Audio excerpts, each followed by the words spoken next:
This is a great scene in the movie In Harm's Way with Kirk Douglas and a whole bunch of cast of, many luminaries at that time. And he's flying, trying to find out. It's the Battle of Midway. And and Kirk Douglas had this kind of delivery, and he goes, "That's the Yamato." And he goes, "That's a big boy." That's the one. All right, so we'll start with this unfortunate news, but Bam Margera is back in prison after he allegedly violated his probation. Court documents on Thursday revealed. Bam was arrested by Pennsylvania State Police in Fulton County. He was charged with a misdemeanor for driving under the influence of alcohol or a controlled substance, summary reckless driving, and other related offenses as well. So he's currently awaiting a preliminary hearing for violating the probation. So he was supposed to not drink.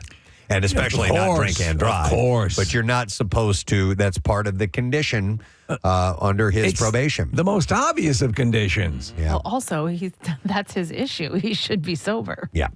He was sentenced to 6 months of probation after pleading guilty in June to assaulting his brother and making threats to other family members.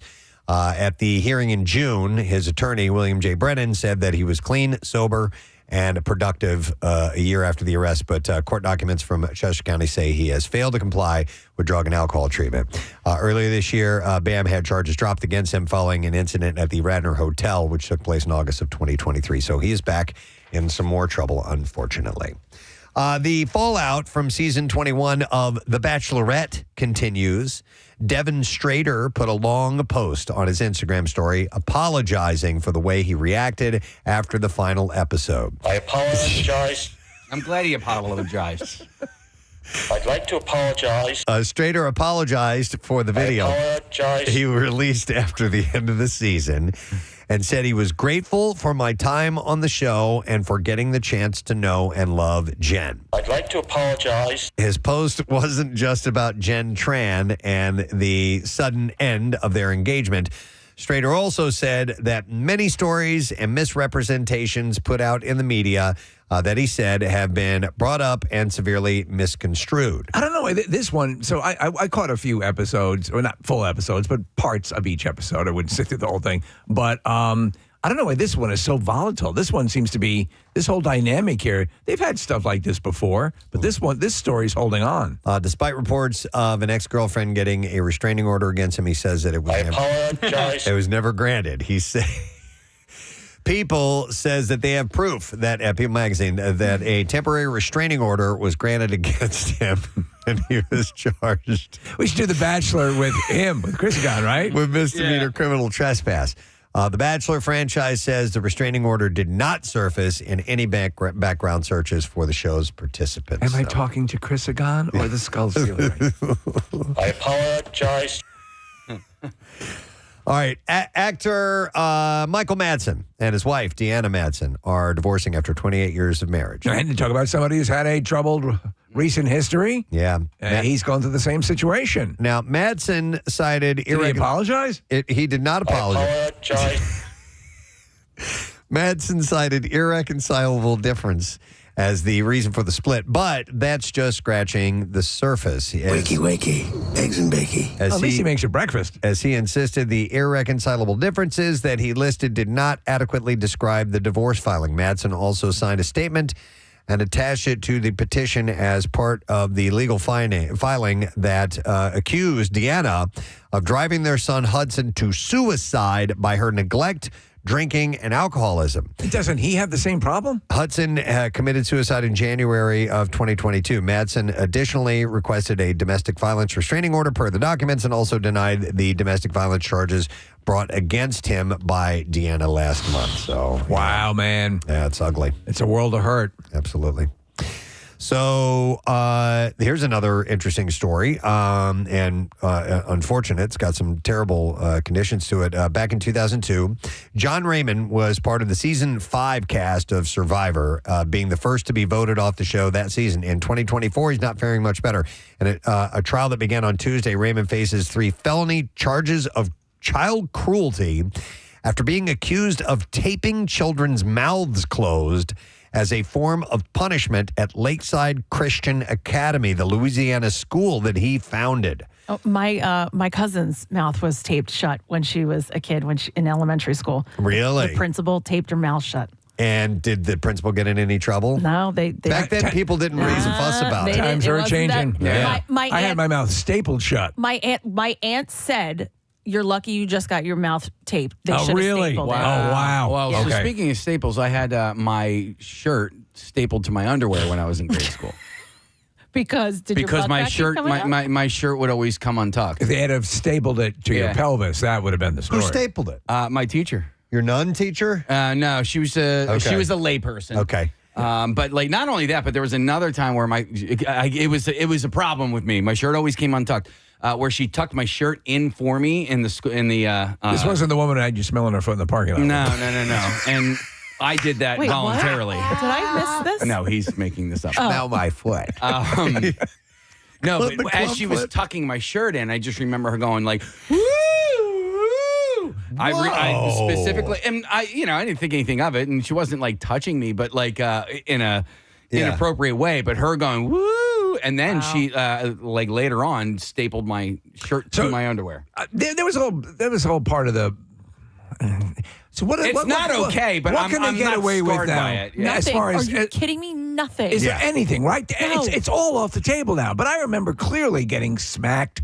Like spanked by a teacher, and yes, I remember in high school my friend getting jacked up against the wall. But like, do you look at those as the good old days? no, I'm saying, I know. Yeah. This seems that would even end up on the menu of ways to handle this. Yeah. So he is. Listen to this. This is worse, though. He is also accused with second-degree cruelty for allegedly placing his hand over the mouth of a 4-year-old student until they went limp. Now, that's not good. Yeah. Raymond denies the allegations, with his lawyer saying what he did was, as a disciplinarian, reasonably discipline the children. They were not hurt. So he's facing 3 felony charges. So don't do that.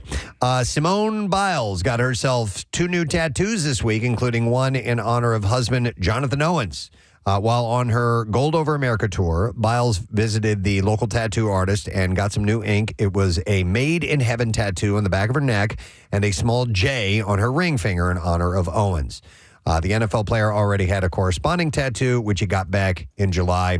It's a small S on his ring finger. It's not the first time the couple have immortalized their union in ink. Shortly before the pair's wedding last year, Biles revealed they got matching 444 tattoos, which stand for better, for worse, forever. She explained. Yeah. I watched when the Olympics were going on, there was a Netflix documentary about her. Mm-hmm. Their relationship is adorable. Her and his cat. I thought it was really sweet. Yeah, and just recently I saw a picture of both of them in their bathing suits poolside, and I'm like, why am I even trying? Oh my God. I mean, stud. Are you kidding me? Yeah, I give up. And he was cute at the Olympics, like cheering for her and stuff like that. She's coming to town first week in October, and I'm trying to get her For her story? Is she coming specifically for us? come here. Yeah. It's at Wells Fargo Center. That'd be Wells awesome. Yeah, Yeah. her tour is going to be at the Wells Fargo Center. Now, I know how, a lot of those girls are petite. She is miniature. She is tiny. Man. But what a specimen. Amazing. Yeah. Just a machine. She is, they have named like 3 moves after her. It's incredible. So good on her. Rusty trombone. They're doing great. That was hers. A lot of people, I didn't realize that was a lot of people don't know that. Later was adopted by another. Okay. Yeah. A Queen Latifah biopic is happening, and it'll be the first of several hip-hop biopics happening, produced by Flavor Unit Entertainment, Westbrook Studios, Jesse Collins Entertainment, and financed by Harborview. Latifah and Flavor Unit Entertainment's Shaquem Compere say that it's a dream to be able to tell these stories that were the backdrop of our lives.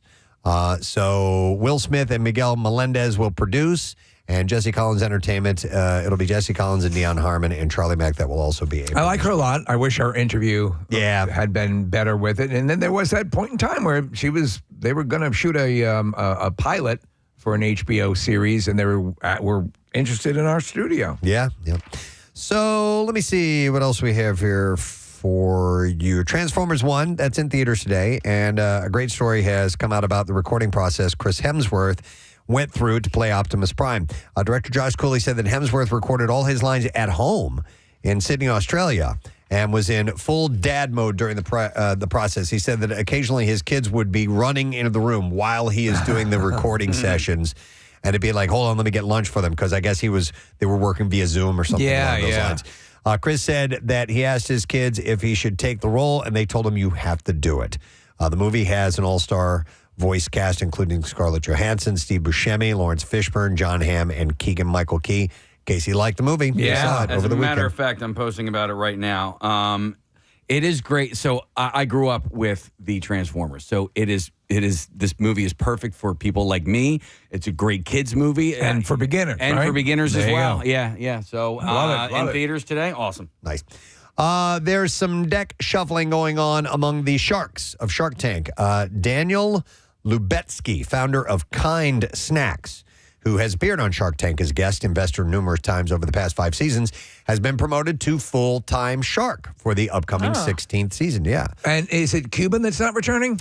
He has got one more season, I believe. So, I think this will be his last season. So, I don't know if they'll find someone if this is going to be filling his spot, right, or if they are going to have an increased number of sharks now. He looks a little like Mark Cuban. Oh, really? Yeah, a little bit. I haven't watched that show in a while. I was on a big Shark Tank run for a while. It's a great show. Yeah, it gets me. I love it. Like, it's not something that I'll sit down like, oh, I have to watch Shark Tank. But if there's nothing else on, and I want to watch You're a a show or something, businesswoman. I'm like, you know what, Shark Tank. Yeah. Do you ever pick up any tips? Because you're running your own stuff, right? They're so massive. I mean, you like a lot of stuff though. Like when they start talking percentage and numbers, and right. like all of that, I get lost. But I like the sharks. Not when they're mean, but like when they're like, okay, well, give us what's your profit here? Like when people When are they're kind of blunt. beating around the bush. The Yeah, very blunt, I think, is a good bit of training. Yeah. So if you have to really shear off a lot of times the passion of what you're talking about, because you're so involved with your own product, and they have to say, it's like the Steve Jobs dynamic used to be with Steve Wozniak and it's depicted in the movie Jobs when Steve Wozniak puts an HDMI port on a phone and he says, "Are you going to use that?" Yeah. And it's here. Why are you going to use it? And so the sharks tend to do that with people coming in with product. There are times that I do feel bad for the people that are the when they creators of crush these their products. dreams. Yeah, or also when they're really nitpicking for percentages, and they're like, and then people put they're putting their sweat and blood lives on the line, their money on the line for this, and they sometimes are a little disappointed. But then also the sharks are like, look, you want my help? You want me to help you out? You got to give me something, someone's like, I emptied my life savings. Yeah. They're like, well, that was stupid. Yeah. So, all right, a couple other things. The long-awaited sequel to The Passion of the Christ is set to begin filming next year with Mel Gibson scouting locations in Malta, Israel, and Morocco. Are they going with Christ in Paradise? No, I think it's Electric Boogaloo. No, they're going to go to Malta, and it's going to be like Popeye. I was wondering is this the Book of Mormon? Like, isn't that what happened after Christ? Or did that happen while Christ was going on? What are you talking about? The Book of Mormon. Are you talking about the Church of Latter-day Saints? Yeah, well, so you have the Old Testament, the New Testament, which is, Jesus, and then the Book of Mormon comes Joseph after. Smith didn't find that stuff till like the 1800s or something along those lines. Yeah, but what I'm trying to figure out here is, so he found it in the 1800s, but that book was it supposed to be written? This has nothing to do with that. No. This has nothing to do with Mormonism. It's Mel Gibson. He's a straight-up Christian. My bad. So anyhow, Jim Caviezel will reprise his role as Jesus alongside Francesco DeVito as Peter. The original 2004 film earned over $600 million and received 3 Oscar nominations. The sequel script was written by Randall Wallace and has undergone multiple revisions and is now complete. Gibson hinted that the film will explore non-linear narratives. All right, it's the only way to do it. Possibly including Jesus' time in hell. Oh. I don't know about that. So that's what they're going to go for. So I think probably... So it's called The Passion of the Christ Resurrection. So I guess it'll deal with that. I think prior to Deadpool, it was the highest grossing R-rated movie of all time, right? Don't. Mel doesn't even know. I don't know. Sabrina Carpenter will host a holiday variety music special. It's called A Nonsense Christmas with Sabrina Carpenter and will air on Netflix on December 6th. The show will feature musical duets, comedy guests, and performances from her holiday EP Fruitcake, along with Christmas classics. She may also perform tracks from her new album, Short and Sweet, like Espresso and Taste. I kind of like her. Carpenter expressed her excitement to blend music and comedy for the holiday special, which she is producing under her At Last Productions banner, Short and Sweet, recently debuted at #1 on the Billboard Hot 200. I like her too. She did a little stuff on SNL and did a couple of the comedy skits as well when she was the featured musical performer, and she was very adept. Is she a little pop princess? Is that her? Yeah. Facing kind of a almost iconic bombshell look. Right. You know? I mean, she was, I don't know if it was a Disney or Nickelodeon princess first. She was on. Yeah, Okay. she was on. I can't remember which show she But was she on. comes out of that. Out of that Hold on, camp, Marissa knows. Marissa knows. Yeah. Case, she was on Boy Meets World, the reboot. Oh. Yeah, no, she was on something before that. Okay. Disney Channel. Yeah. Look up her IMDb. What did it say? If you would, please, Nick McElwain. By the way, the triumphant return of Nick McElwain. Hey! For a couple of days, I need to mention that. Feeling better today. What do you see, Nick? I don't know any of these. Work It, Casey? Does that ring a bell? Royalties? Milo Girl Murphy's Meets Law? World. Is that what Marissa said? That's what she said. Scroll way down. Was it Girl Nick, Meets World? to some Said of she her- gained her recognition on Girl Meets World. Oh, she was a voice on, that was one episode, Phineas and Ferb. So that was out of that Nickelodeon crew. Noobs? Anybody know Noobs? No. right. No noobs. All right, well, anyhow. Whatever. She's been around. Butt nuggets. Austin and Alley. There you go. Was it one episode, Yeah, though? no, there was something else, man. Okay. 72 episodes Mormon. of Girl Meets World. There you go. That was her thing. There you go. All right. Then this other thing, then we'll get to the clips. Black Mirror production on the next season is underway, and some big names have been attached to season 7. Awkwafina, Emma Corrin, Paul Giamatti, Rashida Jones, Sina Kelly, Chris O'Dowd, Issa Rae, Tracy Ellis Ross, Harriet Walters, and others will be featured in the latest installment of the anthology series. And this is kind of interesting. Kristen Milotti, Billy Magnuson, Jimmy Simpson, Malinka Brooks, and Ossie Ikhil will return for a follow-up to the season 4 episode USS Callister. Oh. That was the episode that was like a Star Trek In thing. space, yeah. That takes place in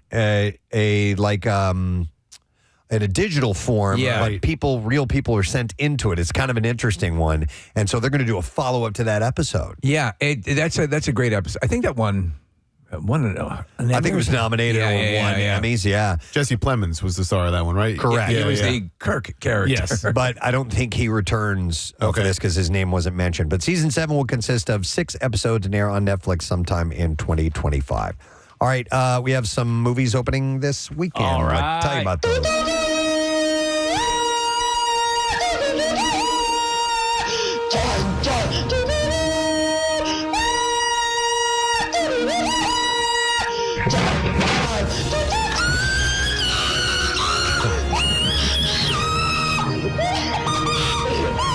All right, we'll start with The Substance. It's a horror drama starring Demi Moore, Margaret Qualley, and Dennis Quaid. Have you ever dreamt of a better version of yourself? You, only better in every way. You should try this new product. It's called The Substance. It changed my life. With The Substance, you can generate another you, younger, more beautiful, more perfect. You just have to share time, 1 week for one 1 week for the other. A perfect balance of 7 days each. Easy, right? If you respect the balance, what could possibly go wrong? So that's the plot. Running time, 2 hours and 20 minutes. Rated R. Wide theater release. Rotten Tomatoes score, 87%. So a couple of reviews say this is Demi Moore's finest moment on film. Wow. Like they're raving about her performance. Wow. Good for her. Yeah. Also opening is Transformers 1, sci-fi action adventure starring Chris Hemsworth. Brian Tyree Henry, Scarlett Johansson. The plot is Transformers 1, the untold origin story of Optimus Prime and Megatron, better known as sworn enemies, but were once friends, bonded like brothers who changed the fate of Cybertron forever. It is an hour and 44 minutes long, rated PG, wide theater release. The Rotten Tomato score is 86%. It's, Steve, I know you love this kind of stuff, but the moment where you as a viewer see Megatron turn into Megatron, it's very, very subtle. I love stuff very, like that. very subtle. He just turns and says something to Optimus Prime, and you're like, oh, God. Case, here we go. I've said this on the air, and Preston, there was a moment in that reboot, that Netflix remake of Lost in Space, and I'm watching this show, and I loved Lost in Space as a kid, and there's a point where the robot says, "Danger, Will Robinson." Yeah. And I started to tear up. I'm like, oh my God, he said it! All right, now we're ready for the clips. From unravels the mystery of a nightmarish town that traps all those who enter and delivers new fears when the sun goes down. Here, Harold Perrineau talks about his character and how he deals with the horrors. While I believe that he has a lot of guilt, and during the daytimes when they have a little bit of space sometimes to talk about it, I think he tries to deal with it. But I think that it winds up being he just never has time, because the very next horror is the next nightfall.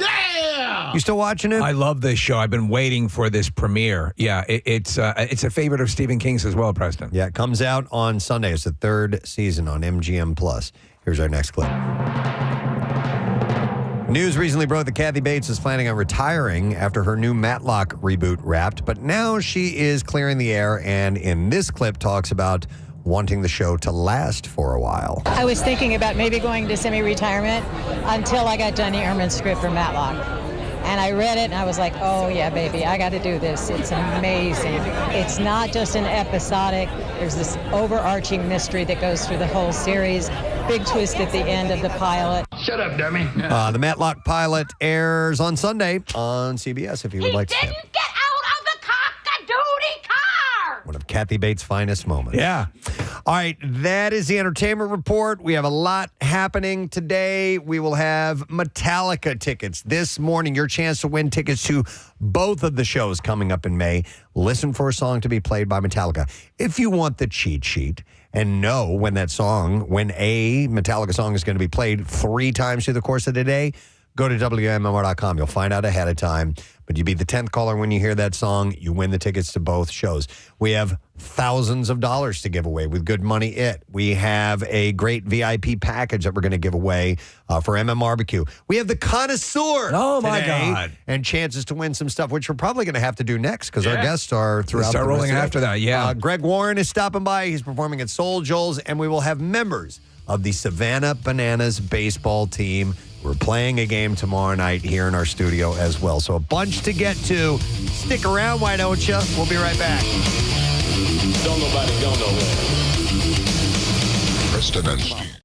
Yeah, and it's like, put it on canvas and sell it. Yeah, I just think of like, okay, math and science. But you go to somebody's home now, they don't have microscopes hanging on the wall. You know what I mean? No, they got like, hey, like I play the guitar for you know. So math and science. I don't necessarily. If that's not what you're gonna do, you're not gonna take that wherever you go unless. My brother's a chemist. He's a scientist. My sister's a math teacher. And that's fine. You know what I mean? Like, so I'm not knocking it. But, Right. Yeah. But I'm saying make it more equal. Yeah. Exactly. Yeah, and we would be remiss if we didn't throw some love to Brooklyn Nine-Nine. Oh, yeah. Casey and I are huge fans of the show. NBC gave you the new home, which is very cool, which is wonderful. The show was on the brink of going away and came back, and it is I think one of the sharpest ensembles on television. You're a revelation on the show, as is Andre Braugher, who just unbelievable. So everything, you're up and running. Yes. Season 7 starts February 6th. We already have been picked up for season 8. Nice. That's the vote of confidence, man. Why do you think it works 8 so well? seasons. It's crazy. Why do you think it works so well? Because we love each other, man. Yeah. And this is the greatest thing ever. One thing I'm gonna preach right now. Yeah. Competition is the opposite of creativity. The opposite. We do not compete with each other as a cast. Right. When you see a show fall, Yeah. it's usually because the actors or somebody within there is competing with each other, and it causes the thing to blow up out of nowhere. We literally are all operating on our own levels, creating and encouraging each other. We are a true family, man. I don't know what else to say. And everyone gets their moment. And also, you allow the self-deprecation, the stuff that they have you doing is hilarious. I love it. And again, a lot of people forget out of the gate. Brooklyn Nine-Nine was sort of the sweetheart. It won, I think, a Golden Globe for the best comedy series and so on and so forth. And then suddenly I'm like, what the F? This show is great. And why are they getting rid of it for? Now, this far into it has got to be the ultimate, acknowledgement. And also that when you have a fan base, you talk about the connection of the fan base, that actually was vocally going after making sure the show came back. Well, I got something to say. When you're talking about Nielsen ratings, that's that 18 to 35 and the whole thing. But this is the deal. And you want to talk about math and science. If you really want to get a good gauge on what people are watching, you need a bigger pie. But the Nielsen is literally only 5,000 homes. Yeah. So wait a minute. I'm going, hey. But let me tell you what happened. The internet. Yeah. The internet spoke for us. They literally went nuts. And they got like 100 million people saying, wait a minute. Why did you cancel this show? And for NBC to pick us up, man, and to give us the love. Yes. To give us that kind of love. What can I say? And now you're talking about in an era where you get maybe 10 episodes and they call it 2 seasons. You know what I mean? We're well over 170 episodes. I mean, literally in the can. A good friend of the show, Kate Flannery, has appeared on the show as well. Kate's great. And everyone that goes through, it's just nothing. It's just great things about the environment on the show. I also have to bring up the fact you were in Deadpool 2. Yes. For a second. That was a big troll.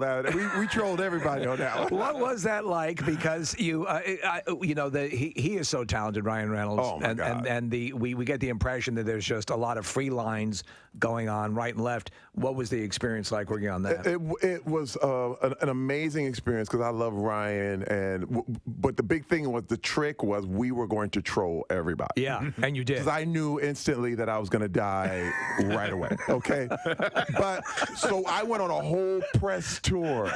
But see, this is the thing. Fanboys deserve that. Yeah. Because they go out of their way to figure it all out. I already know. You know what I mean? I got the spoiler. Doesn't that take the enjoyment out of it? Oh, they want to. Yeah. I'm like, hey, we got something for you. You should have seen at the premiere. They were like, hey, what is going on? No. I mean, because everyone dies. Oh, and Ryan knew that. And Ryan was like, he's the smartest guy ever. Yeah. He's like, he actually gave them a real surprise. Right, yeah. Because they thought for sure that Terry Crews is finally in a Marvel movie. What the hell's happening? And it was so good, dude. Ryan's ahead of the game with, he's a few steps ahead of everybody else with the joke. He is. He knows where the joke is going before you know where the joke is going. He's amazing. Well, he's a perfect example of taking, because the first appearance of Deadpool was in a substandard. I mean, listen, it was okay, but he knew that it should be something, and he stuck with the project for years. Yes. And would not relent. Yep. But you gotta listen. First of all, there's two people you can't imagine, as any other thing. There's Robert Downey Jr. as Iron Man. Yeah. And Ryan Reynolds as Deadpool. Dude, there's nobody else that can take that spot. You're right. You know what I mean? And that, to me, that's the ultimate. Like, this is where I want to be. I want to be irreplaceable. Yeah. I want to be like, you got to get Terry Crews, or you're missing it. And that's my goal. Like, in everything that I do, I want it to just be me, and that's what the ultimate in creativity is. You know what I mean? And when you got Ryan, when he created that character, he made it his. I can't even see it any other way. It was. We need a Terry Crews type, and people know exactly what you're looking for. So you've reached that. Any shot of you returning? It has, because it's happened before, as in the Marvel universe or DC. Ooh, I would love to. Yeah. I would love to. In fact, when you look at Deadpool, I didn't die. I was literally on life support at the end. I was laying on the ground. They were pumping my chest. It's true. Beep, beep, beep. So anything can happen. I'd love to see that. I'm open to all of it because I can. Yeah. My deal is to always keep people surprised. I like to pop out of your cereal box. You know what I mean? Like, what is he doing? What is this? I literally, because this is the thing. Everyone had me at this kind of career. Yeah. And my deal is, you know, you can do anything. I want to show people I exist to show you what's possible. And that's for real. Well, but the truth of the matter is whenever we see you, and this is the ultimate compliment, we know it's going to be a good time. You're in so many things that we enjoy.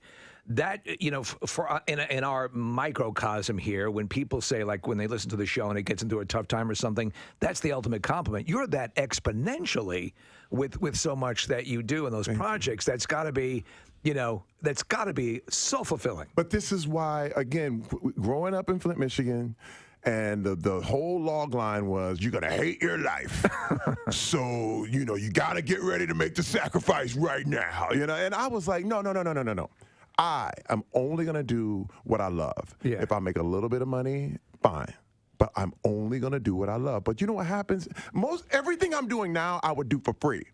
I'll be honest with you. I'll do AGT for free. I would do Brooklyn Nine-Nine for free. But what happens is when you love it that much, they pay you a lot of money. That is the advice I tell our interns. Or my father, both Preston and I had fathers gave us the same advice. If you do what you love, you'll never work a day in your life. Right. And you will naturally excel at it because you will invest the time in it. And with that will come the reward. Dude, I feel like I am playing all the time. I've just said play.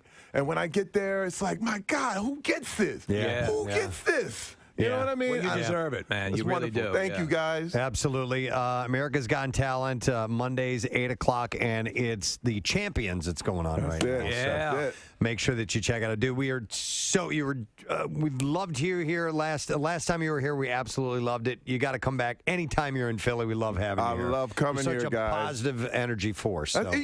First of all, you know, when people talk about this stuff too, you know, people kind of there's people who like roll their eyes, like, yeah, Mr. Positive. But first of all, it's true. Yeah. I'm not saying anything that's not true. No. And this is the deal. Because what's happening is your brain is like, it grows weeds. You know what I mean? And you constantly got to pluck that junk out. Yeah. All the crap, all the little stuff, all that mess. You got to always, this is why you have to clean your house. This is why you have to dust all the time. Because if you leave it there, it's going to get dirty and it's going to get messed up. So this is a part of being positive, is reminding myself what's true, what's real. Like, it is up to you. You can do it. Yeah. That's all it is. And it's not hyperbole. It's not, oh, man, we're pie in the sky. This is for real stuff, man. I don't want anybody to mix it up and think that I'm just like, blah, blah. Woo, No, woo. we firmly believe in what you're saying, creative visualization, seeing the prize and going after it. People who dispense and dismiss it will pay the price for it. And there's so much to be gleaned if you allow yourself to buy into it and move forward, because ultimately everyone wants everyone to realize their optimum, their maximum, know, and that's something that you can achieve. I'm with it, man. It's not just crap. I'm with it. I love Let's it. go. I'm pumped now. Let's work out again. I don't want to be your whore.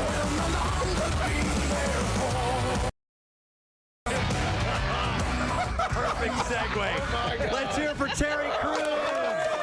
Love you, man. Thanks for being here, Terry Crews. TV, they have billboards in the city now, and they're promoting the Flintstones are on at like 6 or 6:30 every night. I know, it's crazy. So, I know it's so stupid that we're watching recanned show, but MeTV does it well. They do the Flintstones into the Honeymooners. I always hated the Honeymooners, but I loved the Flintstones, and they're the same show. Basically, It's the same show. Yeah. But I didn't like the Honeymooners because Ralph Cramton was an a-hole. Yeah. He just Alice, I'm gonna beat you to death with a hammer. Right. That's kind of what the implication. I mean, to the If moon. my dinner isn't on the table at 5:30, I'll punch you in the throat until you die. Yeah. To the moon essentially was that. I'm going to punch you to the moon. Yeah. The good old days. I'm going to throw you down the stairs and beat you with a sack of oranges. To the moon. They loved but it. not before I strangle you and rub a hot iron across your face. Then I'm going to cover you in pork chop sauce and put you into a pit with rabid dogs. I'm going to cut you up so bad you'll never be able to have children. Oh, my God. I'll remove your breasts with a wood planer. To me, it was so depressing, too, because they had their clothing was in a bureau in the kitchen.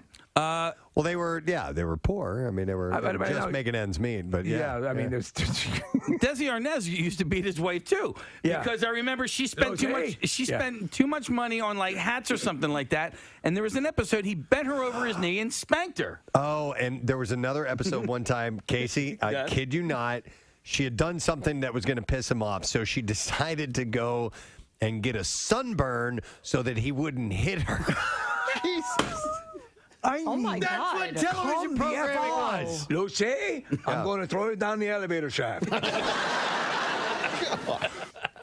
Lucy, I'm going to... We were just in the entertainment news, we were talking about Sabrina Carpenter. Somebody texted and said she's from Quakertown. What? She's from Q-Town. That's Isn't that where Taylor Swift is from? No, she's from Wyomissing. Oh, Wyomissing? Yeah, Bucks County. Yeah. Do you guys see all the hubbub about Taylor Swift buying a house in Bucks County? I did, but I also saw some things that debunked it as well. I did see that. However, there's a realtor that does high-end sales out there that I'm friends with, and she claims it's true.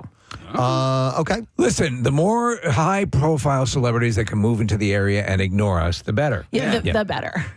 Here we go. Yeah, she was Sabrina Carpenter was born in Quakertown. Huh. Well, I think she needs to be on the show That's why we love her. Right. All right. So we have a lot going on today. Listen for your chance to win the Metallica tickets. The money, of course, for Good Money It. We'll have your first shot at 8 o'clock, and we have guests on the program. But in the meantime, it's Friday. Time for the Connoisseur. It's time for the Connoisseur, the Friday edition. Always the best edition. It's always a Friday edition. Well, not always. I like to leave the option open. On rare occasions. Rare occasions. We we'll used to throw float on it a Thursday. around, but it kind of sits on Fridays now. All right, so we're going to start with a story about whiskey. You can now sip a slightly haunted, possibly cursed bottle of rye with maple syrup flavored, sourced from the cemetery. Grave Robber Unholy Rye, the seasonal release from Tamworth Distilling, has returned for another autumn. By the way, I got this story out of the Philly Voice, so it's local. It's concocted by Philly spirit guru Stephen Grass. The 80-proof whiskey is distilled with syrup from maple trees on the distillery's property, and the roots of those trees extend into an adjacent colonial graveyard. That is a cool little selling point. Yeah. You like that whiskey, the rye whiskey? Yeah, love rye. All right, Yeah, what's the difference? All right, just taste-wise between like an Irish whiskey, a bourbon, and a rye. So bourbon has Irish whiskey is more smooth. Bourbon is more smoky because it's aged in charred barrels. And rye just has a different flavor to it. I mean, literally, it's made with so the main source in bourbon and whiskeys is corn. Okay. But if you add some rye into it, the actual rye from I was waiting for it. It's rye grain? it's a rye grain, and it just has a little bit of that rye All right, flavor to so it. rye is whiskey. Yes. So why does he say drinking whiskey and rye? I think It's a rye whiskey. It's like the type. Why does he ask who let the dogs out? No, but he's not saying rye whiskey. He's saying whiskey and rye. So a whiskey, it is a type of whiskey. Bourbon is a type of whiskey, but you can ask for bourbon or you can ask for like Irish whiskey, which is going to taste a little bit different. They're all interchangeable, Case. What's your favorite? I think that it all falls under the whiskey umbrella. Okay. But I think he just did it because it sounded good lyrically in the song. This is Don McLean, by the way. Bourbon is my favorite. All right. Yeah, I prefer it. I like that smokier flavor, and it's what I don't exclusively drink it, but that's mainly what I drink when it comes to spirits. I like the sort of kitschy aspect of this thing coming in a faux coffin. Yeah, isn't that cool? Yeah, that is kind of cool. I would like to get a bottle of this. Though Tamworth Distillery is based in New Hampshire, the liquor is available in Philadelphia through another grass property, which is Art in the Age. Wait, when you get a bottle of something like in a cool, different type of bottle, do you like keep it as is? I've hung on to some bottle. You mean like not open Not it? drink it. Yeah. No. Okay, yeah, that's what I was gonna say. Me neither. I'm like, I'll just drink it and then I'll keep the nice bottle. Yeah. Okay. What will you do with Kathy, bottle? I saw this really cool thing. Okay, so it's a way to turn a bottle that you really like into a lamp. And you've probably seen that done before with the cord that runs through and all this. But now essentially, Kathy, you know the wine bottle stoppers? Yeah. They look like a pointed wedge with some rubber on it that you stick down in there. So like a torture butt plug. So imagine that, but with a small lamp on top of it, and it's USB. You charge it. And it's an LED, and so you never have to plug it in. There's no cord. You just bang, you just sip it. I saw that on Instagram the other day. And I have a little USB-powered lamp, LED light that we use sometimes to sit outside. And it's great. And it'll last for hours and hours and hours and hold the charge for a long time. So that's something, if you have a really cool bottle that you like and you want to display it in some way, you can turn it into a lamp. That is pretty cool. So do a quick search and you'll find that. Fans of the former Old City Tasting Room and Bottle Shop, Art and the Age, might remember the grave robber on Holy Rye once graced its shelves, but after the store's abrupt 2023 closure, Art and the Age has gone through a metamorphosis. While it no longer operates a Philadelphia storefront, it does ship across Pennsylvania through its digital shop. Select city bars and restaurants will stock its products. Grass hopes to open a new tasting room eventually, but the new liquor release collaborations with Tamworth are his priority for the time being. So the Grave Robber on Holy Rye might not be new, but it's debuted in 2019, but it's undergone a few changes. Its bottle has mutated from a 200 milliliter vessel to a 750 milliliter monster. And despite its extreme Halloween energy, Grave Robber on Holy Rye will now be available year-round. Do they suggest you can taste a little bit of rotting corpse in each? I would hope so. So maybe not. All right. We found the picture of this thing. Kathy, look up on the screen here. That's the little lamp. Okay. Isn't that cool? I love that. Yeah. So I think it's a great idea. And the lampshades come in different colors. If you Especially you have like that cool bottle that you don't want to throw away. That's a quick fix. This gets it done. Yeah. All right. Let's see. We need to play a clip and give away a prize. What are our prizes today, Casey? Oh, dude, these are adult combo tickets for the Bates Motel. Nice. So you're going to get a pair if you get it right. Marissa has added a theme to the clips today. She's clever like that. All right. The barbecue is this weekend, and all of our movie clips will be barbecue related. So let's play the first one. Here we go. Slow enough, he could have nailed it. Well, there you go, Sammy boy. Let's see it, old man. Let's show him how it's done. Dad, come on, you're going to fall in the barbecue. All right, 215-263-WMMR. Let's see if you know what that is from. Order up. All right, next one. I saw this little blurb about the history of milkshakes. And I thought it would be worth passing along to you. You said Nifty 50s here. There's some interest. Yes, Nifty 50s came by, brought by a whole bunch of seasonal milkshakes, so this would be a good time to do this. By the way, if I may just interject quickly. Certainly. That Oreo, that goddamn Oreo. It was too good. It was going to be a sip. It wasn't going to be full-on intercourse. You can't stop. Milkshakes have been around for a long time. The first milkshake is documented in print in an 1885 newspaper. In the early days, milkshakes didn't just include the typical ingredients of milk, ice cream, and flavoring. Back then, a little whiskey was added. So it had a little bit saucier nature to it. Yeah, I did not know that.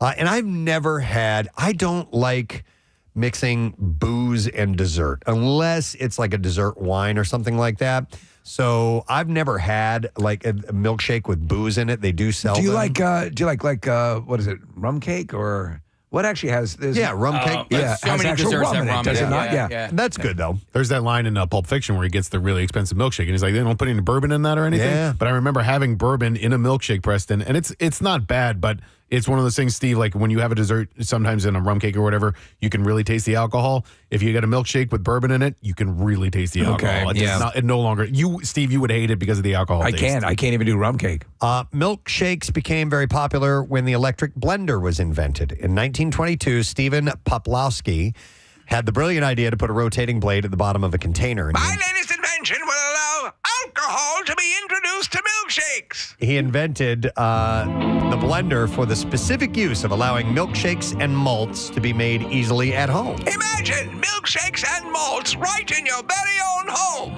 Milkshakes. I don't know why I'm yelling. You're excited.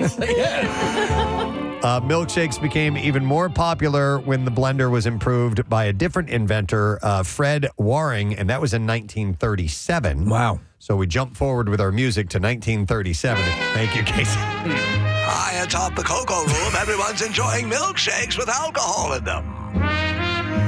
It was known as the Miracle Mixer and the Waring Blendor, Blendor, Blendor.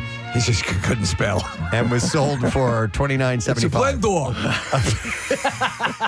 What do you call that thing? This moron thinks it's Blendor. Bad villain name. I am Blendor. Joseph Friedman invented the flexible straw after watching his daughter struggle with her milkshake in his brother's fountain shop. Why, you little idiot. And You can't operate a straw?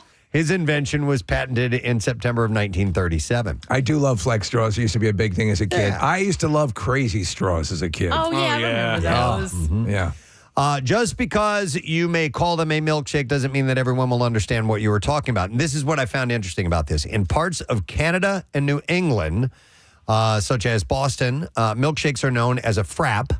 Yes. And if you think frap is strange, a strange name for a milkshake, you probably shouldn't try to order one in Rhode Island. In Rhode Island, it means the C word. Nope. In Rhode Island, they call milkshakes cabinets. Cabinets? Really? I don't get it. Anybody ever heard of that? I've never heard of that, and I can't even think of a correlation. Why cabinets? The milkshakes in Rhode Island are thought to be called cabinets because people used to keep their blenders in a small wooden cabinet. Oh, come my on. God, that is so funny. Dumbass.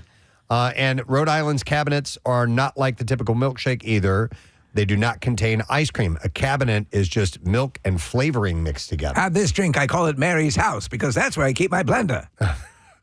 And then Dairy Queen was the one that leaded the fast food milkshake revolution. Dairy Queen introduced milkshakes in 1949, and then it just exploded after that. What is this? Milkshake brings all boys. Oh, yeah, nice. So Dairy Queen got to the race first. Yeah. I honestly will only get a milkshake at there's two places. McDonald's, vanilla shake, and then Charlie's. I'll get a black and white milkshake, and that's kind of the only.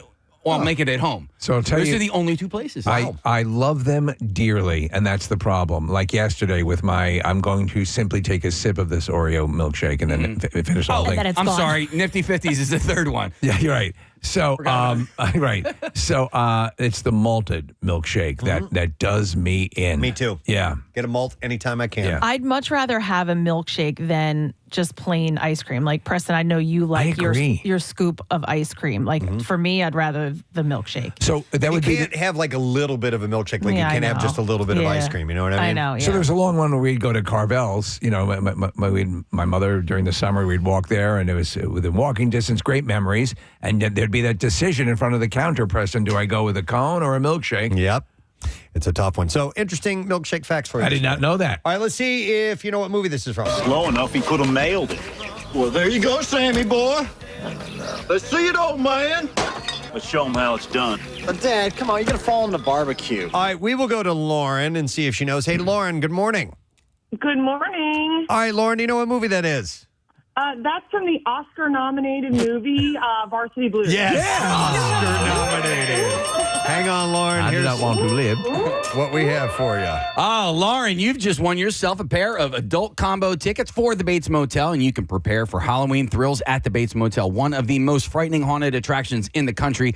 It's this week's big friggin' deal. You can get 2 adult combo tickets to the Bates Motel in Glen Mills for just the price of one. You can get it while supplies last at WMMR.com/deals. Now, to back up her Oscar-nominated claim, Nick did find this. They were, actually, it was James Van Der Beek was a nominee for the Blockbuster Entertainment Award of Favorite Actor Newcomer category. There you go. So there you go.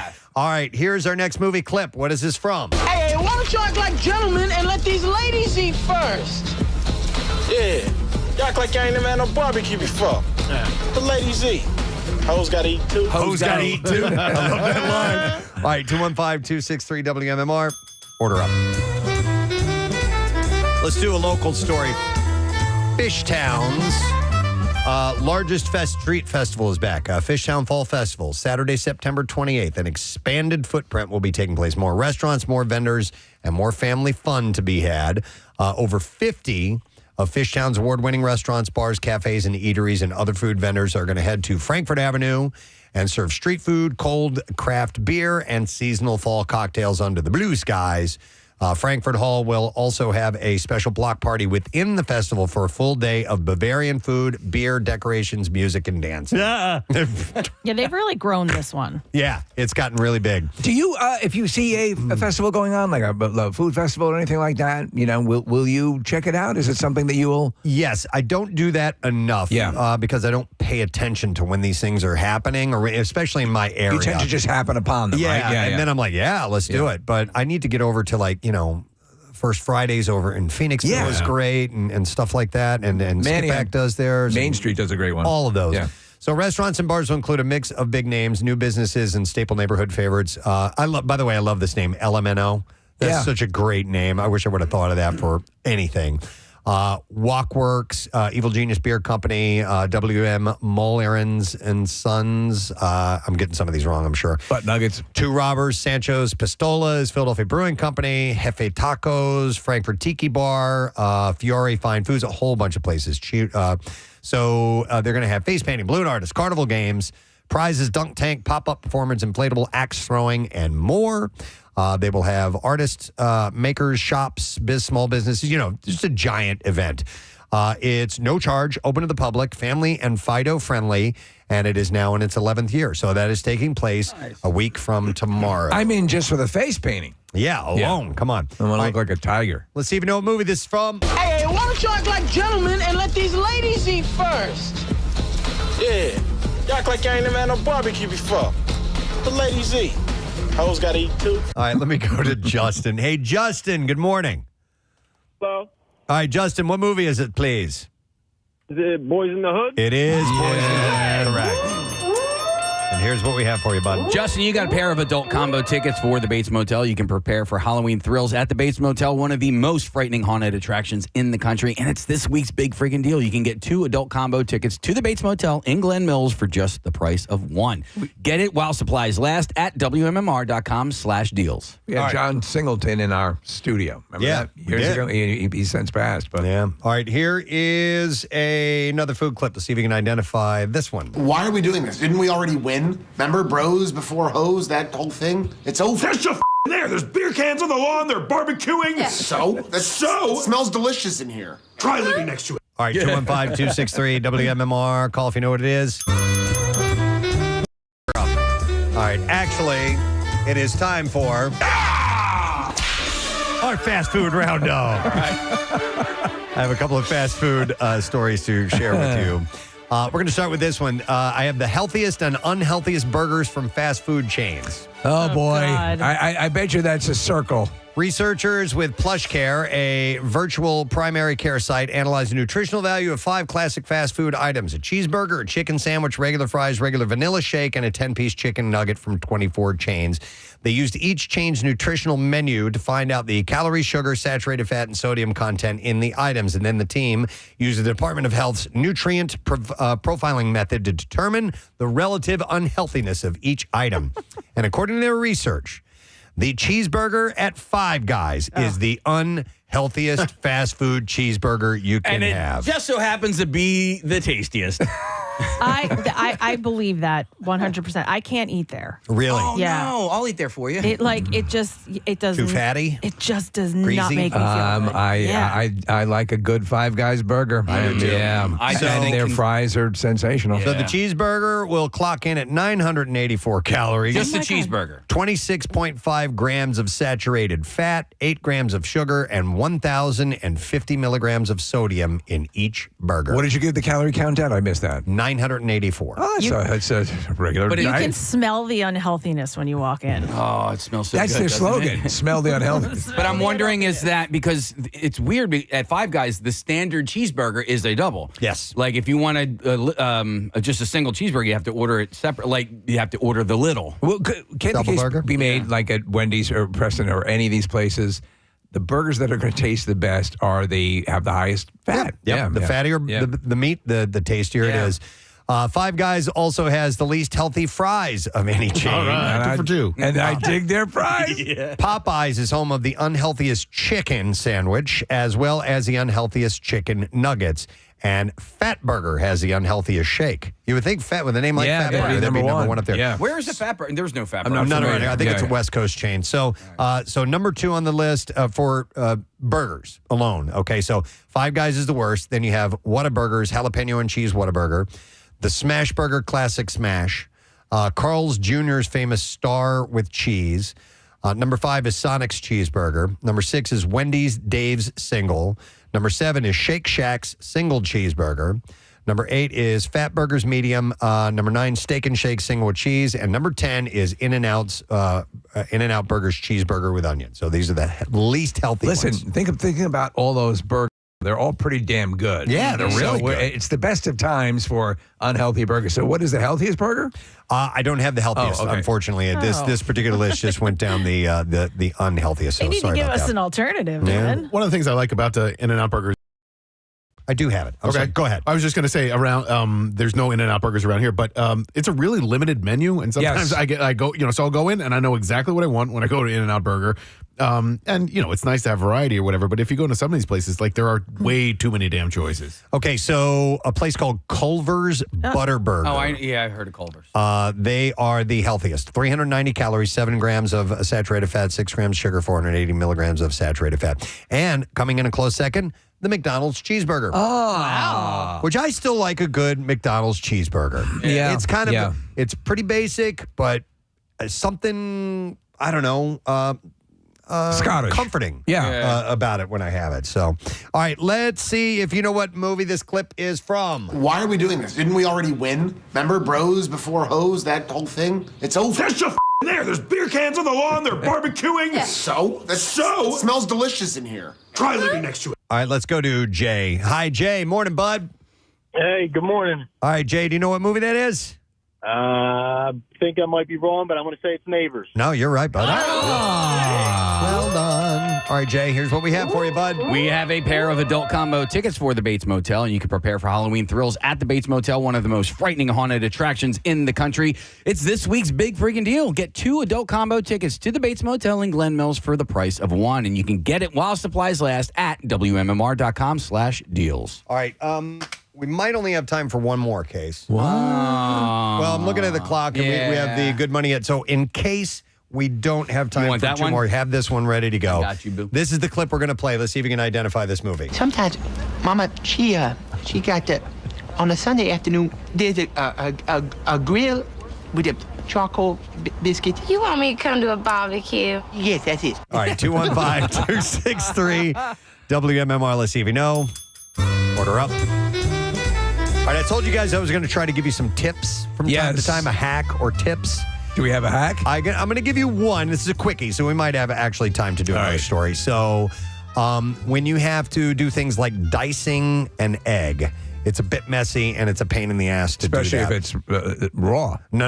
A hard-boiled egg. Oh, well. You guys familiar with a cooling rack? I'm What looking that at is? Yes. Okay, Yeah. so instead of breaking out a knife and trying to chop it up that way, you simply take your cooling rack and you just push it right through there. Perfect for that. And you can also, I want the knife. you can also, Please. you can also do this with avocados. as Yeah. well. That's brilliant. You can also buy the kitchen gadget that does it for you, Preston. That dices things. yeah.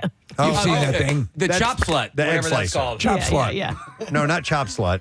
Are you talking about just the one Egg time slicer. down? Yeah, it's Yeah. an egg slicer. This is a dicer, not a slicer. Oh, Yeah. okay. You It want makes it, hundreds of julienne fries. Yes. you want it in little squares and not Correct. slices. Yeah. Yeah, we're looking at a picture of someone doing it with avocados or a video of someone doing this. So there's your hack. Nice hack. All right, let's see if somebody knows what movie this clip is from. Sometimes, Mama, she got on a Sunday afternoon, there's a grill with a charcoal biscuit. You want me to come to a barbecue? Yes, that's it. All right, let me go to Melissa. Hi, Melissa. Hi, Melissa, what movie is that from? Waterboy. The Waterboy. Correct. and you win. And here's what we have for you. Pair of adult combo tickets for the Bates Motel. You can prepare for Halloween thrills at the Bates Motel. It's one of the most frightening haunted attractions in the entire country, and it's this week's big freaking deal. Get 2 adult combo tickets to the Bates Motel in Glen Mills for the price of 1. You can get it while supplies last at WMMR.com/deals. There's a video that I saw of Randy Bates showing the new. By the way, all their actors and the makeup and everything. It's a huge undertaking. Oh, yeah. But they got a new makeup area. You got to see all the stuff they have. It's just incredible. So we have time for one more. Let's see if you can identify this movie. Y'all tired of eating that barbecue from up the street? Where to give you more sauce than to give you meat? Well, bring your big ass down to Brud's Barbecue, 15837 South Crenshaw Boulevard. That's right off Manchester. Brud's Barbecue tastes so good, make you want to slap your mama. All right, 215-263 WMMR. Call now. Order up. One more story. Let's go with this. Dolly Parton has expanded her brand with the launch of Dolly Wines. Dolly Wines? Offering a Chardonnay available in the U.S. and other varieties like Rosé and Prosecco in the U.K. The Chardonnay, aged in toasted oak barrels, reportedly has a fruity, smoky flavor profile. What about our huge freaking Hooters, huh? And is described as light-bodied and dry. It's said to pair well with southern dishes and is intended for everyday enjoyment or for special occasions. The wines, which are affordably priced at around $15, are produced in collaboration with Parton Family Cellars and Accolade Wines and will be available at retailers nationwide. So I guess it'll be called Dolly Wines. Hearing a follow-up song, Weinenstein. Weinenstein. The follow-up to Drinkenstein. Yeah. Wow, that's not a bad idea, actually. There's got to be a future for Dolly that. Parton, you created a monster, and they call it Weinstein. Weinstein. There's a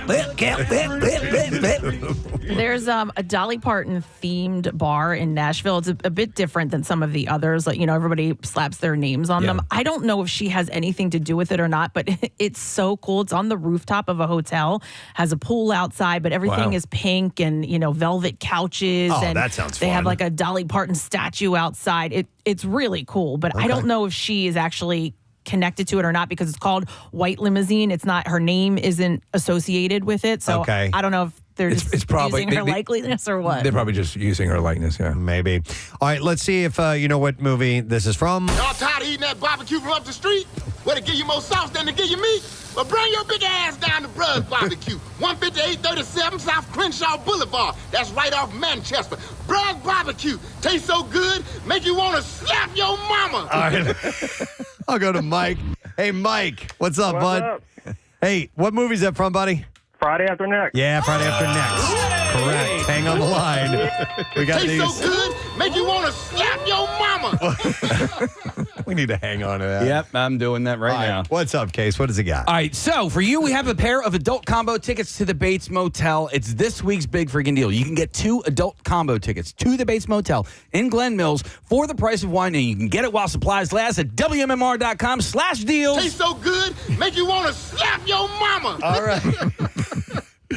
All right, did we all enjoy the Connoisseur? Yeah. Wonderful. Well, thank you for joining us for this segment today. We have a lot to get to this morning, so we're going to take a break now. So we want to make sure that we are prompt for your first opportunity to win $1,000 with good money. We also have Metallica tickets to give away for both shows coming up in May. Listen for a Metallica song this morning to be the 10th caller. We'll do it 3 times through the course of today, all together on MMR. We'll come back in a moment. Stay with us. B-File is up next. Tie it to the dumpster and drive the car into you. Ricky. 1950s programming, Wow. man. I'm going to cut your head off. That's ridiculous. Columbia necktie. Break your legs. See, the audience ate it up, though. They loved it. There was an episode of Different Strokes where Arnold got in trouble, and Mr. Drummond, because he wasn't his actual father, put him in a wood chipper? No. They brought his uncle in to beat him with a belt. I'm not lying. That's, that was a legit episode. Storyline. Yeah. Here, get the switch over here. Get your uncle. I can't beat you. But fortunately, we found someone who can. Do you remember in the Dick Van Dyke Show when Dick Van Dyke slammed Mary Tyler Moore's head in the car door? Oh, yeah. Because the mashed potatoes were lumpy? The audience loved it. They were lumpy? Yeah. Wow. Yeah. I'm going to make your head lumpy. Brought to you by Patient First Cold and flu season is here. I've got a clode. You do have a clode. Patient First is here to help. Hey, Harry. I can't speak to that. You were traveling all day. I was. What's Harry, though? I was going to say they handle everything. They Harry your clothes. And I put handle and every and made it Harry. At these times, you need someone who cares about your clothes. Harry's it correctly.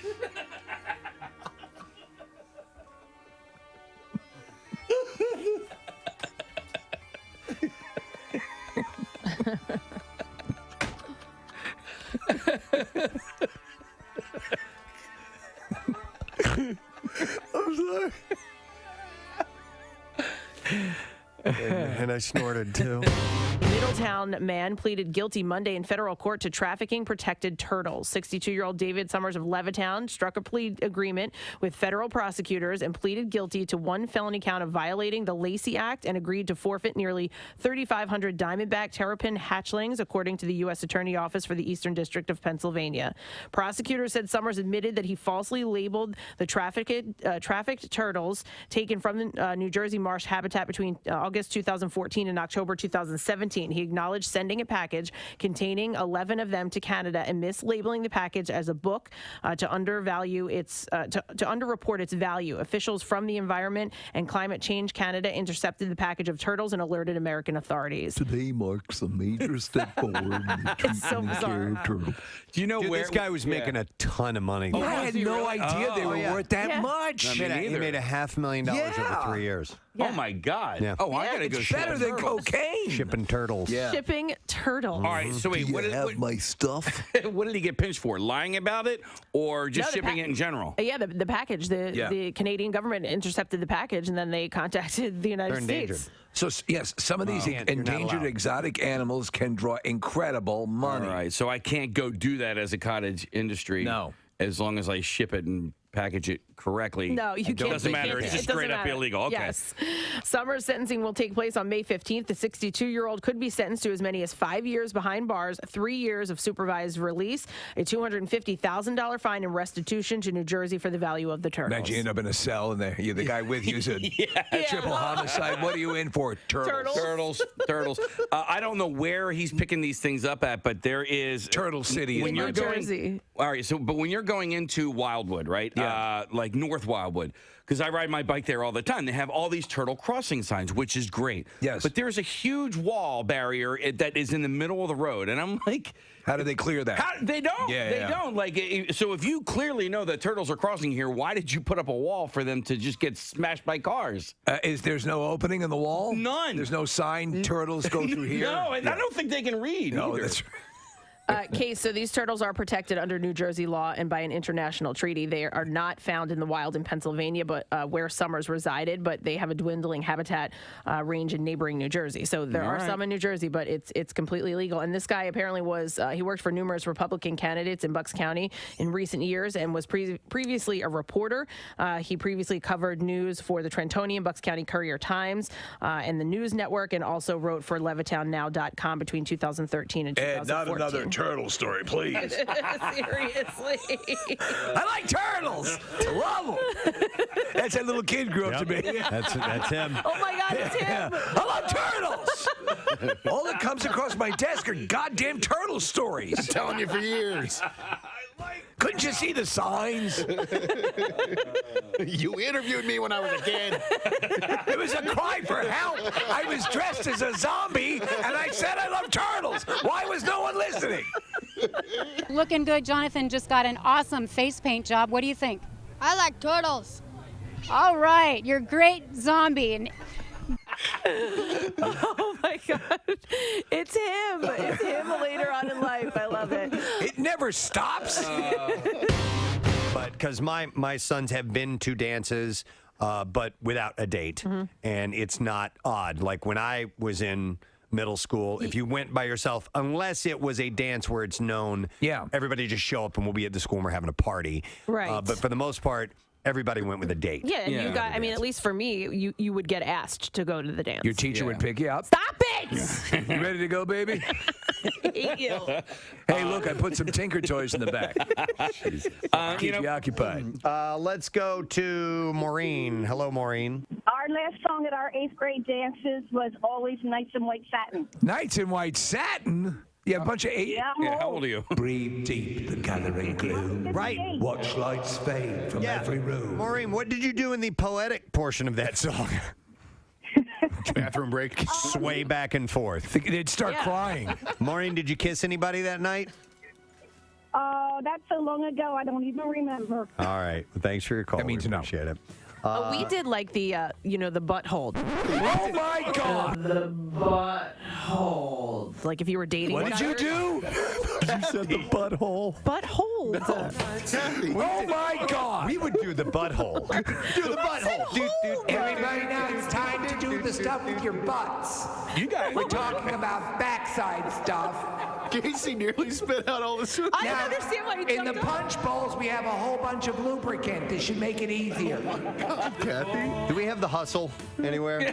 Yes. Do the butthole. Hold. I said hold. Not what it sounded like. Butt hold. One more butt. You guys were advanced. We did. Butts in White Satin. Do the butthole. Oh my The God. youngsters are really enjoying their buttholes. Do the butthole. Do the butthole. Okay, so you do the butthole. I mean, never mind at this point. Oh. No, yes, if you were dating the guy you were dancing with, the guy would put his hands to do the butthole now. To the butthole. And who's up for some old-fashioned finger blasting? So wait a minute. Explain to me what the butthole is. It's your Yes, Hang on, I the wanna hands hear would her. be, instead of on the waist, they would just slide down a little bit and hold the girl's butt. Grab the butt. Okay. Were you constantly under the watchful eye of a proctor or somebody who was? There was always teachers there, but I don't think it was as They strict. couldn't see everything, right? It wasn't as strict as the nuns watching at those dances. Well, that's no, why, seriously. But that's why the St. Kevin's dances were so great, because they were so crowded that, like, all right, you can't. I'm too tired to worry about your butthole. The butt hold. You said the butthole. Somebody had sent me a listing for a home that's on sale in Maple Glen. All the realtors are posting it on there. Oh, they are? Yeah. Okay, so there's 48 photos, and if you get to photo 31, you have to stop and go, wait a minute. What is that? What is that? So it's a beautiful home, by the way. Beautiful. And What's for the style? a decent price, too. It's 5,000 square feet. Yeah. And it's gorgeously laid out. It's $750,000 for a home that looks like this. That seems like a pretty good price to me. It actually does seem like a really good price. Yeah. But when you get to photo number 31, you realize that they have a bit of an S&M dungeon in their house. But it's in like a beautifully. It's almost like an executive dungeon. But I mean, it's decorated that way. Like it's not just little things maybe in a box somewhere. No. They had things built in their basement. Yes, and in fact, if you look at the bed, there are stocks. Yes. Like you would see when they would be punishing someone in the square where they have your head and your arms up in the stocks. If you were a witch. Yeah, exactly. And the bed has what appears to be, you can turn it into a cage if you want to. It has bars.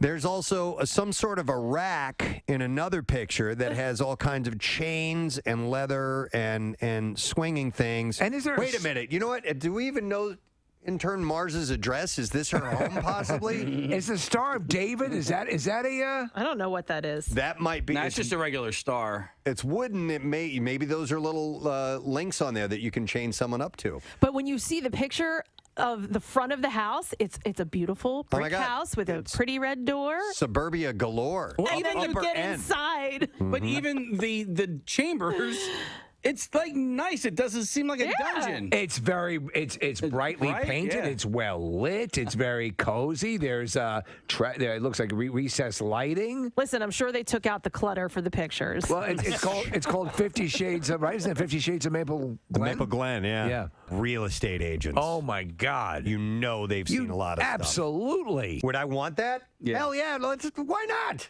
Well, I'm just saying because What are you going to get? They knock a couple grand off and take the S&M stuff out. Nah, play around with it. You never know. It might open up a whole world that you never knew even existed to you. Yeah, I'm just thinking. This is Rochelle. We're going to have the PTA meeting over here tonight. Bring your bull whips and butt plugs. Have we talked about period parties before? We have a while ago. Okay. Bert Kreischer. Yes, Really? he brought them up. Bert Kreischer had one for his daughter. Oh, okay. Which was awkward. But they're like really they're ascending now in popularity. Well, so much so that they're starting to take off in the UK. So the British mothers are starting to throw period parties for their daughters when they first menstruate. Yeah, remember there was like an old commercial where it was when the girl got her period for the first time. It was like, let's go for ice cream. I forget what the commercial was, but it was like, let's celebrate. This was like when I was Why a didn't kid. you run alongside the car? I remember thinking, this is the worst day of my life. When that happened? Yeah, like, really? I mean, you know what? Because I was a little bit older, so I understood it. I knew what was going on. I knew what the other kids were going through, and I was like, you know what? Like, if it doesn't have to happen, like, I can wait. You know how to good first one? Carrie. You remember that? Yeah, of course. She had. I think the whole idea. I think actually is a good one. If for something that could be traumatic, that you could turn it into a plus. I mean, I think it's cool. Right? I mean, listen, if you or not a plus, but something that is something to be okay. You can now bear children. Yeah, I mean, it's not that you want to. Yeah. It's 12 or 13 years old or Hey, however Daddy, it is, but no. But as in in Game of Thrones, they call it your moon blood. Your moon blood. Yeah. Right. I mean, but honestly, it is, in one fell swoop, boom, you're a woman now. Yeah. Whammo. And so there isn't. All right. It's spelled ALRIGHT.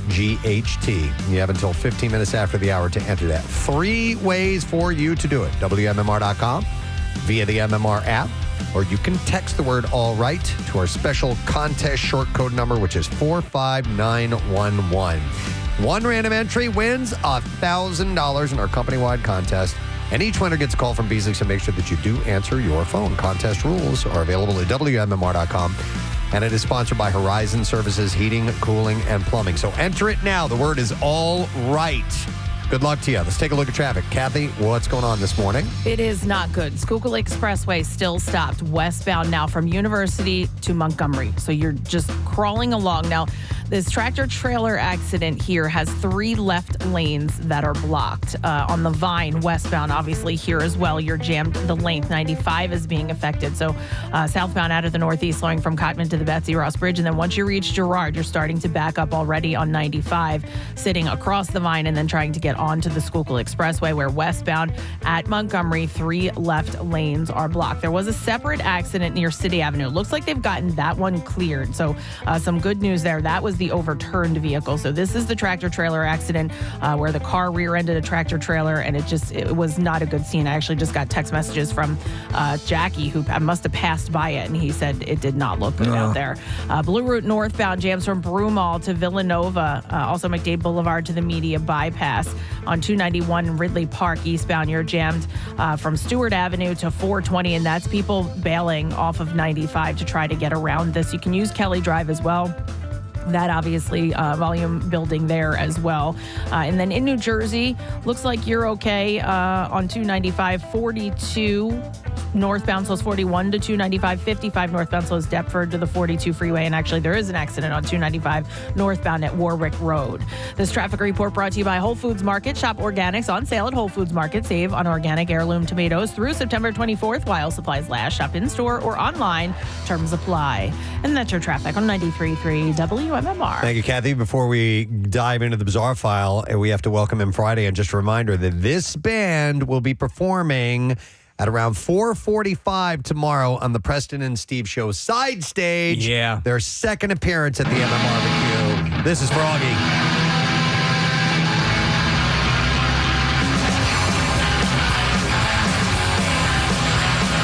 I wanna be the connoisseur.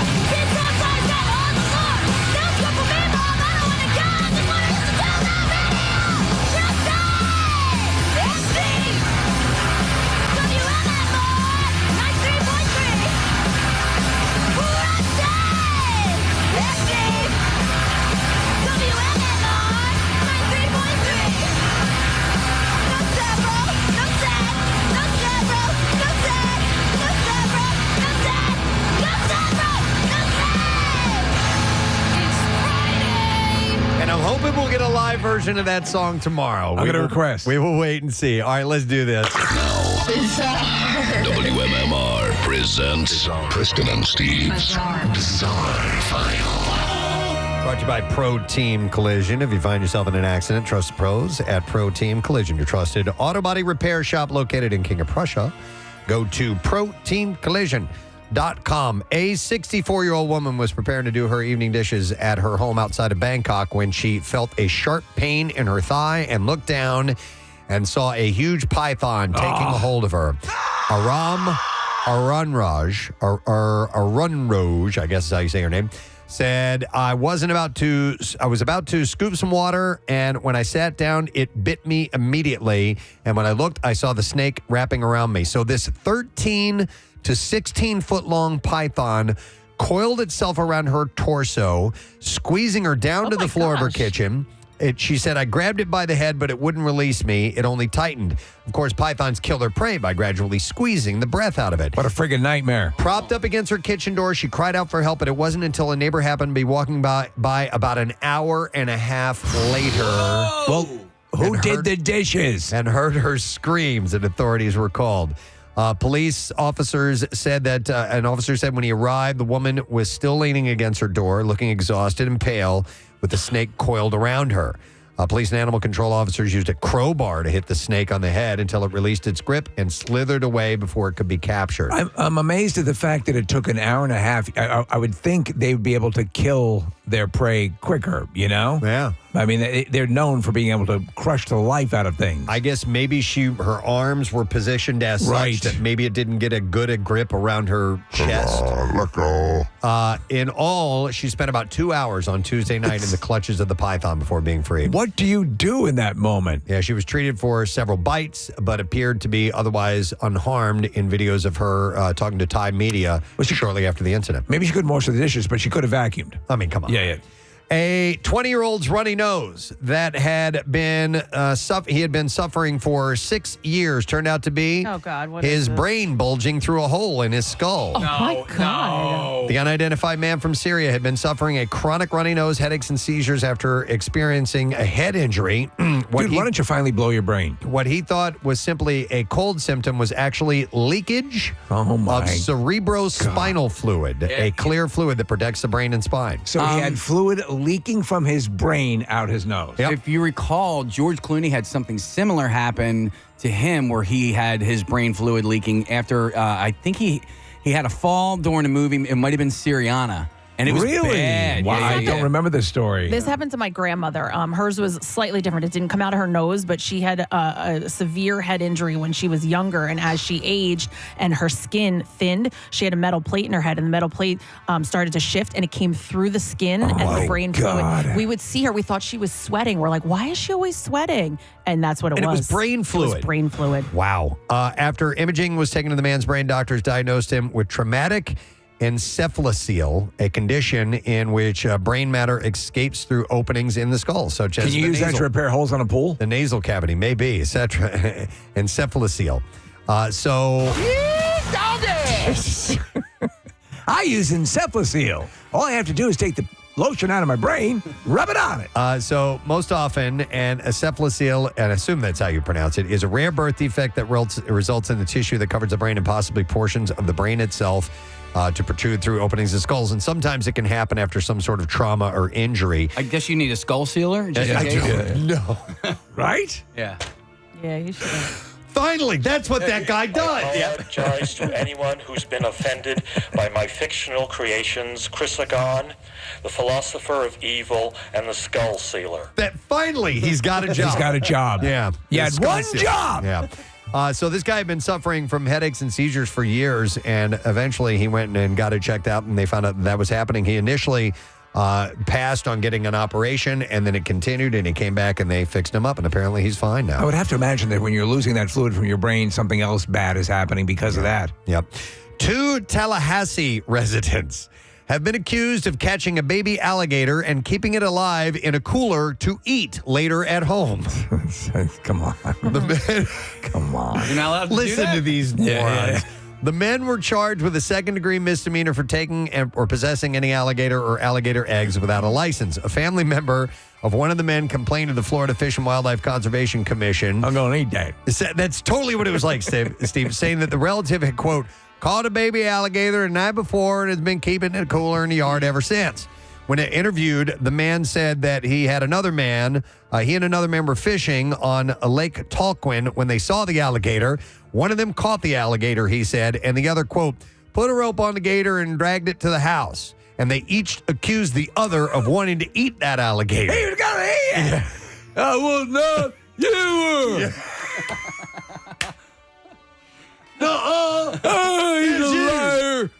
Because I taught him to eat an alligator one. Because both were in possession of the alligator at one point, both are being charged in the crime. All right, so you're eating an alligator raw. Do you start tail or do you start snout? I'd start somewhere in the middle, probably. Yeah. Oh. Yeah. You snap it in half. Or some, Crack it open. Okay. back meat or something like that. I don't know. All right, listen to this. A dookie-laden scandal has rocked the Oklahoma State Fair. It all started during what was dubbed as the Stinkin' Sentra competition. And that is where 4 contestants load themselves into a 2024 Nissan Sentra starting at 11 a.m. on Thursday of last week, knowing that they weren't allowed to leave with the exception of a bathroom break every 3 hours, and the remnants of any food eaten would have to remain in the car with them. And on Sunday, Brian Richmond was declared the winner. But runner-up Chris Deschner claimed that there was something stinky about how Richmond won the contest. On Facebook, Deschner dropped the knowledge that how Richmond allegedly scooped out a cup of poop from a porta potty and brought it into the car. Oh. Yeah. Essentially stinking Deschner out to claim the victory. Did the rules it is violate poop. that? Yeah. Did the rules violate that? According to Deschner, contest organizers admitted that rules were broken, but still declined to disqualify him. Well, then no, he broke the rules. Yeah, so I think he's got a case in this, right? Yeah. So Find we'll the best see. poop lawyer in town. I'll see if there's a follow-up to this down the road. All right, that's all we have time for. That is the last story in the Bizarre File for you this morning. Don't forget, you have about 3.5 minutes or so left to enter the word all right for our Good Money at Cash giveaway. So do that right now. The word is all right, and keep your ears peeled for a Metallica song sometime this morning because we have tickets to both of the shows to give away in May to the 10th caller when you hear it. We're going to take a break. We'll come back in just a moment. Our good friend Greg Warren, who's going to be at Soul Joel's, will be in our studio in just a sec. So stay there. We'll be right back.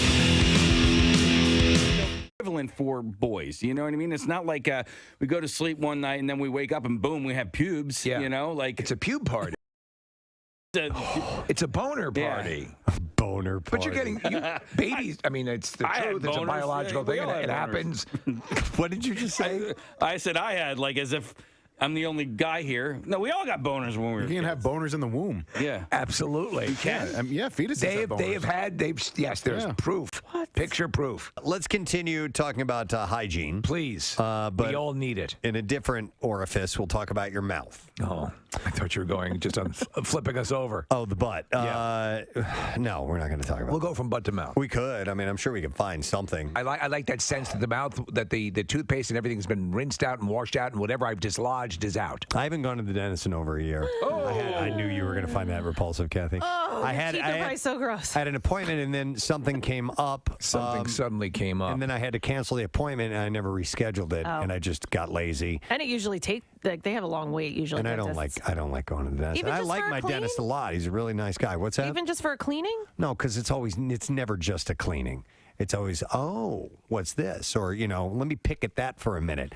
Or here, we need to take some more pictures. Shove these uncomfortable things in your mouth and bite down for a little while. Here, put these wax lips in. I hate that. I hate that. I hate the x-rays. Ugh. I love going because I don't have a lot of but I don't have because Kathy, they make when she compliments. smiles. She likes to go anywhere. Come in here quickly. Look at these beautiful teeth. It's not enough that she has a perfect vagina. No, I like the feeling that my teeth are that clean, as you can imagine. No kidding. You have beautiful teeth. Hey, Kathy has the perfect mouth, the perfect vagina. Do we assume that the other one is perfect too? I can only assume it, that her proctologist is doing backflips. Yeah, has anybody ever commented on your butthole? They've commented on every other orifice. Oh my in your body. God! Look at this thing. It's unbelievable. I like how you pointed at it when you told Red my butt. Did she? Yeah. My butthole? This? My butthole, Preston? Is that what you're talking about? My perfect butthole? We have to do something now. Oh. All right. It's a little thing that we put together that's going to involve you having to put on a blindfold because we have a mystery guest. Mystery guest! Okay. I love mystery guests. Perhaps the most mysterious mystery guest of ever. Really? Yes. We won't go any further than say that. You think he'll get it? I think so, yeah. All right. So we need you to put on your blindfold, please. All right, take those glasses off. All right, hang on. All righty. Yay. So. All right. So again, so one more time, repeat. All right. We're playing 100 questions. 215. No, 20 questions. 215-263 WMMR, the number, by the way. This is 20 questions for Preston, and it's questions 1 through 5, 6 through 10, 11 through 15, and 16 through 20. All right. And then not at all. All right. Is the person in the room now? No, in fact, if we could bring our mystery guest into the room. I am blindfolded.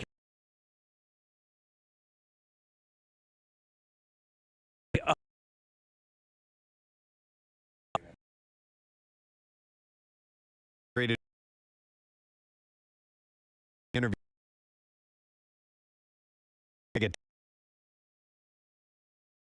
Here.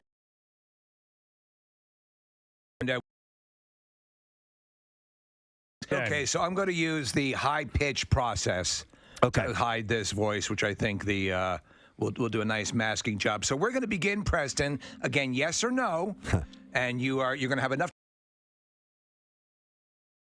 mystery guest. Have we ever met in person before? Do you live in and around the Philadelphia area? Yes. Okay. Are you a public figure? No. No. Oh, wow. Okay. Well, wait 1 second. Wait, was that Steve? That was Steve. With the processor obviously still on. People. Ask that question again. Are you a public figure? Yes. Okay. He's modest. His answer might have thrown you, and he is. How many questions is that? That's three. That's three questions. All right. So you're a man. Steve just said he, by the way, so I got that. Oh, man. Ooh, little one out of the way. Are you in... is your profession in journalism? Yes. Ah, okay. Do you appear regularly on television? Yes. All right, wait. That's 5 questions. Do you have a guest real quick? Yeah, I do. Okay. Matt O'Donnell. No. Wow, okay. All right. Did I get the wrong network and piss somebody off? No.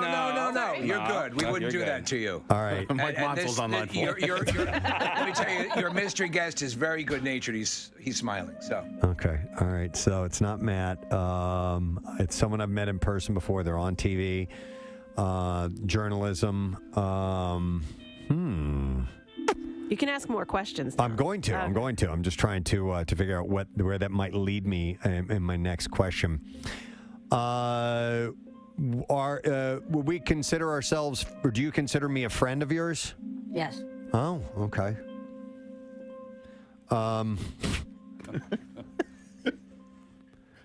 Are you from an island nation? Yes. It's Vi. It's okay, Emma, right? No! Oh, really? God, you're getting there so close. Oh man, who else? Who the hell else is from an island nation? You can think broader. This person may be, I think, more famous than you're thinking. Oh, wait a minute, Shane Victorino? No. All right. Good guess. That's together. Yeah.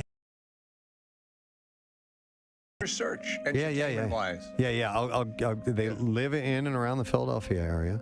Entertainment-wise, journalism, television, island. There are some people who do it all. Who do it all? No. Oh, okay. So, are you a musician? Yes. Oh. Wow. What's your name? No. You're a musician. Oh my God. I should know this, right? Okay. All right. Okay. Everyone here is smiling because once you know, okay. Yeah. Do we play your music on MMR? Yes. Wow. Do you play drums? Yes. Wow. And we're friends. We're considered friends. We're friends. This person's going to kill me. Are you black? Yes. And I still don't know who it is. What a waste of a question. Well, I'm trying to, More famous than I have been leading on to. We're considered friends. I mean, if I were to liken this person, I'm just going to give you a little help. Okay. It's kind of like a Swiss Army knife of capabilities here. This person's going to kill me. I thought you'd be better at this, Preston. Dude, I suck at this. I'm good at getting answers. All right, well, Apparently, I'm good at getting yes answers. You've got nothing I haven't but yeses. gotten any no answers yet. Honestly, which should kind of lead you to, oh my God. Oh, Steve. What? Some people texting in are starting to get it. Okay. Really? All right. Well, it's not Questlove because we're not friends. Yeah, that's true. And Another guess? I mean, another question. I guess. Yeah, but what's going to help narrow it down? That's the thing that I'm trying to. Maybe other Trying to get to. capabilities, other talents. Okay. Yeah, but what? Do you like to eat? Yes. All right. Do you cook? I mean, like, would people know you for your cooking? Yes. Really? Jesus, none of this is helping me.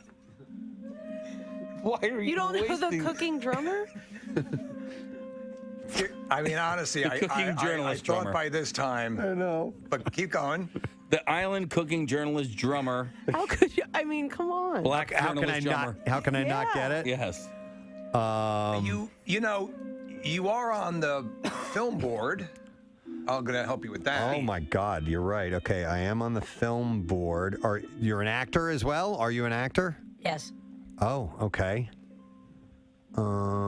Philadelphia actor, black drummer. You have 3 questions left, Russ. Really? Yeah. I'll give you another hint. It's the person who texted in Black Tommy Lee. That's wrong. It's not Black Tommy that Lee. helps Yeah. a lot. Acting. Dude, I'm drawing a blank. Are you giving up? No. Ask a few more.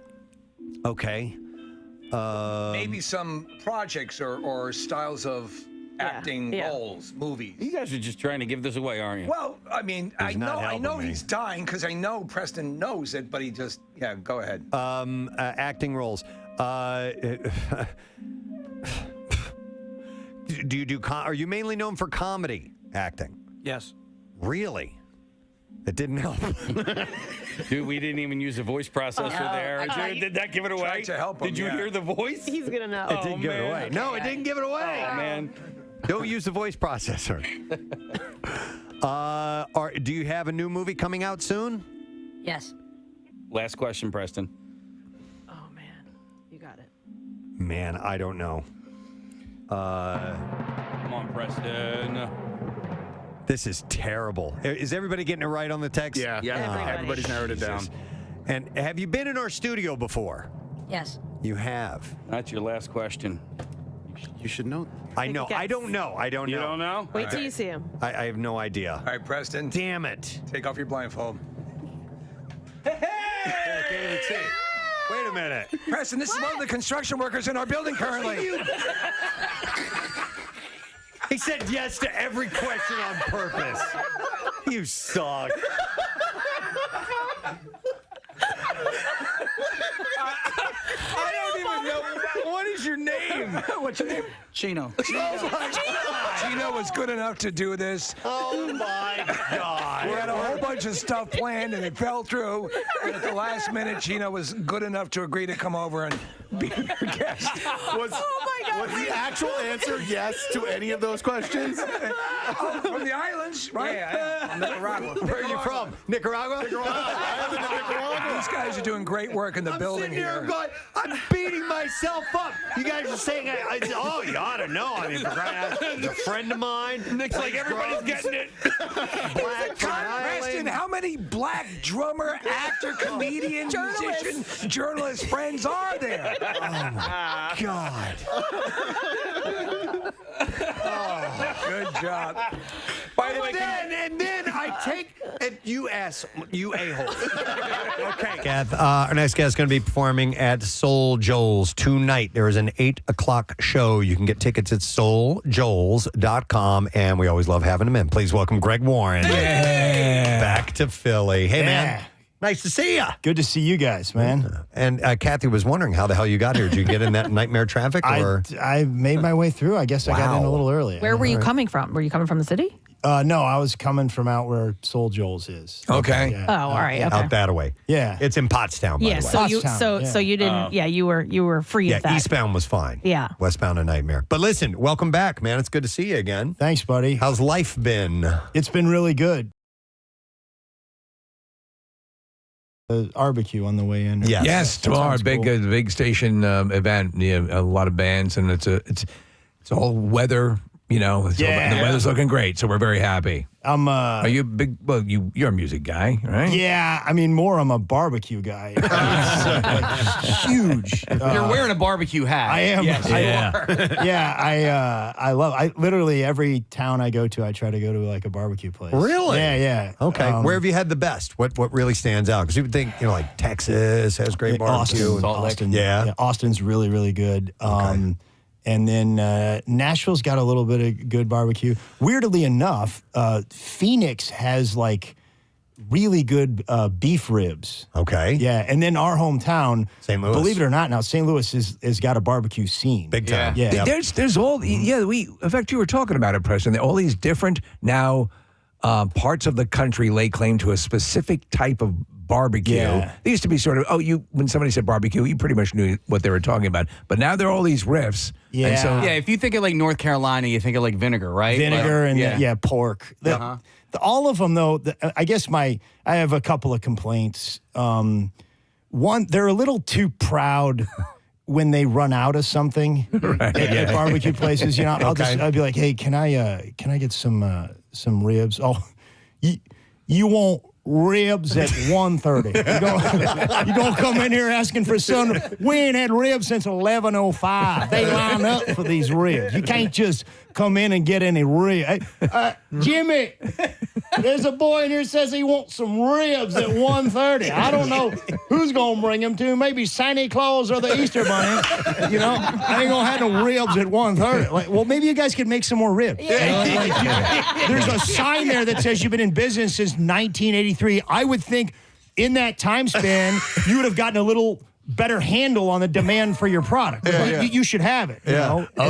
there's they're orchestrating that all the time. It's like, of course. When we run out, we sell out. Like, no, we're open from 11 to whenever we run out. How about 4? The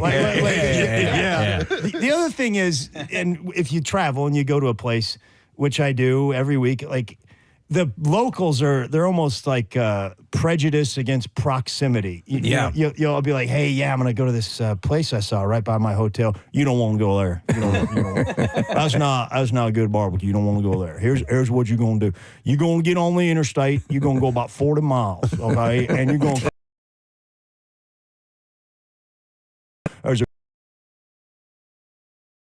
There's a man lives in a dirt hole. Now, he comes out of that hole every Friday morning with a brisket. Now, that's some barbecue right there. You get that. He don't take money. You got to give him baseball cards, but it's worth it right there for you. I will say, though, the dirtier the place, the more... I think the more delicious the barbecue is going to be. I think so. I'm going to ask you, have you ever gotten barbecue in Vegas? Because there's a place that I went to. It was on Diners, Drive-Ins, and Dives, and this place was called something like Road. It was, you know. I like it dirty. How's your own game, barbecuing game? Oh, terrible! Yeah, Really? Yeah. Yeah. I don't have a game really. Oh, okay. Yeah. You don't have a smoker or anything? I learned from my uncle when I was a kid, and I just sort of let it go, like everything else in my life. Abandon it. I'm going to start this and then stop it. Yeah. No, I don't finish it. Greg, you mentioned Nashville. You played.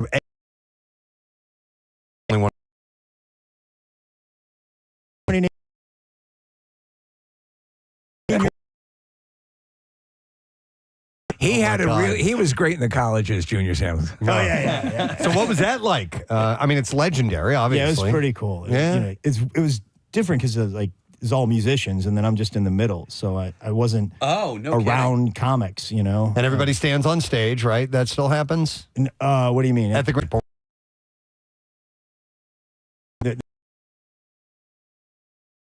There's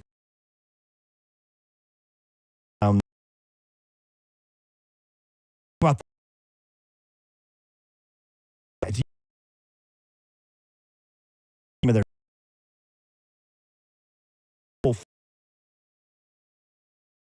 the run.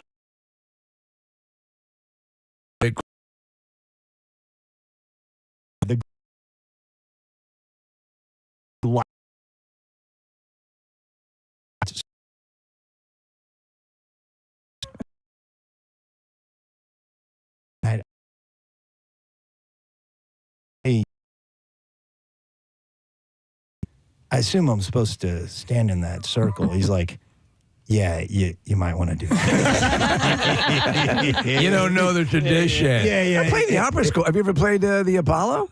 No.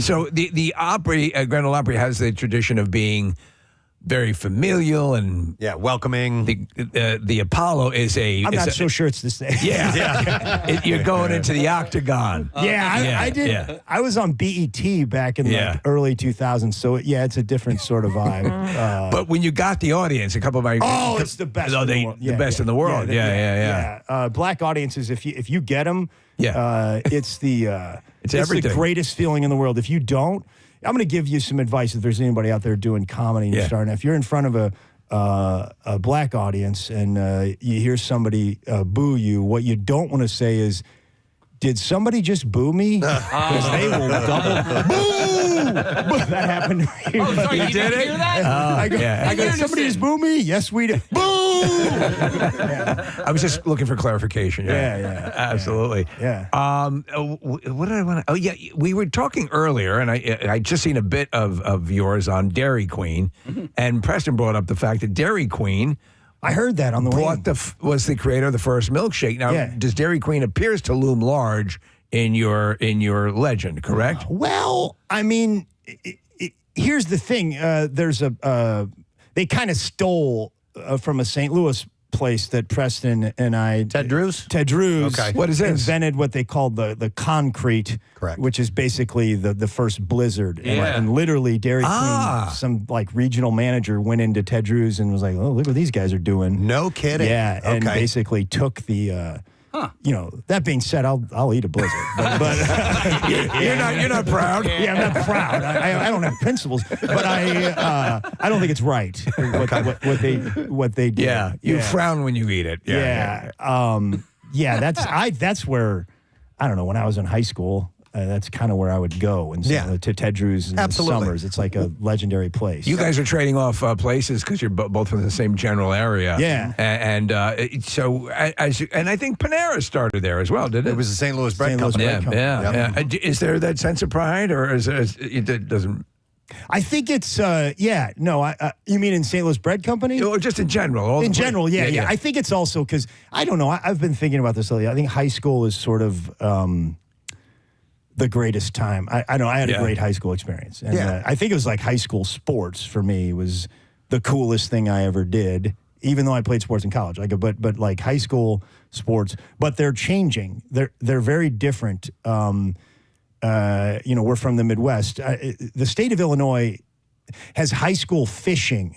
What? Yes. Really? Casey. High school They, fishing. they have teams like football. They play each other in fishing. Okay. Yeah, I'm not lying. You can look like it. And there's a Illinois State High School Fishing Championship, which means there's high school fishing coaches. And I'm guessing they were similar to the coaches that we had. Well, you boys embarrassed yourselves out there on that lake today. Hey, he's got his hook caught in a tree. Jansen pulled a shoe out of the lake. And Martin, you couldn't catch a fish in the seafood department of the grocery store. If I was a fish, I'd feel safer on every one of you. and if there's a high school fishing coach somewhere out there, there is an assistant high school fishing coach. And I've never wanted to meet somebody so bad in my life. Guys, we're going to have a tackle box inspection at 9 a.m. And you better have all your hooks and you better have all your lures or you're not going to get on that school bus. I can tell you that right now. Bobby Henderson, I found a half of a ham sandwich in your tackle box. That's not how a fisherman treats his equipment, son. You think Babe Winkleman has a half of a ham sandwich in his tackle box? Babe Winkleman. That's all I got, Coach. Back to you. Is Babe Winkleman a real person? He's a big time fan. Is he?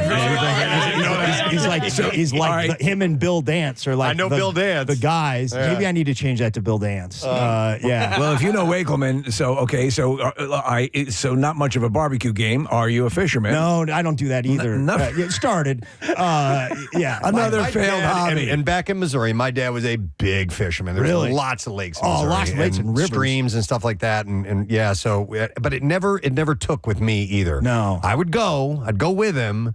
And we would have a decent time, but I was not way into it like he was. I mean, we'd put on the waders and the whole thing, and it was. Just really? Like, So did you go down in the Ozarks and stuff? Not fishing much in the Ozarks. We stayed out in just western St. Louis County and stuff like that. But, it was like a regular thing. But it never really took on me. You never joined the fishing team? No, I should have joined the fishing team. That would have been a whole new I thought we had a high school ping pong team, and I thought that was I out love there. that. Yeah. That I would have been into. Right, but the thing that I regret though was not.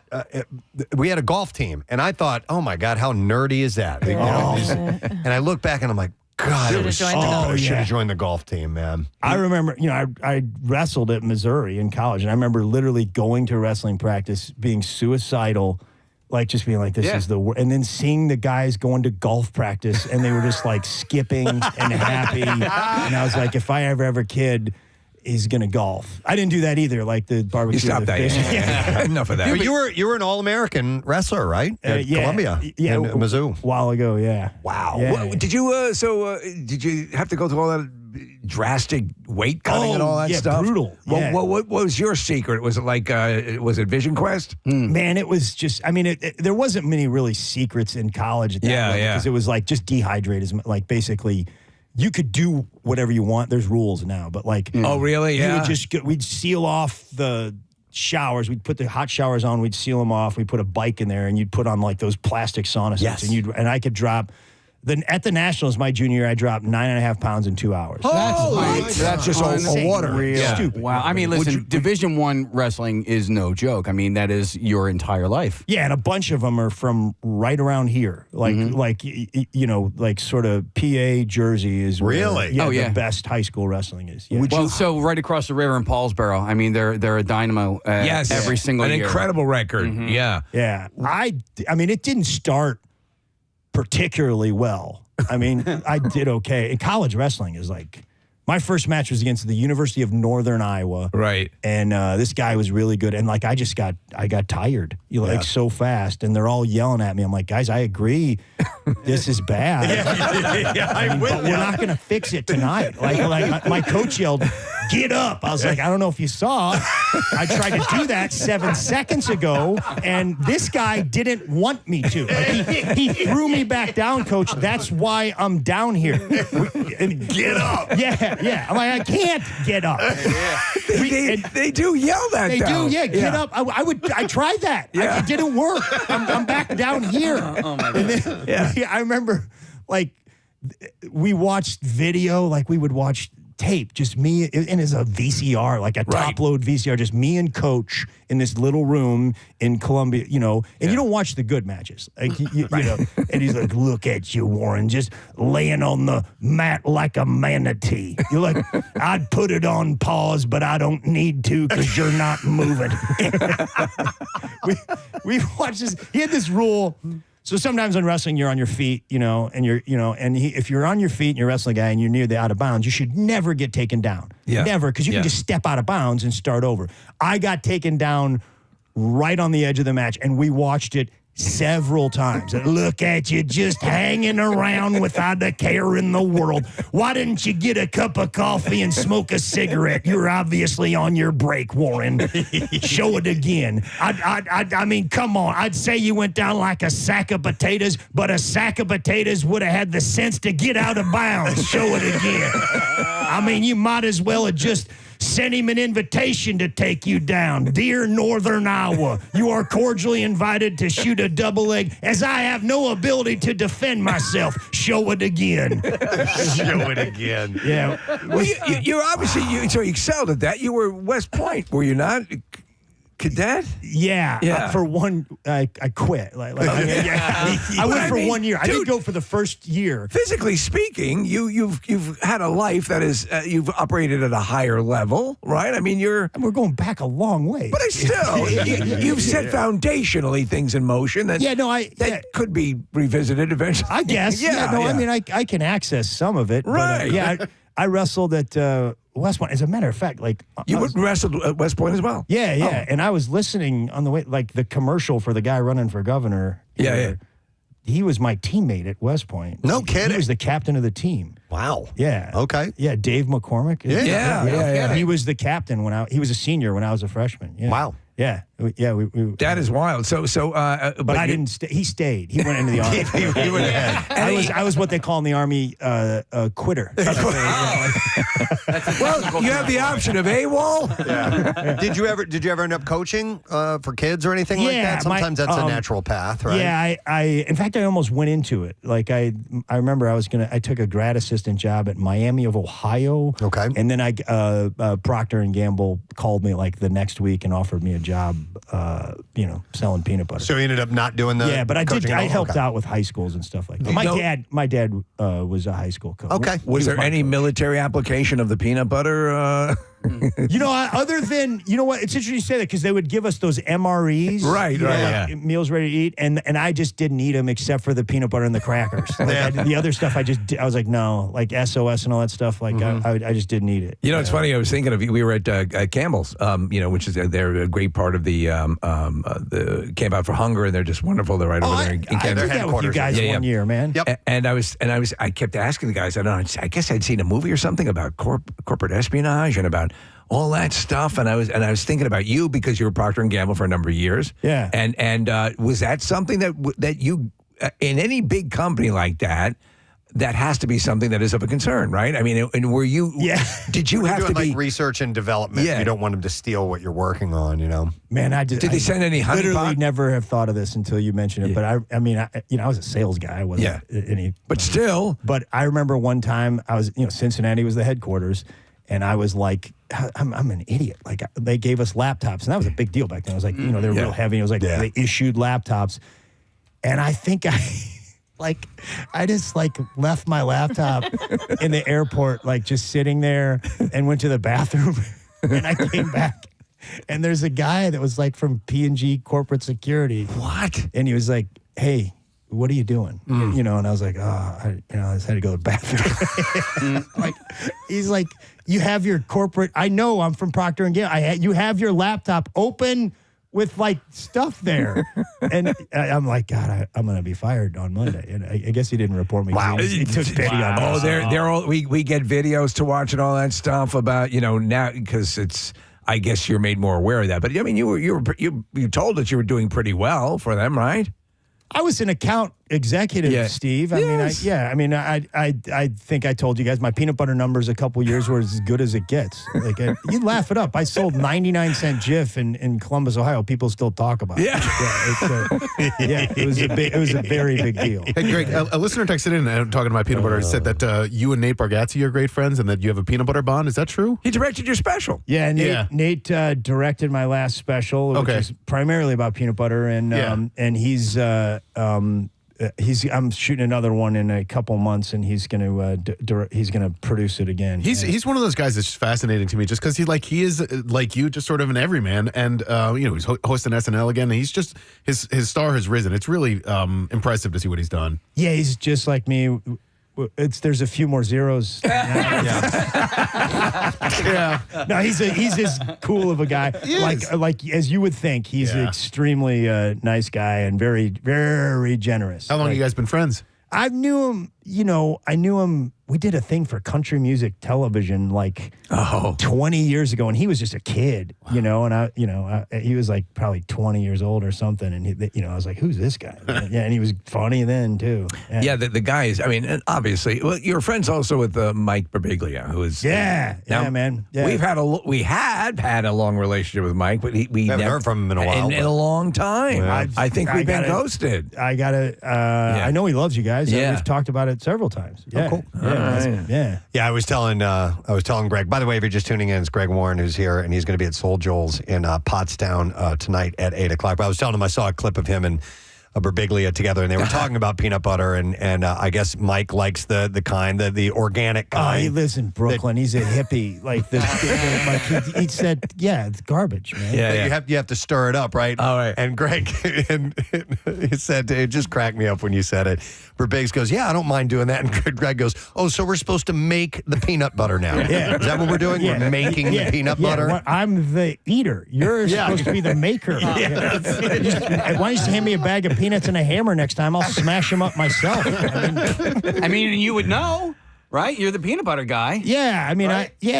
I sold it. I sold it. They didn't let me in on some of the manufacturing processes. Little molasses in Jif was the secret. I believe. A little You molasses. add a little molasses. No, to that's it? Or what- that's what makes it taste. Was that on the laptop? Really? Was that information on your laptop? If it was, then Cincinnati Airport knows about it. Everybody. I'm sure the Skippy guy was sitting right next to me while I was in the bathroom. Now, are you indeed, are you a fan of peanut butter? Yeah, man. all right. Yeah, but I mean Jif. Yeah, okay, Jif specifically. Specifically. Okay, Yeah, and yeah. do you... Very still loyal, still extremely loyal. And people ask me like, oh, you haven't worked there in 20 years. Like, why?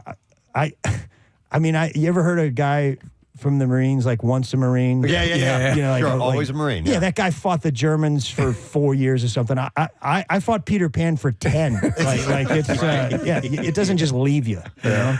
I see that. I was one of the websites looking, doing a little checking up and research on you and finding out all this sort of stuff.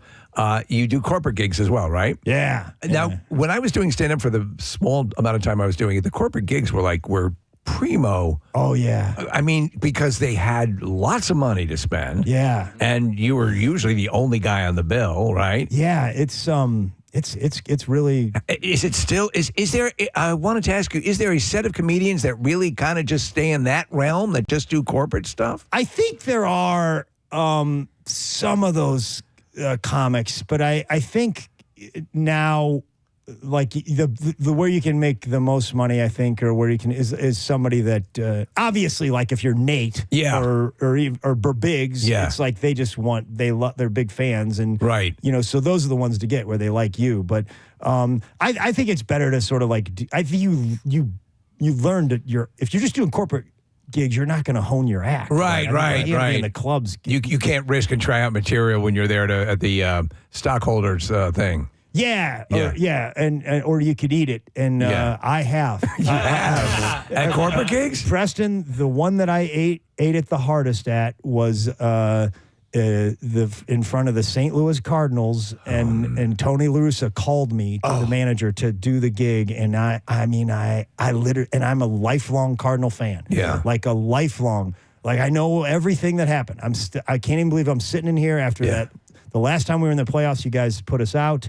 And so I literally was like, well, I'm going to do this gig and I'm going to kill. Yeah. And then they're going to probably let me in the clubhouse all the time. Yeah. And I'm just eating it hard. And I'm looking out there and I'm like, I can tell you the lifetime stats for 9 people that don't think I'm funny right now. Like, Oh, that hurts, man. Oh, man. it's brutal. It's just a bad night. Yeah. Wow. Yeah. And was that, because sometimes it can be you, and Sure. other times the crowd's just not right for what you're serving up that night. I think it's a little both. Like that was probably 10, 15 years ago, and I think I didn't go into it the right way. Were you a little starstruck? Was that part of it? Part of it, but Yeah. I think I was like a little trying to force it, and I think I came in a little strong, and it wasn't set up well. Like there was like kids running around getting autographs while I was there. Can't have that. And it wasn't the greatest intro. And it was sort of a tricky situation. But like today, I think I'd handle it a lot better. It cut to me in 3 weeks, just bombing.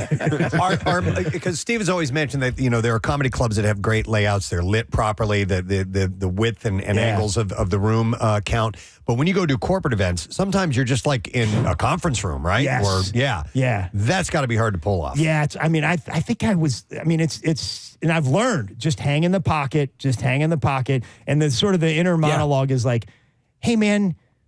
There's people that probably could do this a little better than me, but you're going to pay them so, like, good luck getting Jim Gaffigan and Brian Regan to do this. You're going to pay them $50,000 or $100,000. So you got me, and I'm I'm good at this. Like, I know I'm clean. I'm good at this. So I try to tell myself that. But I mean, yes, sometimes I did one. Not that long ago, it was 8:00 in the morning in a Holiday Inn conference room, and it was the prison guards of Nebraska or something like that. Wow. I was like, oh boy. Tough room. Yeah, and then, I mean, usually I'll get them.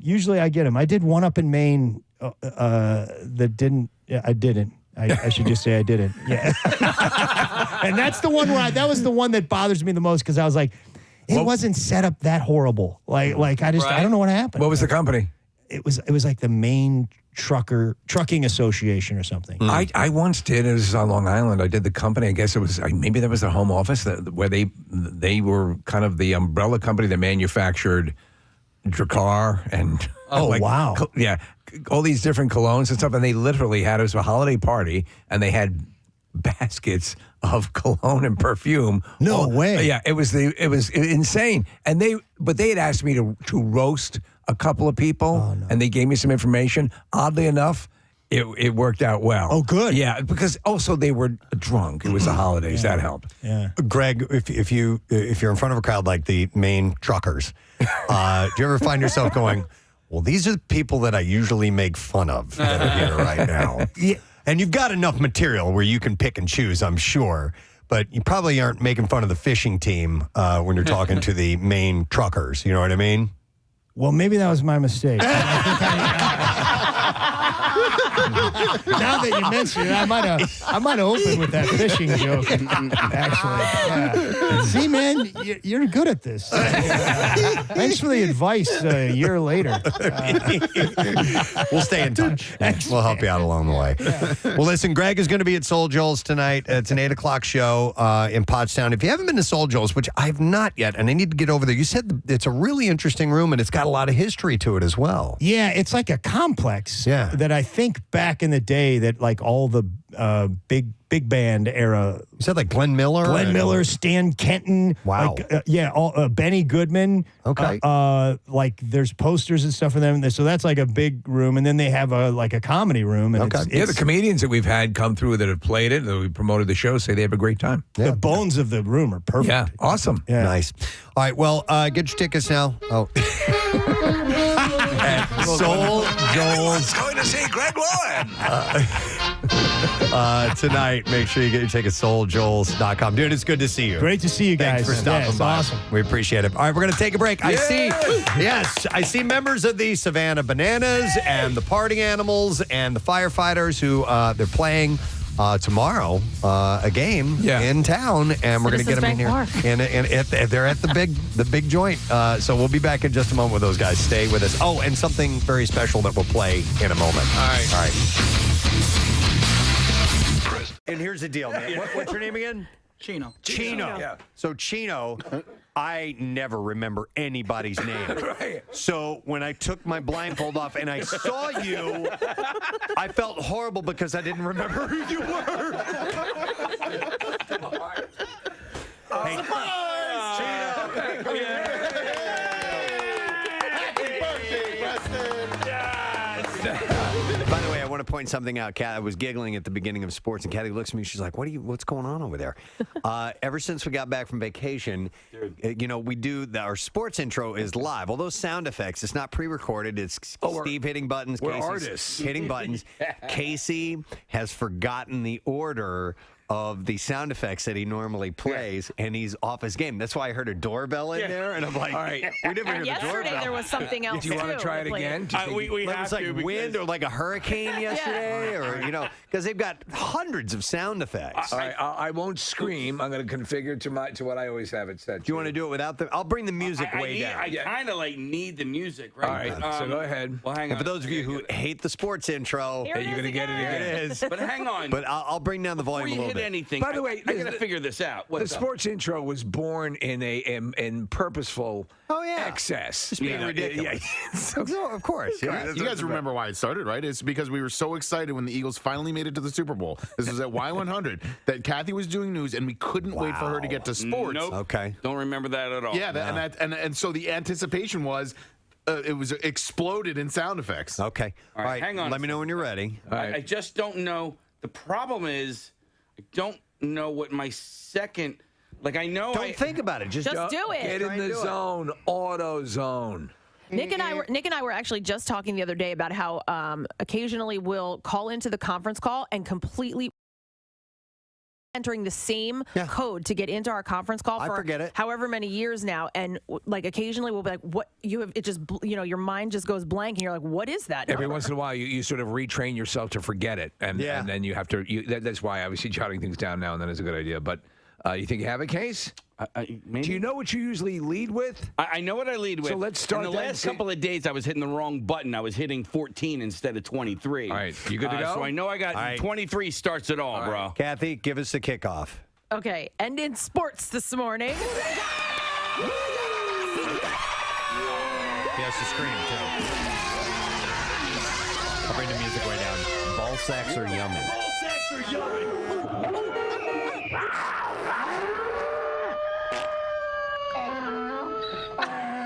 And the dolphin. There you go. That was it better. wasn't timed up. I had to pause my "What the f is that?" Oh, all right. Okay. I think the music helps with that. Sounded right. Yeah, Did it was sound right? A little better, yeah. I couldn't remember if I do farts or not. No, I don't think you do. I don't think No, you there do. are no farts. No, It would ruin the sanctity of the sports intro. That would ruin it. Talking about the pride of Philadelphia here. So we gotta Farts get it appear right. in the music news. Yeah, You know what it is? What is it? Wrong page? No. So I hit this, and then I start with that. I killed it! There you go. All right. I start with that. I tell you what, that sounded closer than it sounded for the past couple of days. I agree. Yeah. I agree. Okay. Shut up. Game of Thrones star Sophie Turner tells Dr. Phil on his podcast, Fill in the Blanks. Oh, my God. Phil. How about Phil McCracken? In the blanks. That she got so much hate mail on social media, she actually considered suicide. She said, "It's weird. I say that I wasn't very depressed when I was younger, but I used to think about suicide a lot when I was younger, and I don't know why, though. Maybe it's just a weird fascination I used to have, but yeah, I used to think about it. And I probably considered suicide after doing Fill the Blanks in. She said, I don't think I ever would have gone through with it, and I don't know. By the way, Sophie Turner on Game of Thrones, as the series has progressed, she's gotten more beautiful along the way, and now because they're dressing her different, and she is regal, and she has a little more attitude. And May I say eyes something? are just so gorgeously blue, and that red hair, she's stunning. I'd say the same about you. Oh, thank you. As the show's progressed, you've gotten more beautiful. Thank you, sir. You know what, Steve, you're right. Absolutely. That I've gotten more beautiful? You have. Thanks, man. No doubt. Then, no. Let's do one more story. Wrap it up. Okay, we'll end with this one. While Hellboy hasn't set the box office on fire, it tanked with only $12 million in its opening weekend. One of its stars, Mila Jovovich, is still loving it, and she shared her thoughts on social media, writing in part, All I'm going to say before going to bed is this. All my raddest film. Oh, Jesus, man. Why is it happening? Why is it happening? What the hell is that? Is that Hydra? I don't know. I unlocked my phone. And what was it? It was Ghosts of the Forest, Trey Anastasio's new band. All right, well, that's cool. Yeah, I didn't hit play. I just... it's a freaking Face ID, okay? So you just looked at it? I don't know if I swiped up, but it just started playing music. Preston, I was more interested in what you were saying. So, according to a new survey presented by the Water Quality and Health Council, 51% of Americans reported using a swimming pool as a communal bathtub, using the pool as an alternative to showering or rinsing off after engaging in exercise or yard work or whatever it may be. Even though 64% of Americans know that pool chemicals don't eliminate the need to shower, people continue to do it anyway. By the way, the survey comes as experts from the council, the U.S. Centers for Disease Control and Prevention, and, which I didn't know existed, the Pool and Hot Tub Alliance. Oh, that's great. That's what Darth Vader faces off in the second movie. Work to educate the public on healthy and safe swimming. We shall crush the Pool Alliance. Yes, my name is Mortimer Sanchez, and I'm with the Pool Alliance. And we think you're a bad leader. The survey also revealed... I don't care. The survey also revealed that 24% of Americans would go into a pool within 1 hour of having diarrhea. See, that's now listen. Yes, that's why public pools are just not my thing. Spend However, all day on the toilet. You know what I need to do? I need to take a swim. get some of that residual out. To check the chlorine and pH levels for a personal public pool, the council is offering free pool test kits through its 15th annual Healthy Pools campaign on its website. This is the Alliance. This is the Pool and Hot Tub Alliance. Did you mention in this story, Preston, particular sunblocks affecting... I didn't mention You this. may Okay. go into the pool now. Peter Cushing. Moff Tarkin. This is the finest pool you'll ever swim in. What were you saying, Nick? Sunscreens? Yeah, the reason that I bring it up is that I went on a snorkel, not a scuba, Snookles or a snorkel, but a snorkel. It's the latest craze that's sweeping the beaches of America. Snookling. Get some Beach Boys. Yes. Yeah, that'd be Going great. outside, hanging tan, snookling all day long. Serpent USA, please. Oh, sorry. I know what the snookle is, if I may suggest. At the snookle. Oh my God. Ladies and gentlemen. Snookle USA. Like California. I'm such an idiot.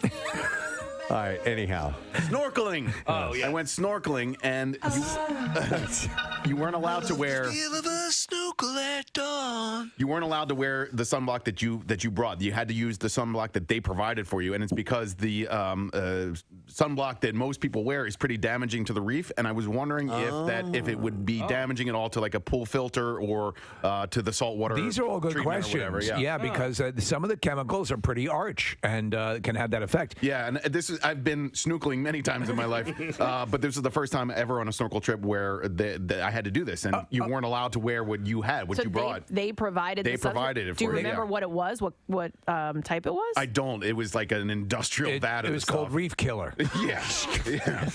Reef Killer sunblock. A snookle, by the way, as you're snorkeling, has a second tube that goes up back onto the beach so that someone could load M&Ms into them so that you can eat. You're hungry. So that's what a snorkel Right, a is? snookle is a second food tube. Okay. So that you can swim longer. Everybody wins. That's great. They do have snuba. Snuba. Snuba is legit. I've heard of that, yeah. Snuba. Apparently, Yeah. snorkel is legit as well. you kidding me? No, I'm serious. If you can swim, you can snorkel. Yeah, he's absolutely right. Snorkel offers shallow dives.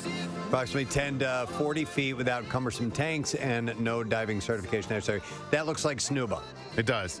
So what a hose, what right? they do is, well, yeah, they have a floating tank that stays above the water, and you basically take the regulator down, and it's a long tube, a long hose that you can breathe in. We're getting ready to get recertified or to go into a refresher course for scuba to get set for our vacation. So I'm looking forward to it. But I'll ask about snorkel. Yeah. But you did get your first job from an internship, right? I did. KSAN? At KSAN in San Francisco, yeah. As a jock? Well, even when I was a jock, I was only part-time. Oh, couldn't they change format? Yeah, and then in my last year, it switched to country and western, which was just ghastly. And what was your name again for that? Will Robertson. I couldn't give. I was so. You just couldn't. My first name is William, but none of the kids in my family ever went by their first name. My middle name is Pierre, and we've always gone by our middle names in my family for whatever bizarre reason. And so I said, I can't. This is such a vile thing they've done. I can't give them my name, but I got to keep my paltry weekend air shift. So, but the records were much shorter. It was hard to go to the bathroom. Yes, they're 3-minute records. Country songs are short.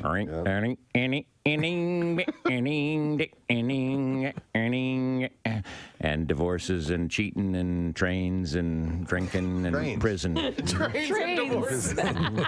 Cheating on trains. Yeah. I mean, some themes that go through. Now I actually got to like a lot of the music too, but it was here comes another 5 songs in country stereo. Yeah. Yeah, that's country stereo. That was the tagline? Country stereo. Something like that. Yeah. And then they had this horrible jingles. The spirit of the West is alive and well, and living in Contra Costa County, and living in Marin County, and living in Sonoma County. Name all the counties. They name all the counties. Oh my God! We all got us a story there, Presbo. Yeah, we do. And now decades, one station. Yeah. I've only been at 2 stations. That's wild. So Will Robertson and Kenny, what was his name? Who, me? Yeah. Kenny Knight. Kenny Knight. Yeah, but when I worked at a country station I did weekends. It was down the hall, and they needed a part-timer, and I did whatever I could to be in the radio business. I was Kenny Big Rig Rider. Kenny Big Rig Rider. Big Rig Rider. Yeah. We got to get us a morning show with Will Robertson and Kenny Big Rig Rider. That's a good team up. Hell right there. yeah. I like And it. then I went by Don Imus.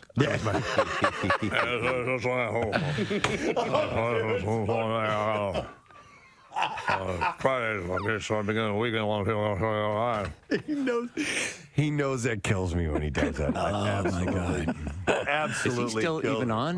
He retired. Okay. He retired. He's a legend, bona fide legend, but towards the end there, it's a little crazy. Total unintelligible. It's Amish in the morning. I got a movie work coming a little later on. Reverend Billy Hard. Who's wore those cowboy hats too? When I see him on TV. I mean, with the headphones, cowboy hat. He did? Yeah, on the side. No, they hung underneath. Were they underneath? Okay. Yeah, it's a good look. Action News says when they arrived, they saw 2 officers from the 24th District attempting to arrest an unruly teenager. While that was happening, another person showed up and tried to antagonize the person being arrested. That person was told several times by police to back up, but instead they pulled out a cell phone and got in between the officers to yell at the guy being arrested. After a supervisor arrived on the scene and tried to get the person to step away, the man tried to provoke officers into a fight. That's what you were talking about. I was Casey, just telling you guys. On, This guy is such an a-hole. He's yelling at the cops. Don't touch me. Don't touch me. But he's getting as close to them as possible. The cops aren't touching him at all. Yeah. And he is the one that's walking towards them. He's the aggressor. Oh, my. Yeah. And he got arrested, and he's in the middle of the street, and the cops are saying, you got to get out of the street. He's like, no, I don't. Like, Yes, you do. Yes, you do. You're in the middle of the street, you effing a-hole. Well, technically, that's jaywalking, so you can be cited right there for that. Well, he got arrested for being an idiot anyway. He did, yeah. So then he used profanity to tell a supervisor showed up on the scene as well. They called for backup, and he told the supervisor that he was really ugly. Yeah. You're really ugly. Oh, he was ugly. If you don't watch out, I'm going to grab your wrist. So he says, who you wife? Damn. You guys are so mean. Whatever. He's going to squeeze it really hard, though. Yeah. I'm moving on. Okay, move on. Who you wife, Dan?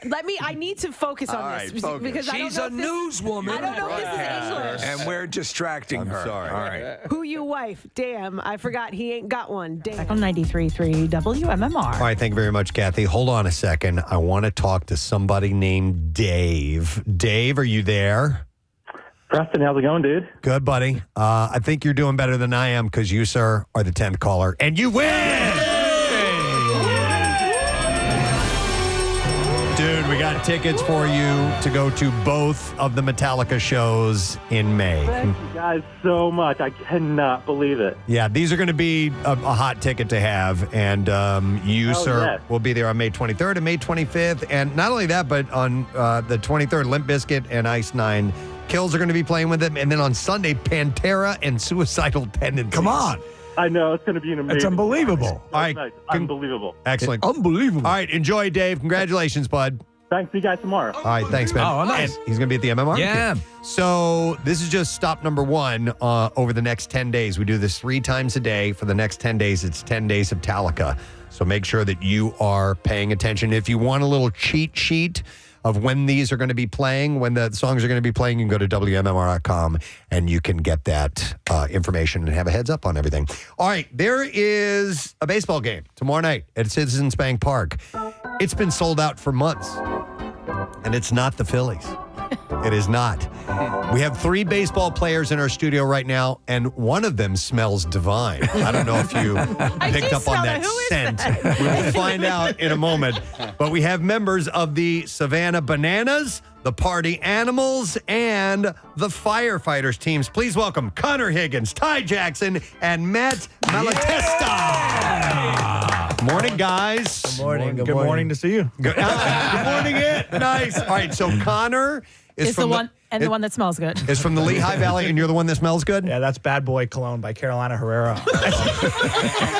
Bad boy. All right. Works 100% of the time, 60% of the time. So we have Connor from the Lehigh Valley. We have Matt, who is plays for the Firefighters, and you're from Doylestown. That's correct, yes. Excellent. And then we have Ty, who plays for the Savannah Bananas. And Ty, where are you from? Jacksonville, Florida. Jacksonville, Florida. There you go. All right. So let me, for those who may not be familiar with the Savannah Bananas phenomenon.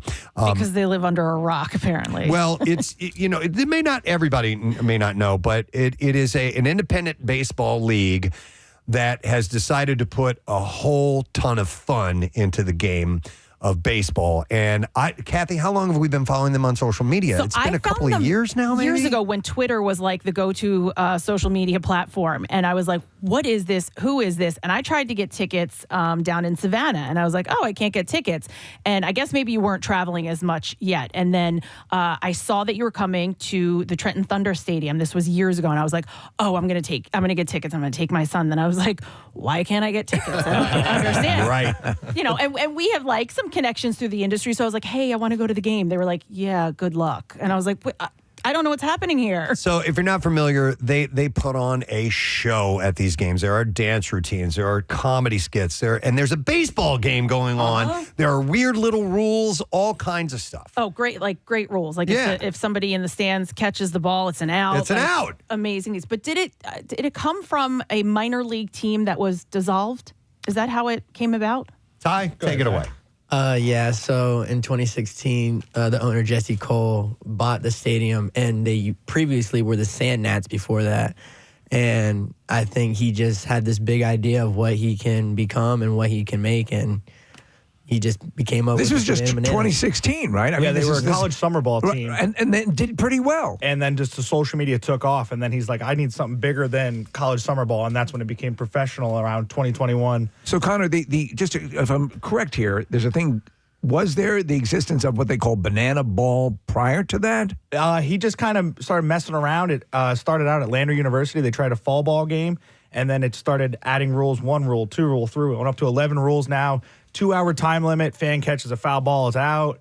There's no walk. It's a ball 4 sprint. So it just kind of kept graduating over the years. And now it's up to 11 rules with fans can review a play if they don't like the call at first base, out or safe. So, yeah. That is wild. How do the fans get to make the call? Is it So crowd they applause? pick one fan and they give him kind of a confetti popper. If there's like a close play or stolen base, they'll pop it and then they'll go to a 60-second review on the scoreboard. Oh, that's great. I know that the powers that be don't care for the comparison to the Harlem Globetrotters, but it's the most It's the most linear for people to understand. To understand that it's a show as well as a game that's going on.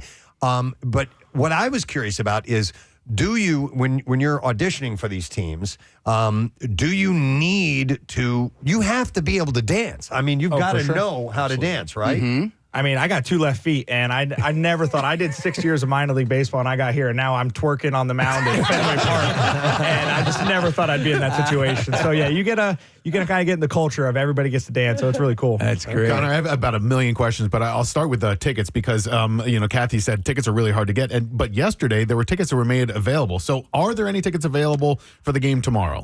No, there is not. Okay, and the wait list for tickets just reached 3 million people just to get tickets. Yeah, I think even Fenway Park alone, the wait list was at 250,000 just to get tickets back at that game in June. So for future games, if and when you guys come back to Philly, how do people get tickets? You got to sign up for a lottery. It's a lottery system, and that usually. So I sold about 100 tickets, but I had people commit back in December for this game in September. Someone could have had a baby in that time. Yeah. This is what they do for the Masters. Yeah. Okay, for the Masters golf tournament that you have to get in a lottery. All right. Well, you can buy tickets. I have a different question, but now I want to ask this: like, how hard is it?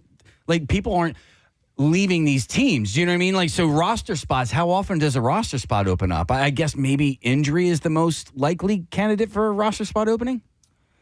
So Jesse's trying to grow the league, and injuries are something that happens, and they always have guys on the radar. There's a number of qualities to make this team. Personality, you got to be an awesome baller, and you got to stand out, be a great teammate, and be fans first. And to have those qualities, it's, you're down. There is a down, exactly. Yeah, but you're legitimately that you have to be sort of a Swiss Army knife of attributes because you can't be a lame, comedically you have to have some chops too. You have to know the timing, but you're not getting there. You've got, as you said, you've got to be able to play ball. Yeah, and deliver on that. This is pretty great. So I had an idea for a rule change. All about it. So this is good. This is really good. Every even inning, right? So the second, fourth, sixth, and eighth inning, you run the bases backwards, meaning third base then becomes first base, and then you got to run backwards, because I always thought it was an unfair advantage for the left-handed hitters to be that close to the bag. So you know what I'm saying? So now I agree. That would be definitely make it interesting, especially as a reliever and you coming in an even inning and you're going to cover the bag and he's running to third base. I mean, that'd be very interesting. Take it out for a test spin. Absolutely. Connor and Matt, you guys are both pitchers? Yes. And Ty, what's your position? Outfield. Outfield. Are you by chance the person that does the backflip and catches the ball? Not at all. But you supposedly have a whole arsenal of dance moves, right? Oh, yeah. And when it comes to dancing, you're one of the best, correct? Oh, yeah. I'll dance my butt off. This guy can hit for us with the best of them. Ty, I've been a fan for a long time, and I love what you guys do. And my wife and I were sitting at home a few months ago, and we were just there was nothing on TV to watch. We flipped on YouTube, and the game in Houston was on. They were streaming live on YouTube, and we got completely sucked into it. It was such a fascinating game to watch from beginning to end. But Roy Oswalt showed up. Roger Clemens came out and pitched. What was it like? Was that the first game you guys had ever played in a major league park? It was the first game in the Major League Park, but I wasn't there. These two. Ty was still in college. Yeah. But no, that was insane to see Roger Clemens give up a 5 spot to the Party Animals. He comes in the dugout. He's like, you guys can really hit. I didn't know what to expect. He gave up a home run off the train track at Minute Maid. Yeah. Roy Oswalt came in and threw a 3-2 changeup and struck out our catcher. It was a pretty cool experience. That was the biggest crowd until this Saturday, which will be the biggest crowd in Banana Ball history. I think what caught me the most about that game in Houston was the ability of the ball players to play ball. Like, yes, it's entertaining. And yes, it's a lot of fun, and the dancing, like the hijinks happen too, of course, and it makes it entertaining. But man, you guys are really great ball players. So I want to know each of you, like your history in professional ball. Connor, you ended up playing AAA? Yeah, but first I wanted to shout out Parkland High School in Allentown. Went to Parkland High School, then I went to Arizona State for 3 years, and then I did 6 years with the Los Angeles Angels organization. Wow. Ty? Yeah, so I just graduated in May, and I went to a JUCO, East Georgia State College, and then I went to Florida A&M. And I graduated in May, and then they asked me to come back. Wow. I came back. So. There you go. How about you, Matt? I went to Archbishop Wood for 3 years, transferred to Southern Regional in Manahawkin. After that, I went to Ocean County College in Toms River. Went down to South Carolina, played some ball, and it's Savannah Bananas reached out about 30 minutes later. So wow, it's pretty amazing.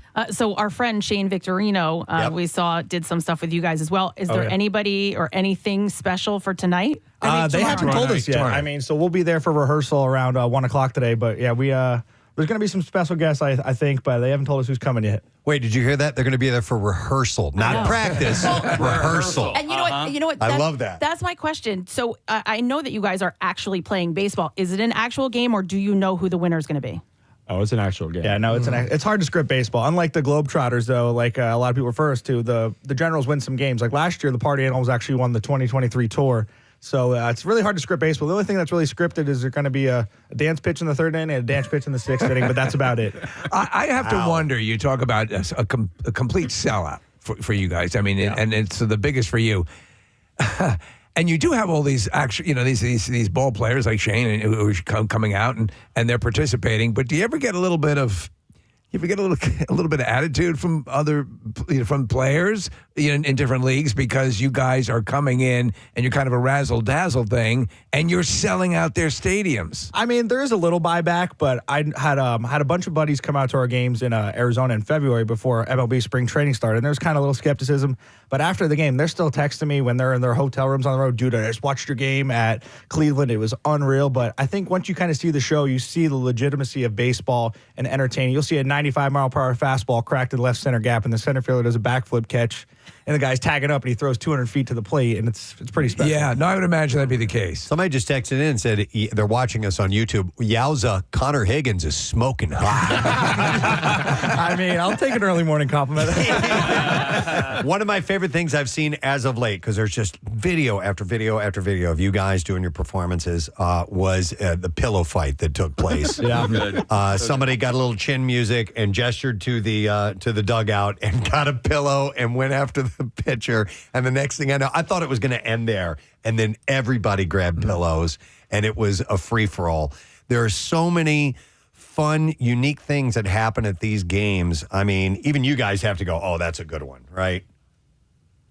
Oh, yeah. They're all nodding. Yeah.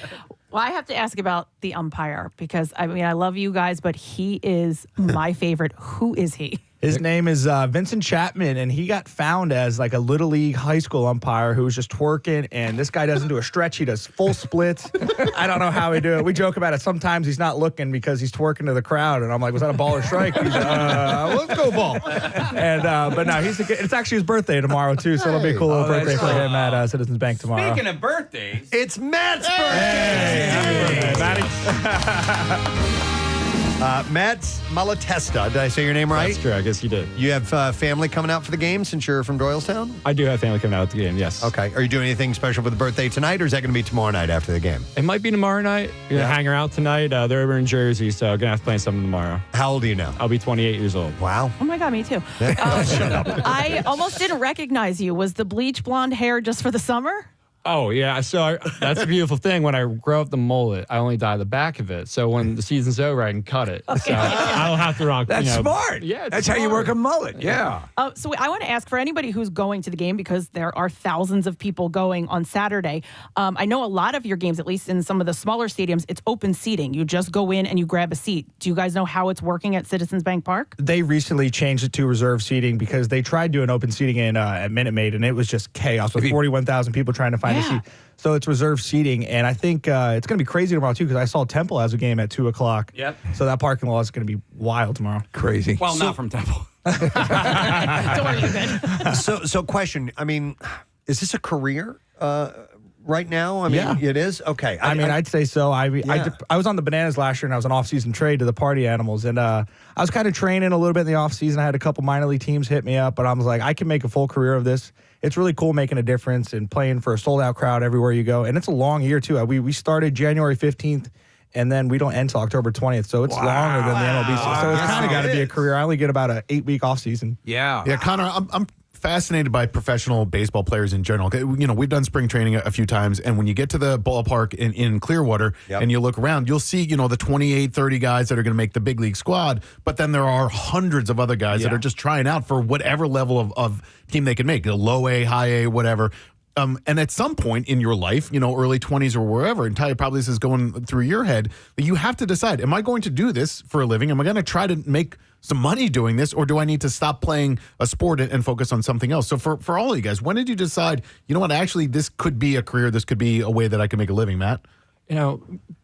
Doing this as my first job out of college, it was something to stick with, and seeing so many interns and workers go through the Bananas organization and gain experience. It's a front class seat to, watching an incredible business grow and being a part of the organization and just seeing it. It's been eye opening. So knowing that and seeing it grow, it's been a career path because I know that it's just going to keep getting bigger and bigger, as we all can see. I would have to imagine also injury. While you're talking about injury, you're legit playing, but you're not. I mean, to Casey's point earlier, everyone seems to stay with it. So, has there been a career-ending injury that has occurred in the Bananas? We don't talk about those injuries right now, but we do have two incredible trainers that are full staff, and we absolutely love them. They take care of us, and they always make sure we're good. All right, excellent. So there's like a whole party to this. It's. I mean, obviously the main highlight is the game, but I mean, before the game, after the game, I know you guys have like I forget what their name, the Savannah Banana band that plays, and I think is it your third base coach? I don't know. I saw him dancing and doing backflips in the parking lot, Maceo? And it was incredible. So it's like people want to get there early for this. Oh, absolutely. I mean, Maceo alone, if you're sitting down the first base line or the third base line, whatever box he chooses coach out of, you have a front row seat to an incredible dancer. And by the way, he takes his shirt off. He's ripped, does backflips. He's incredible. By the way, Matt, here's a text came in. It says, I'm so excited for this interview. I had Matt Malatesta in my after-school program when he was in elementary school. My husband was his head teacher in elementary school. That's from Tony Foster. Oh, I love Mr. Foster. Oh, Pillow Polo. I went to game in elementary school, and I remember Mr. Foster. He was my favorite teacher. And if I could see him today, I would go up to him right now and give him a big old hug. Both those people are amazing. What do they give you in the way of comp tickets to give to friends and family? So for minor league parks, they'll give us 2, and then big league parks, they give 4. Okay. But there's a couple special occasions where I'll give you some more. So I chose this one as my hometown, so I got about 100 people coming tomorrow. Whoa. Wow. Nice. Ty, for those who don't know the league, what is it? How many teams are there? How do you guys handle the roster and playing other teams and things? Do you know that information? Yeah. So right now there's 3 teams. Okay. In the future, whatever Jesse Cole has in mind. I know he has some stuff in mind. So that's our owner, Jesse Cole. Yeah, we can't classify that yet, I guess. All right, it's classified information, but it's going to expand. It's got to. The success of this is just too big. These are all, you talk about, the different editions, and 2016 and stuff is being added, it's incredibly recent, some major changes to it. So obviously it's an evolutionary period here. I wanted to ask you, of the rules, of the 11 that are, we're currently up to 11, which one do each of you hate the most? Ooh, that's a good one. I would probably say, as a pitcher, the one I hate the most is a ball 4 sprint, because sometimes walks turn into doubles, and you're about a pitcher away too from losing the inning. Because all right, how does it work?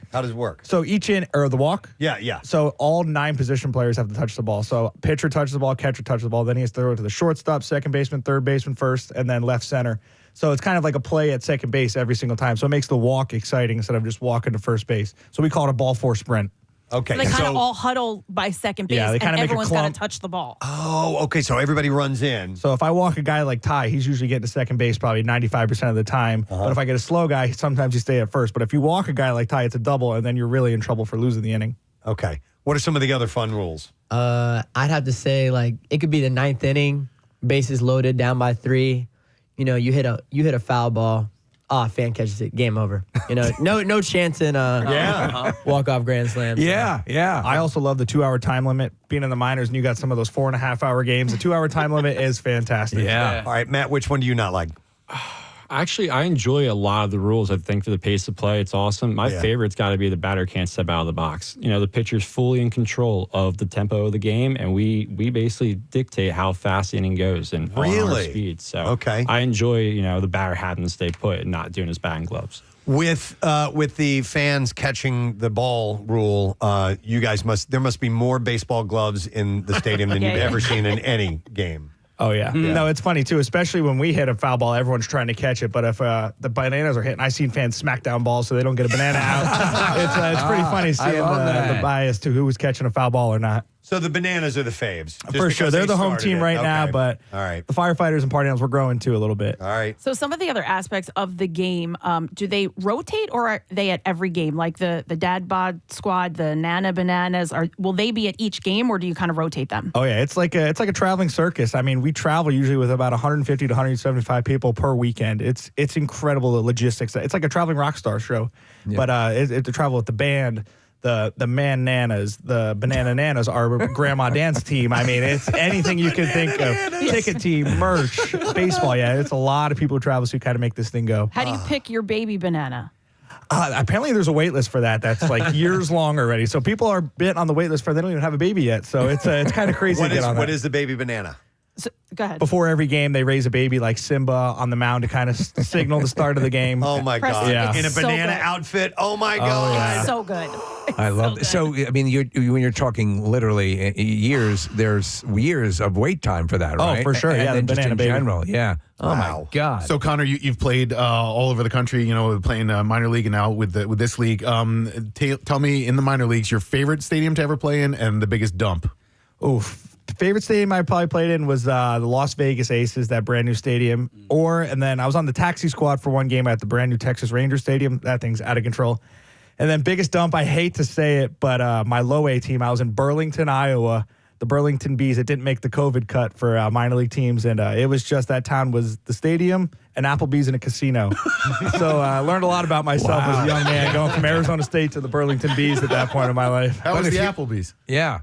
What's that? How was the Applebee's? The Applebee's was great, half price apps, and then over at the casino, it was $3 blackjack hands and $1 Busch Lights. So it was a good little time in Burlington, Iowa. you go to Applebee's, you learn how to do flair. Right? Yeah. That's part of the deal. If you're just tuning in, Connor Higgins, Ty Jackson, and Matt Malatesta are here, and they are in for the Savannah Bananas game, which is tomorrow night, and they're playing the Party Animals. So, Matt, why are you in town if you play for the Firefighters? Well, it is my birthday today. Okay. And, being a part of the organization for so long and, growing up outside of Philly is, an opportunity to, step on the field and kind of take that all in. So the little kid in me is absolutely stoked that, Okay. So you just asked, hey, man, this is in Philly. Can I go? And they said, absolutely. Yeah, that's great. That sounds like the whole organization from the top down is, I mean, you can tell obviously what they're putting forth is a lot of happiness for people, but it seems like they're treating you guys well. Oh, yeah, it's first class. I mean, back in the minors, you're staying in motel, flea bag hotels sometimes. Yeah. And here, sadly, back in March, my grandfather passed away, and we'll get you a flight tomorrow morning to go see him. It's a real first-class organization with how they handle things. That's awesome. Besides professional ball players coming down and being a part of it, any other celebrities participate in games or at least show up to see? Yeah, we had opening weekend. We actually had John Cena taking at bat. Awesome. It was insane. Yeah, he was awesome. He came in. We're like, they have a celebrity guest. We're like, who's it going to be? Because we're at the Yankees complex. Probably going to be like Judge or somebody like that. And he comes, this is like a human energy drink. What's up, guys? And I love John Cena. I mean, who else? We had Holly Holm come to a game. She kicked one of our players in the leg. He was bruised for about 2 weeks. But no, it's been pretty cool. Wait, I got to ask you something that I don't understand, and maybe I'm not supposed to. What is the deal with the guy who wears the astronaut helmet through the whole game? DJ the Invader. He's just a pitcher, and I mean, that's just his character. So, he's wearing the helmet the whole game. I mean, the whole entire game, he doesn't take it off. I love it. And we're looking at Cena now coming out. Oh, yeah, we're watching the video of It's him. hilarious watching him run, too. He is so muscular. Yeah. I didn't think he was able to swing a bat. He's so muscular. We had him in the studio one time, and Casey arm wrestled him. Yeah, it was close. I was so so Oh, he was a great dude. He took a picture with every single person, did a lot of video shout outs for people who was a big fan. He stayed around for about 2 hours after he was done. It was awesome. He's Make-A-Wish's #1 participant. He's done more wish fulfilling than any other celebrity. That's not surprising. He was amazing. I didn't realize this, but we have a little special gift for Matt. It's his birthday here. We have a cupcake with some candles on it. There you go, Matt. Thank you so much. From us to you. Happy birthday. Blow out the candles. Make a wish. Dear Matt, happy birthday to you. Thank you, guys. You're too kind. Thank you. All right, what'd you wish for? For a great night for the Savannah Bananas. Good company, man.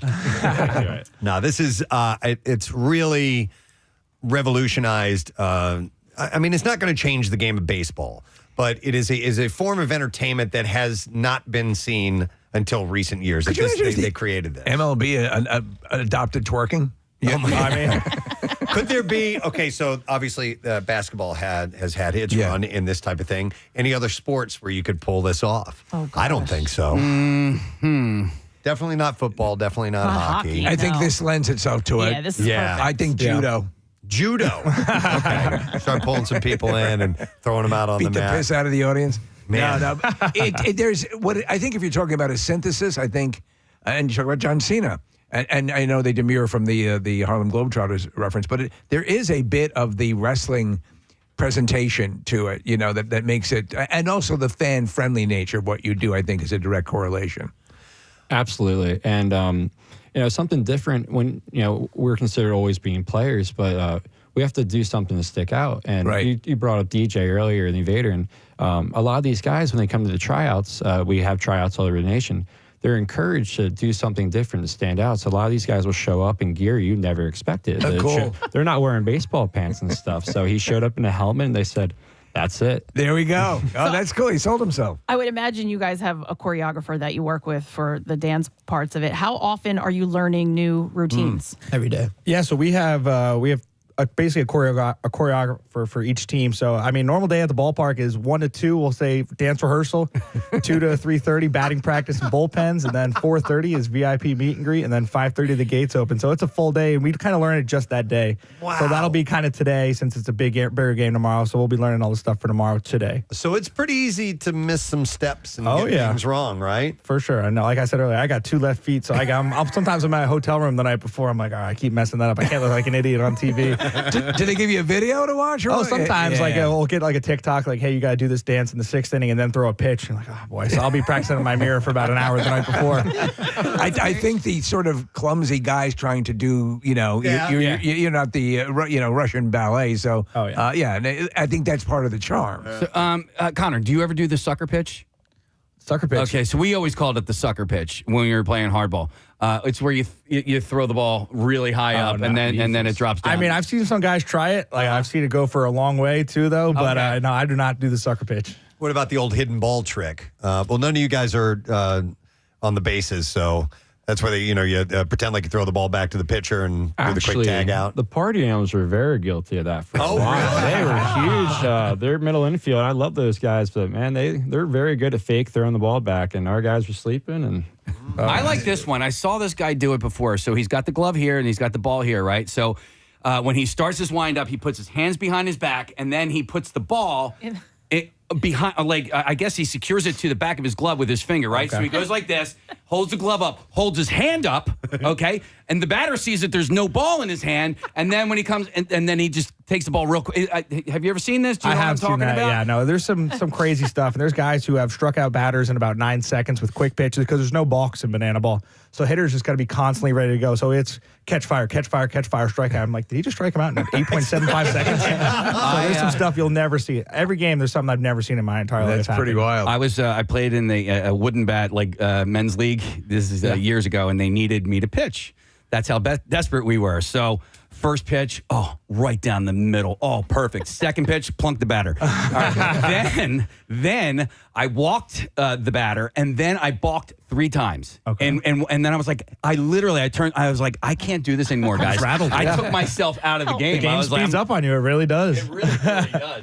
Is Jesse at the game? Is he the host in the crowd? Yeah, so he'll be running through the crowd. He'll lead promotions. He's insane with the amount of stuff he does. He'll wake up. He'll run 5 miles every morning. Does he ever play? He does not play. No, Okay. He did play Division I baseball at Wofford College, but we thought he was going to maybe throw an inning at Fenway because he's from the Boston area, but he did not. No. Oh wow, it's amazing. It's a phenomenon. It's taken over, and this is the first time ever in Philadelphia, right? Yeah, very first time in Pennsylvania. The funny thing is that you guys have been talking about it for a number of years, and the people who know, and then there are a lot of people who are like, what is that? And I'm glad we're able to do this today because look, you're really hurting for ticket sales. So But if you just want a good time, follow the Savannah Bananas and their players on Instagram because it's constant. They are always there because these guys are up to stuff at every single game. Yeah. And they're constantly posting short videos that are just hilarious and wholesome. And wholesome. It's a really, really good time. So I would say get your tickets, but you know, put in for the lottery now and maybe next year or whenever. Will visiting Philadelphia maybe be an annual event? Do you know? I mean, I really hope so. It's going to be the biggest crowd in Banana Ball history tomorrow with 45,000 plus going to be there. So I know Philly's going to bring the absolute noise tomorrow too. 45,000. So I hope it's an annual stop for sure. Wow, without question. Well, listen. We love you guys. Thank you for coming by here this morning. Thanks for having us. It was so much fun and a couple of local fellas on board as well. So thank you to Connor Higgins, Ty Jackson, Matt Malatesta, the Savannah Bananas, and the firefighters and the party animals. And the game is tomorrow night. Thank you guys. We really appreciate it. Thank you. Bet. All right, with that, we are going to take a quick break. We will come back in just a moment or two. We got some B-File stories on the way and another shot at winning $1,000. Don't miss out on that. It was well performed. Okay, Who thank you wife? Who you wife? Damn. Damn. Don't forget the damn. Damn. Who you wife? So Damn. Philadelphia Police Chief Inspector Scott. Excuse me, who you wife? Damn. You ain't got no wife? Damn. That's a different way. John Houseman performed. You wife? Damn. You ain't got no wife. Damn. Well done. You know what? It's like I was there. Exactly. It's like I was there on the scene. The Harry Potter film franchise is indelibly linked to Alan Rickman. Yes. And his portrayal of Professor Severus Snape. But Rickman wasn't as enamored with the role as fans were and still are, a new trove of letters reveals. I think it sucks a bag of beans. Mr. Potter, this role sucks a big bag of Harry D. If he didn't like it or had issues with it, it certainly didn't show up on screen. He was excellent, and to his emotional, spoiler alert, ending in the series. Yeah. He was a critical part of it. Yep. Many of you are surely wondering why I have summoned you at this hour. His deliveries. Just so good. It's come to my attention that earlier this evening, Harry Potter was sighted in Hogsmeade. Mm-hmm. Now, should anyone, student or staff, attempt to aid Mr. Potter, I just love the way he drags out those words, man. they will be punished in a manner consistent with the severity of their transgression. Furthermore, any person found to have knowledge of these events who fails to come forward will be treated as equally guilty. It's so good. Fantastic. Wow. It's so sad that he's You will gone. be called to my office, where I shall spank you with your pantaloons down around your ankle. I shall do so liberally and with great care. There will be a modicum of probing. Digits will be involved. If that doesn't scare you straight, I don't know what I might would. even break out the wand. At which point you will receive an enema unlike any you have ever received before. In fact, I will pay to have the owl watch the whole Oh thing. my God. He's a cuck. The owl's a cuck. Absolutely. Hedwig? Yeah. Yeah, that's his And then, when it is all done, I shall pleasure myself into the sorting hat. Oh my God. Not the sorting hat. Oh, man. Oh my God. He's gone off the deep end. That's when Rickman became bored with the character. Right. He's like, needed to add a little flavor to it. Sure. Oh, It's wow. because of his pentameter, I have had this ongoing debate as to whether or not he says yippee-ki-yay, I'll say truck, mutta truck, or mutta trucka.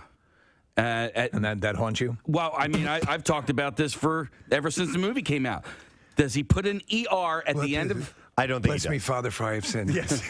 I'm worried about Alan Rickman's delivery of the role Yippee-ki-yay, Mother Trucker. Do you have any sins to tell me about, son?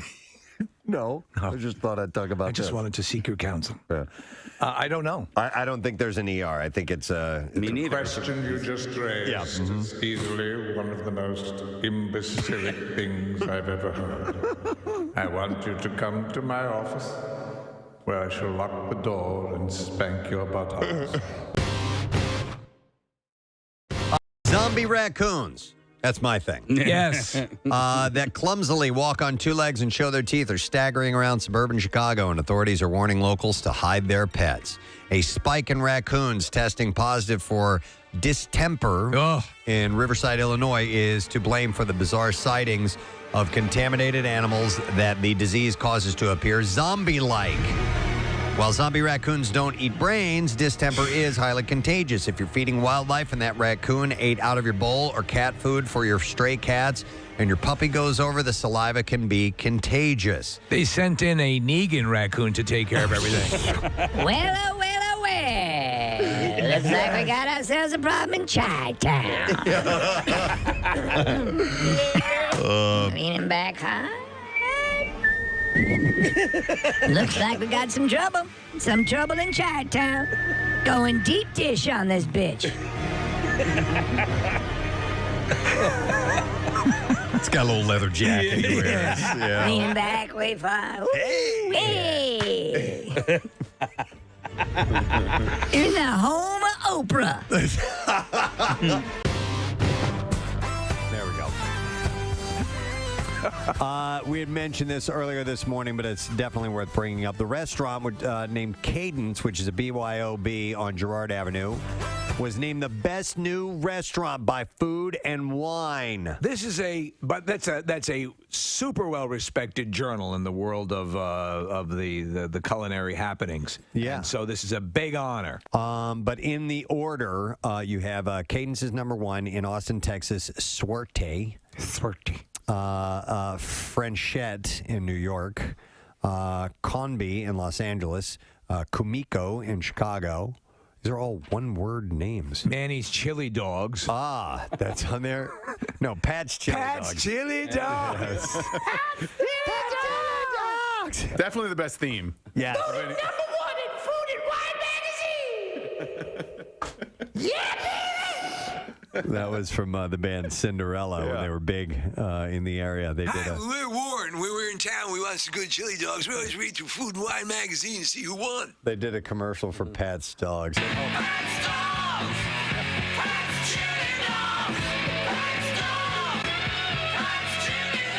building is now a We buy gold. Oh, is it really? We buy gold. Gold for sale. No more chili dogs. Job not going well.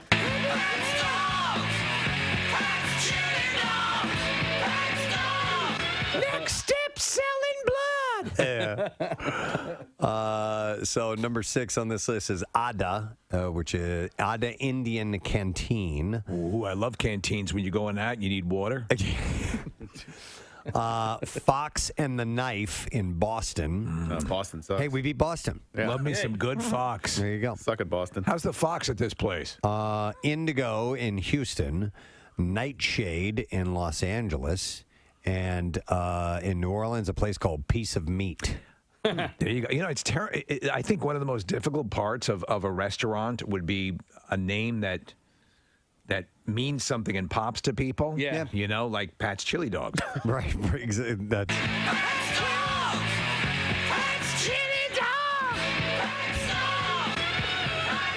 Yeah, I mean, you know, the name will only get you so far, but it is an added bonus. Answer the phone, by the way. Thank you very much. I don't know. If you had a restaurant, what would you name it? I'd name it Answer the Phone. Yeah, thank you. Because I'm sorry. I'm tired of waving my arms. Yeah. It's been happening You the lose last few business. days, and I'm just going to say answer the phone. Answer from the now on. goddamn phone. Yeah, answer. In fact, I'll say it that way. Yeah. That should be the name of the restaurant. Answer the goddamn. Answer the goddamn. Answer the goddamn phone. Great food. Answer the goddamn phone. Open all night. We knew we were going to have one gentleman for sure that was coming in. We have two here this morning. This is a momentous occasion. Call it an honor. I'd have to say because he is the best-looking 60-year-old man I've ever seen in my life. It's his birthday today. Yes. So we first want to welcome our friend Sean Wayans, who's been here on many occasions. And his brother, Keenan Ivory Wayans, is here celebrating his birthday today. Hello, this is how you do it. This is how you do it, man. Welcome to Philadelphia. Yeah, well, now all the women in my family are going to kill you because you said my age. And they all lie about theirs. You were working as a stand-up when you met Robert Townsend, correct? Yeah, well, when I met Robert and Eddie and all of us, we all started out at the same time and in the club in New York at the Improv. Yeah. And that's sort of how we, started working together. And you, I believe, if the legend is correct, that you are one of the writers or co-writers on Raw, correct? Yeah, on Raw, I worked on that with Eddie. I also produced it, and Robert directed it. I remember that day. Oh, there was a picture. Put the picture back up. Yeah. I was back there with you guys, right? And I was slapboxing with Eddie, and I almost hit him, and then security grabbed me and was like, all right. All right, Junior, you about to mess up this money. Go sit your ass down. Wow. So that's cool. But all you guys have had such a massive effect on comedy and a type of comedy that I love, we all love, that is, you helped usher it in. WMMR presents Preston and Steve's Bizarre File. All right, we'll share a few stories. Don't forget, we do have the Good Money at Keyword coming up here shortly. Passengers told of popping noises and smoke as an EasyJet plane descended into panic after a bag with a vape inside exploded on a London-bound flight. An emergency evacuation took place on a runway in Greece. A power bank and e-cigarettes in a passenger's bag are thought to be the cause of the explosion, which occurred shortly after takeoff. The doors of the plane opened and evacuation slides were activated, with passengers describing a very large red flash and flame followed by thick black smoke. Passengers were safely off the plane within minutes, but the London flight was canceled. Instead, the travelers were forced to take another plane. Passengers said that they heard someone asking, "What is that? What is that?" as she took her seat seconds before the explosion occurred. Passengers were... Pow, pow, pow, pow, pow! Kaboomba! Passengers were screaming bomb and clattering to get us out as panic broke out, with some saying a lady with a vape in her bum bag. In her bum bag? Was waving it around as smoke started to come out. She's got it wedged in your bum. It's in your bum bag. Yeah, it's in your bum bag. I assume it's like a fanny pack. Yeah. One, I guess in England, they it's call in them... your vagina sack. They call them bum bags. One said the woman your cooter clutch with the bag was British and tried to leave the plane, asking people to get out of her way, but as her bum bag caught on fire, she dropped into the aisle as people were still trying to take their seats. And that'd be pretty terrifying, yeah. Smoke, filled up. So they managed to get everybody out safely, but a reminder, don't take those things on planes with you. Especially not in your bum bag. And definitely don't put them in your checked luggage. Imagine that happening in the luggage compartment. Yeah. A hungry man died, this is messed up, after he accidentally stabbed himself while trying to separate two frozen burgers with a knife. Oh, my God. Have you ever? Yes. Right? Yeah. Some of those, when you get those, like those Bubba burgers, and they're frozen together, you cannot separate them. I've been no matter how hard you try. Been in that scenario, holding the knife, trying to get, So I'm guessing That's what he was doing. them like this, pointing it towards himself. Barry Griffiths, who was 57, was killed in the tragedy with the kitchen knife wound to his stomach while parting the frozen hard burgers. The inquest heard that he lived alone and lay dead for several days before being discovered with a trail of blood around his kitchen and bedroom. Police were baffled by the mystery death, then worked out that the burger meal was the cause of the tragedy. The detective, Chief Inspector Jonathan Reese, said the bottom drawer of the freezer had been left open and pulled forward in a position to access food items. On the work surface in the kitchen adjacent to the freezer were two uncooked burgers, a knife, and a tea towel. The wound to the abdomen would have been approximately the height of the work surface. My hypothesis is that at that stage, Mr. Griffiths was attempting to separate frozen burgers using a knife. Wow, that is just messed up. Think about That's what your life comes to. Yeah. You stay. I'm just trying to make myself something to eat. Live by yourself, you trying to have a friggin' burger, and you stab yourself. Terrible. All right, we need a lighter story. Did somebody kill themselves over hot dogs? No, but a search is underway in New York City for 2 suspects, including one dressed all in pink who allegedly crashed an empty, out-of-service subway train after they brazenly walked into the station and stole it. Stole a subway train. Yeah. So the theft of the train unfolded amid the deployment of additional police officers to the nation's largest subway system to combat a surge in crime. New York Governor Kathy Hochul even deployed National Guard troops as part of a 5-point plan to protect subway riders. Well, the thieves, a man and a woman, stole the empty train just after midnight on Thursday at the Briarwood subway station in the borough of Queens. It's crazy. They said these 2 individuals entered an unoccupied train and operated it, causing a collision and damage to the train. No injuries were reported. The suspects fled the area on foot. No arrests have been announced. One of the alleged thieves, though, was described as a woman with a medium build and medium complexion. She was last seen wearing a pink shower cap, a pink sleeveless shirt, pink shorts, and carrying a pink handbag. Wow. So she dressed for the occasion. Yes. But how you steal a subway, I have Do no they have idea. a subway rideshare program? Maybe we didn't consider that. Not really sure. All right. The Hawaiian island of Kauai may not have any spewing lava, but hikers along the magnificent Napali coast have brought their own volcanic action recently, violently hollowing out their innards amid the gushing waterfalls and deeply carved valleys. So I'll explain. Between August and early September, at least 50 hikers fell ill with neurovirus along the famed Kalalau Trail, which has been closed since September 4th for deep cleaning. The rugged 11-mile trail runs along the northwest coast of the island, giving adventurers breathtaking views of the stunning sea cliffs and Kauai's lush valleys. One hiker who fell ill said, "It's one of those beautiful places in the world. I feel really fortunate to be able to be there and appreciate and respect that land, but my guts exploding all over that land was not what I wanted to do at all." That hiker, Danielle Burr, said that she was one of at least 8 people in her 12-member group to fall ill with vomiting and diarrhea after they had reached Kalalau, a beach campsite where the trail dead ends at the foot of towering fluted ridges. Something similar was happening in the Grand Canyon by Havasu Falls. Really? Yeah, there was like a norovirus going on. There's like a base camp there when people were doing like rim to rim hikes and. So how were people getting it? Was it? I guess it was at this. People were contracting it at the base camp. Wow. Yeah, because norovirus is what when people go on cruises, they'll get. Yep.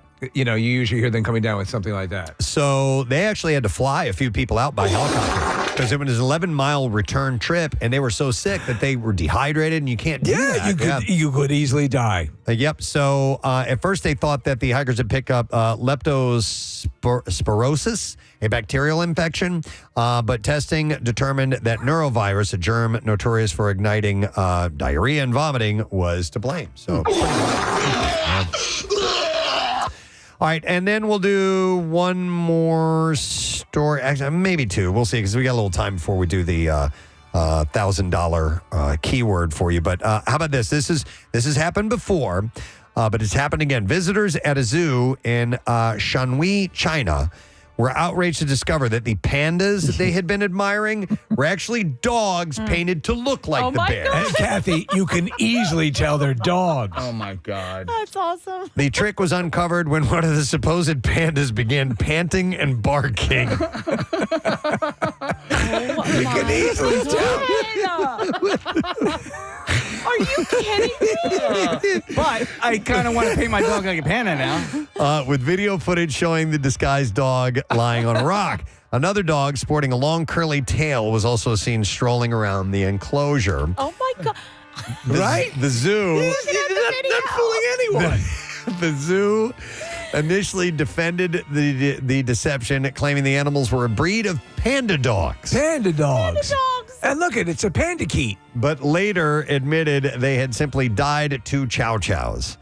Visitors demanded refunds after realizing the truth, and the incident drew attention to a similar scam at Zhao Zoo earlier this year, where chow chows were also disguised as pandas. That's hilarious. Barking bears. Zoo officials in both cases faced backlash for attempting to deceive the public. How funny is that? Did you see that other panda story? The panda. So one of the people at the zoo was going into the enclosure, and the panda bear got pissed off and grabbed. No, different zoo. A different zoo. Yeah. And so the bear, you forget, it's a freaking bear. It's a bear. So but she was able to kick it in the face and got away. Wow. Yeah, they're cute. Yeah, but they're bears. They're bears. Yeah. Okay. What a red panda is that technically in the bear? I mean, it's not a bear, right?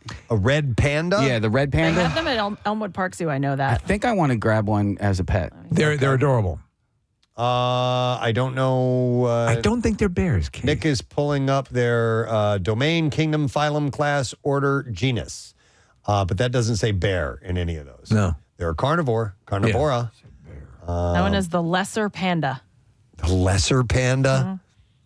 Okay, here you go. Where are the lesser pandas? So the evolutionary tree has been debated, but modern genetic evidence places it closely with raccoons, weasels, and skunks. How closely are they? It looks like a raccoon. Yeah. Not closely related to the giant panda, which is a bear. Genetically, how close are they to painted dogs? I think they're probably closer to painted dogs than pandas are.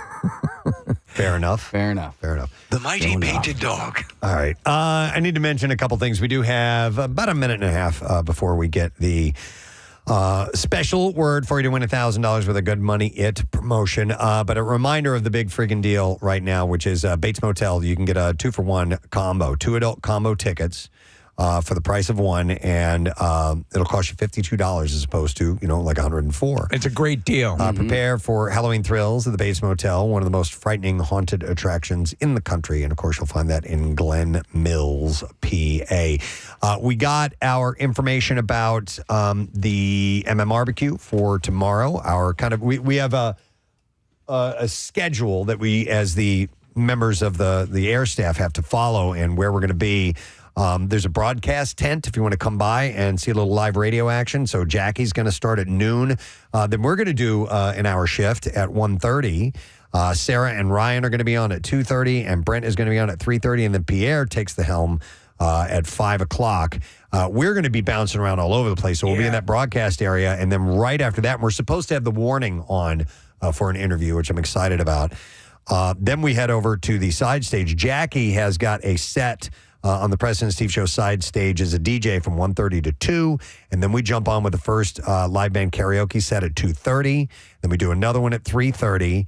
And then Froggy comes on and plays they have a half hour set from 4:45 to 5:15. Then Jackie Bam Bam jumps back up at 6 and does another set on there. So there's a lot going on That's great. there. Yeah. And then obviously that is besides all the main stage stuff that's going to be going on. I think technically Froggy's opening for the warning, unless I think they're taking the main stage after that. Yeah, that's the way it happens. They come on. Froggy goes till 5:15, and then the warning hits the main stage at 5:15. So if you want the set times and all that stuff, go to WMMR.com because the information is there now, and you can plan accordingly about where you want to be. And don't forget that it's up until 4:45. It's general admission in the pavilion, and you can come down there, and then you have to, if you have lawn seats, and you go back up after that. So excited. Weather's going to be great. We're very much looking forward to it. All right, let's now do this because it is 10 o'clock.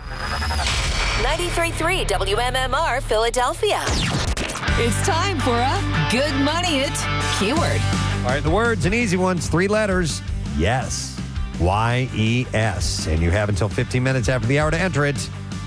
3 ways for you to do it. You can enter it at WMMR.com or the MMR app, or you can text it to the special contest short code number, which is 45911.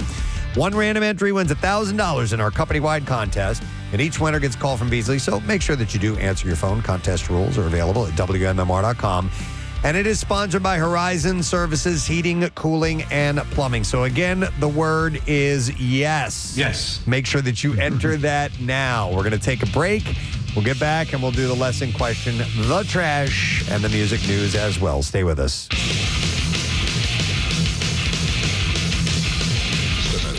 What happened in my career was I started out, sort of by myself. Yeah.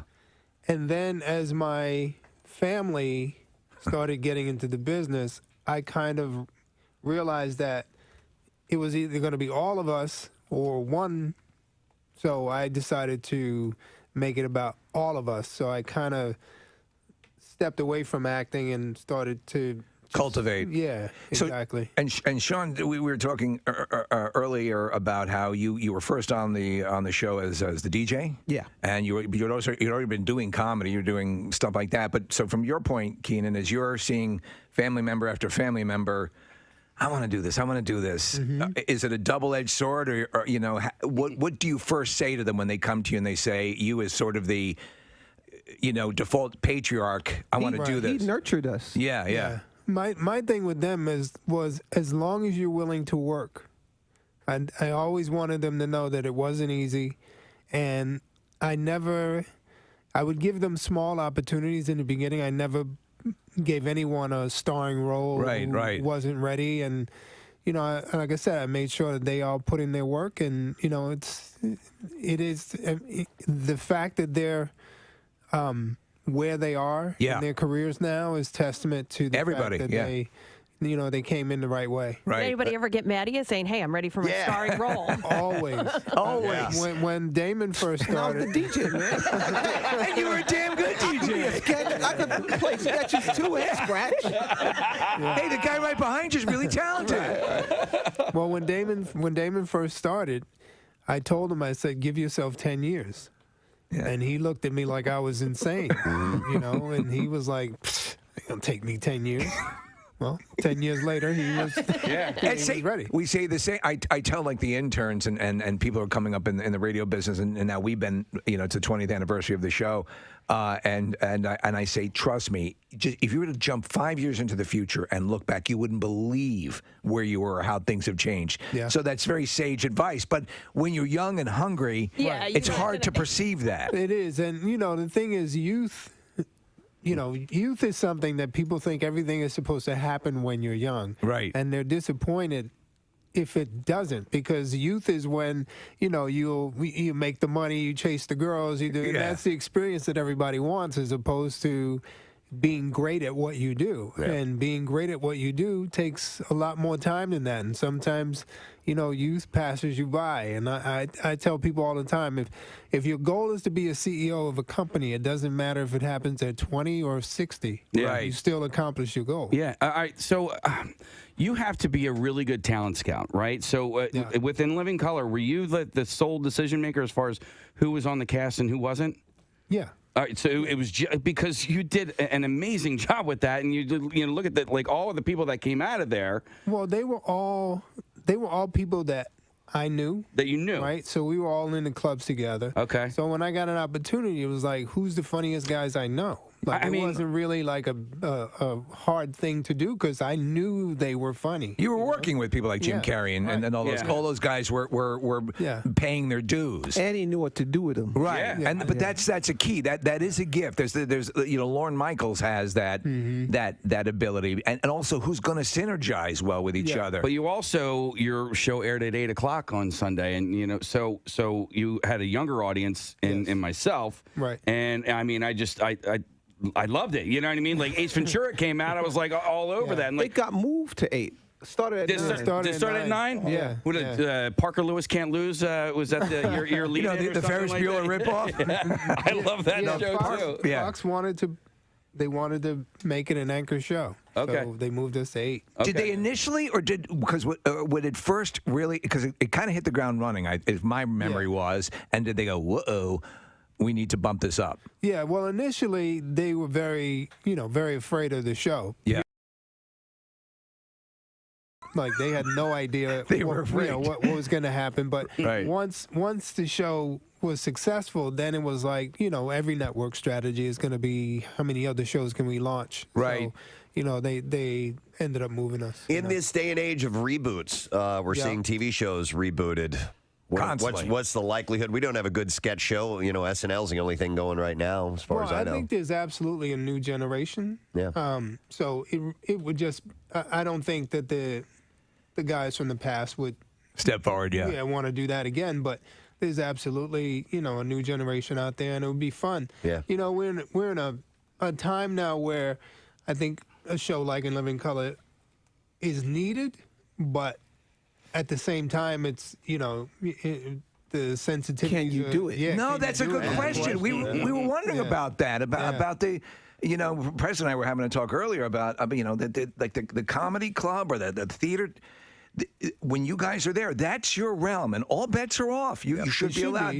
There's safe spaces for satire and comedy and thought provoking, whatever you want to do. That's your palette, and there's been hits on it lately. It's the phone. Yeah, you see, because absolutely the people who are in the club, they paid to be there and they want to see it. Yeah. But people who are filming, now it's going to people who didn't want to see it. You're right. Then when they do see it, now they're pissed. It's never the people who are in. That's why I didn't want to go. See that? Well, speaking of that, even some rock bands have adopted no phone. I don't think phones should get be out allowed. of here. I think you're there for the experience and enjoy the experience. And well, Kevin Hart played the Link, the stadium here, and there was a no phone rule for that whole show. It can be done. It's a pain in the ass, but I mean, I would agree.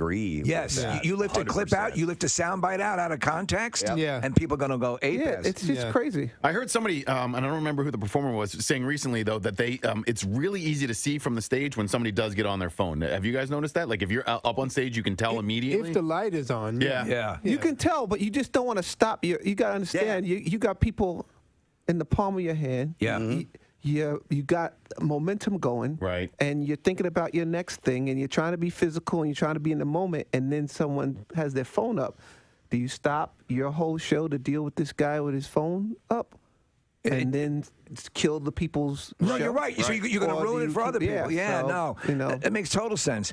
Sometimes you do, and you make him part of the show, and you destroy him for being the idiot. Which is pulling also the phone good. out. But You channel your Richard Pryor. if I gotta stop, I'm gonna destroy you. Keenan, I have to tell you that I'm Gonna Get You Sucker is one of my absolute favorite movies. Thank you. Hilarious. I think people need to revisit it, but I think it's also sort of it's the likely first step to getting to Don't Be a Menace, which that same sort of comedy, which has became the style of comedy. When you were putting that together, how difficult was that to pull everybody? You had a lot of cameos and stuff. Give us the idea of what that production was like. I was very lucky. And Jim Brown really.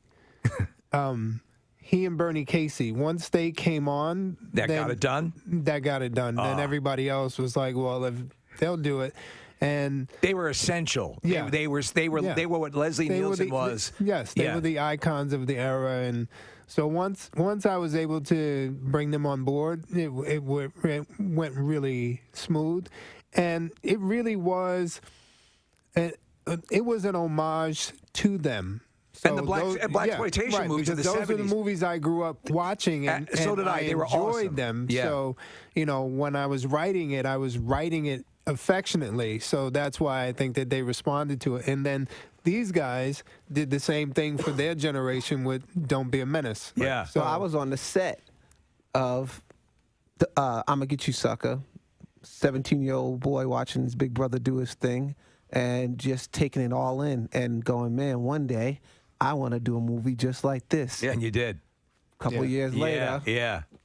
Don't Be a Menace was born. It's Sean and Keenan Ivory Wayans here, and we want to do something special because it's a special day, and we have something to bring out for Keenan. It is his birthday. REM on 93.3 WMMR, the one I love.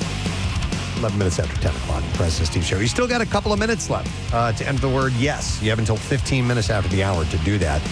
The word for good money, it is yes, Y-E-S. Yes. So if you have not done that yet, now is the time. We do not want you to miss your opportunity at grabbing $1,000. We do it 5 times a day, Monday through Friday.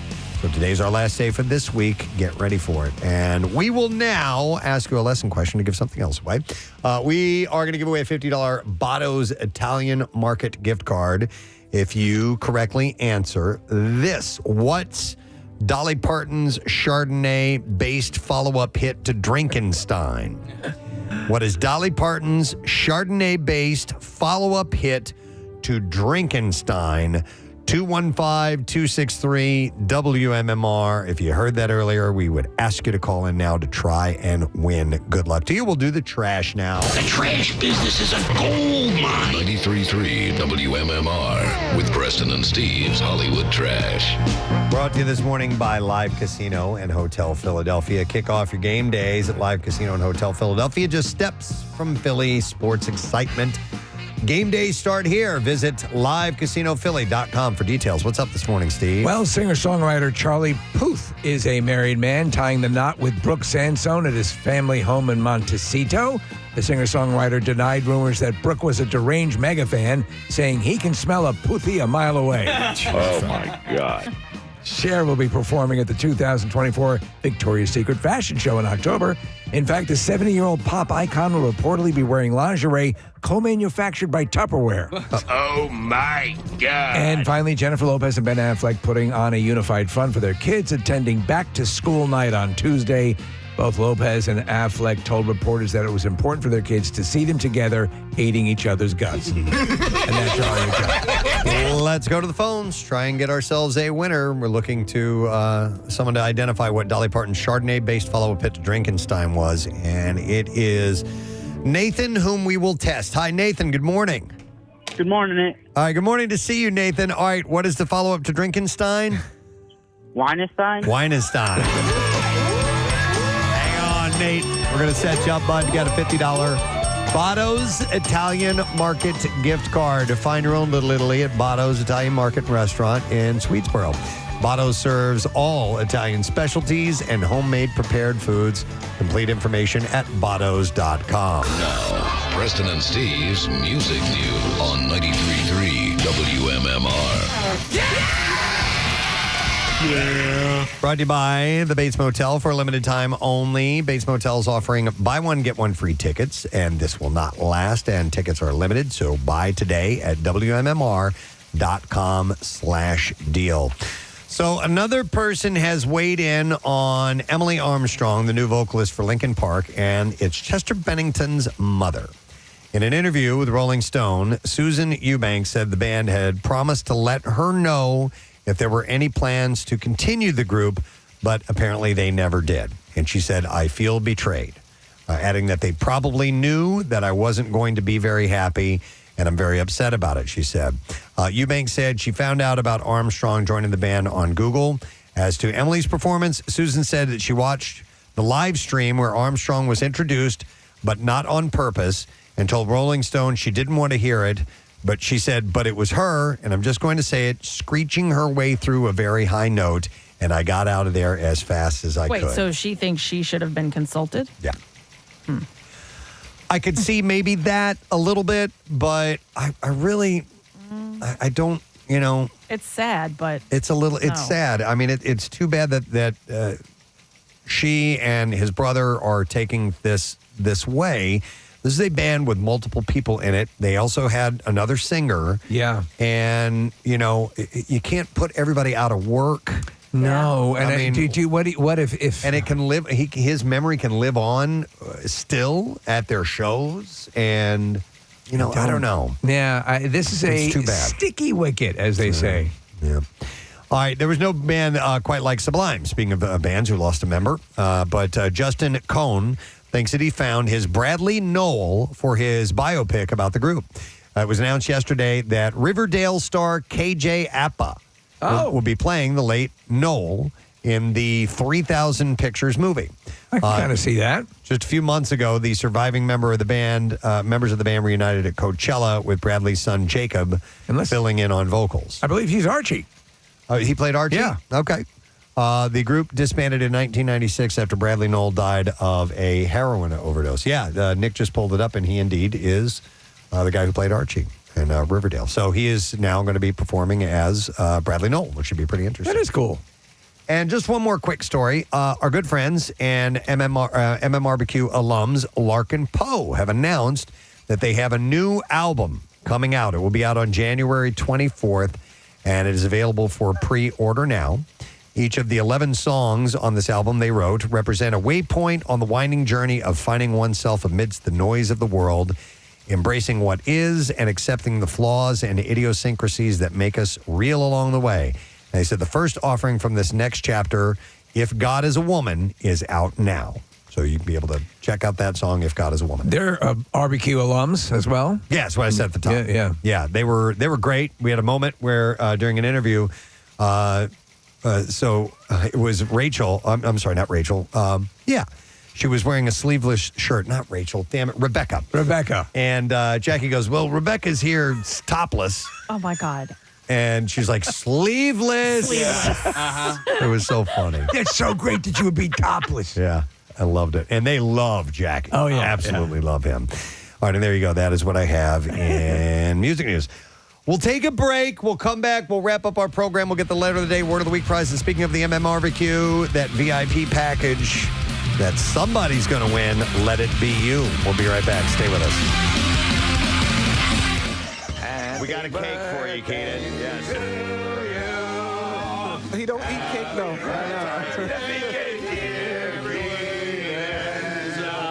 Happy birthday to you. So you don't eat cake, huh? No, I don't. But I appreciate the 7 candles. It's my 7th birthday. There you go. So you can blow out the candles and there you go. Preston and Steve's Music News on 93.3 WMMR. Choo-choo, choo-choo, kaboogie, boop-boop, ba-doop-boop, ba-doobie, boo-boo-boo, boo-boo-boo, boo-boobie. Wow. Didn't even know we had that. All right, so the band Korn has posted a cryptic message on its Instagram account suggesting some sort of announcement is imminent. I love when you get mad at yourself. It is inevitable.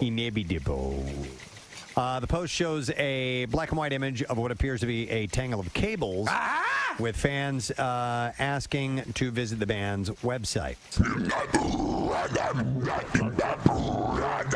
I like it. What was there's a fart at the end? I don't know where the fart came from, but I love it.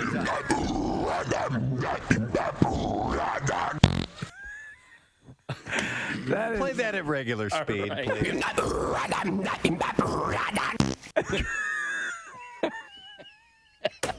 That's the greatest sound I've ever heard. One more time. Marissa, trace that back to April 20th, 2017.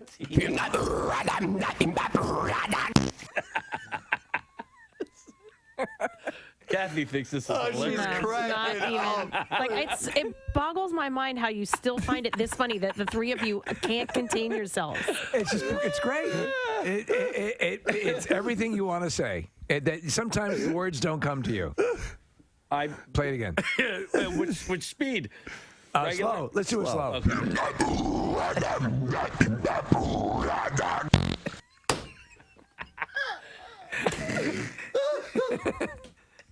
I can see you give it like a little chuckle and then move on. At this point, we've been here like 3 minutes now. You're not seeing the greater picture.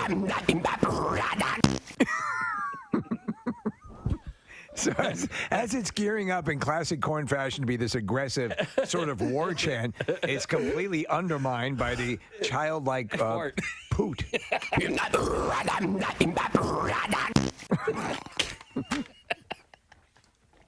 It's two completely conflicting attitudes. Hey, by the way, nobody else is laughing. Yeah. So it's not just Kathy is not laughing. Nick's not laughing, and none of our interns are laughing. Marissa has a smile on her face. Hang on a second. Do you ever see Amadeus? I usually don't find farts funny at all, Kathy. That one caught me off guard. Okay. Because it's more of a it's more of a raspberry than it is actual gas. Yeah. So. And also the mystery of it. It's like an escape room. How did it happen? We don't know. We may never know. We may never know. Okay. Music news. Yeah. Turn the one more. Stop time. the press. I go ahead. What was that? That was a mistake. I just can't.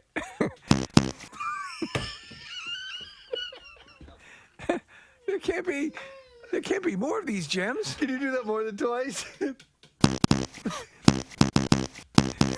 It's like finding a separate cavern in a diamond mine. Okay. See, sometimes when you hit this button, it doesn't work. So when I hit it twice, it went burp burp. Yeah. Look, Chuck's laughing so hard he's crying in the other room. I love it, Chuck. Anybody that doesn't find that hilarious is dead inside. Yeah, dead inside. Or just a little more mature.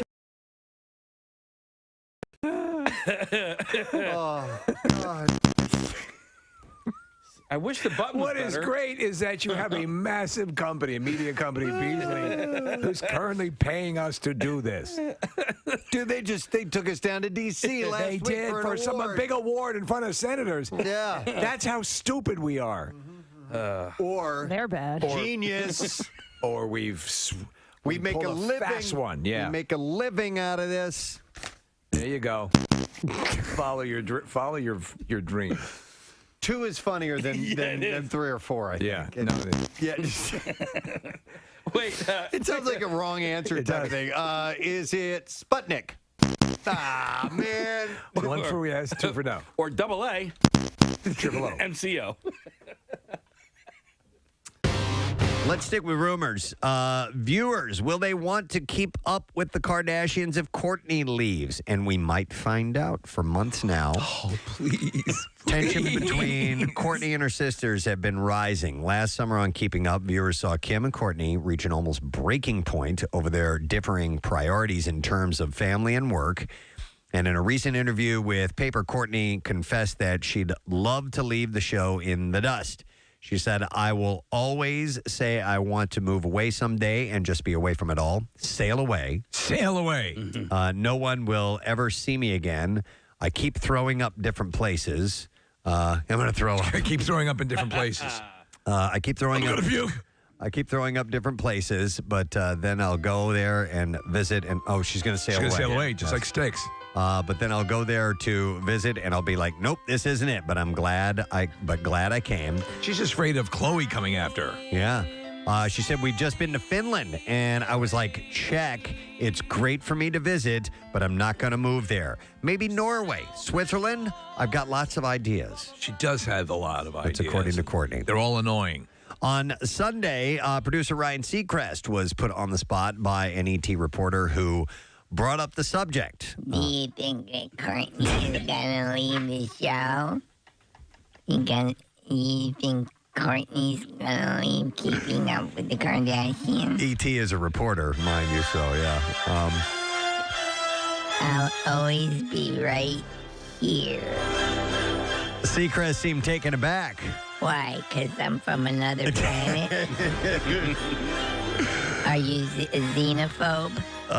But then said, well, if the cameras go away, as long as they can come back, Kourtney. On my home planet, I was a botanist.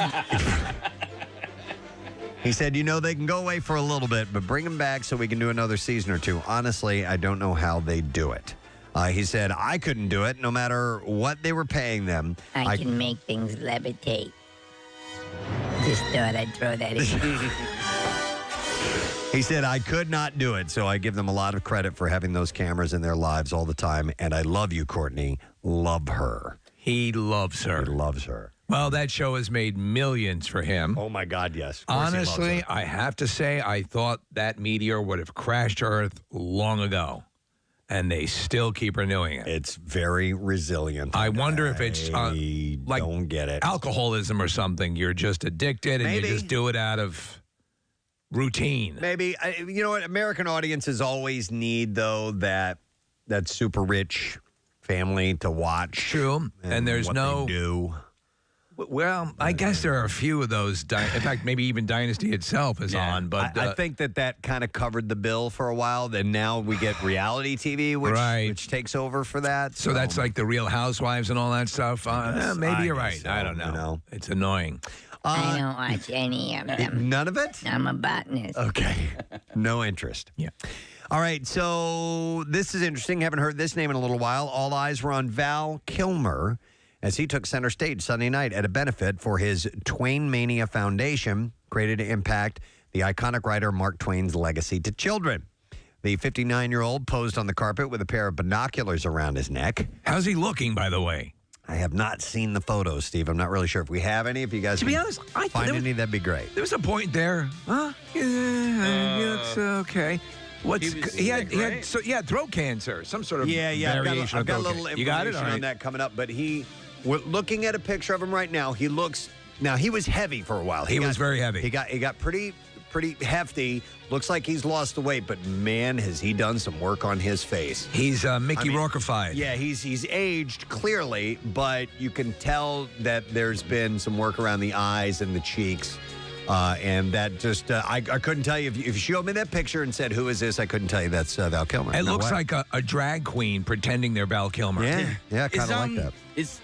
He's not going to be featured in the new Top Gun? Yes, he's going to be in it. Is. So his son Jack was also in attendance for this event. But the appearance previews a comeback of sorts for the star, who is set to hit the big screen again in Top Gun Maverick.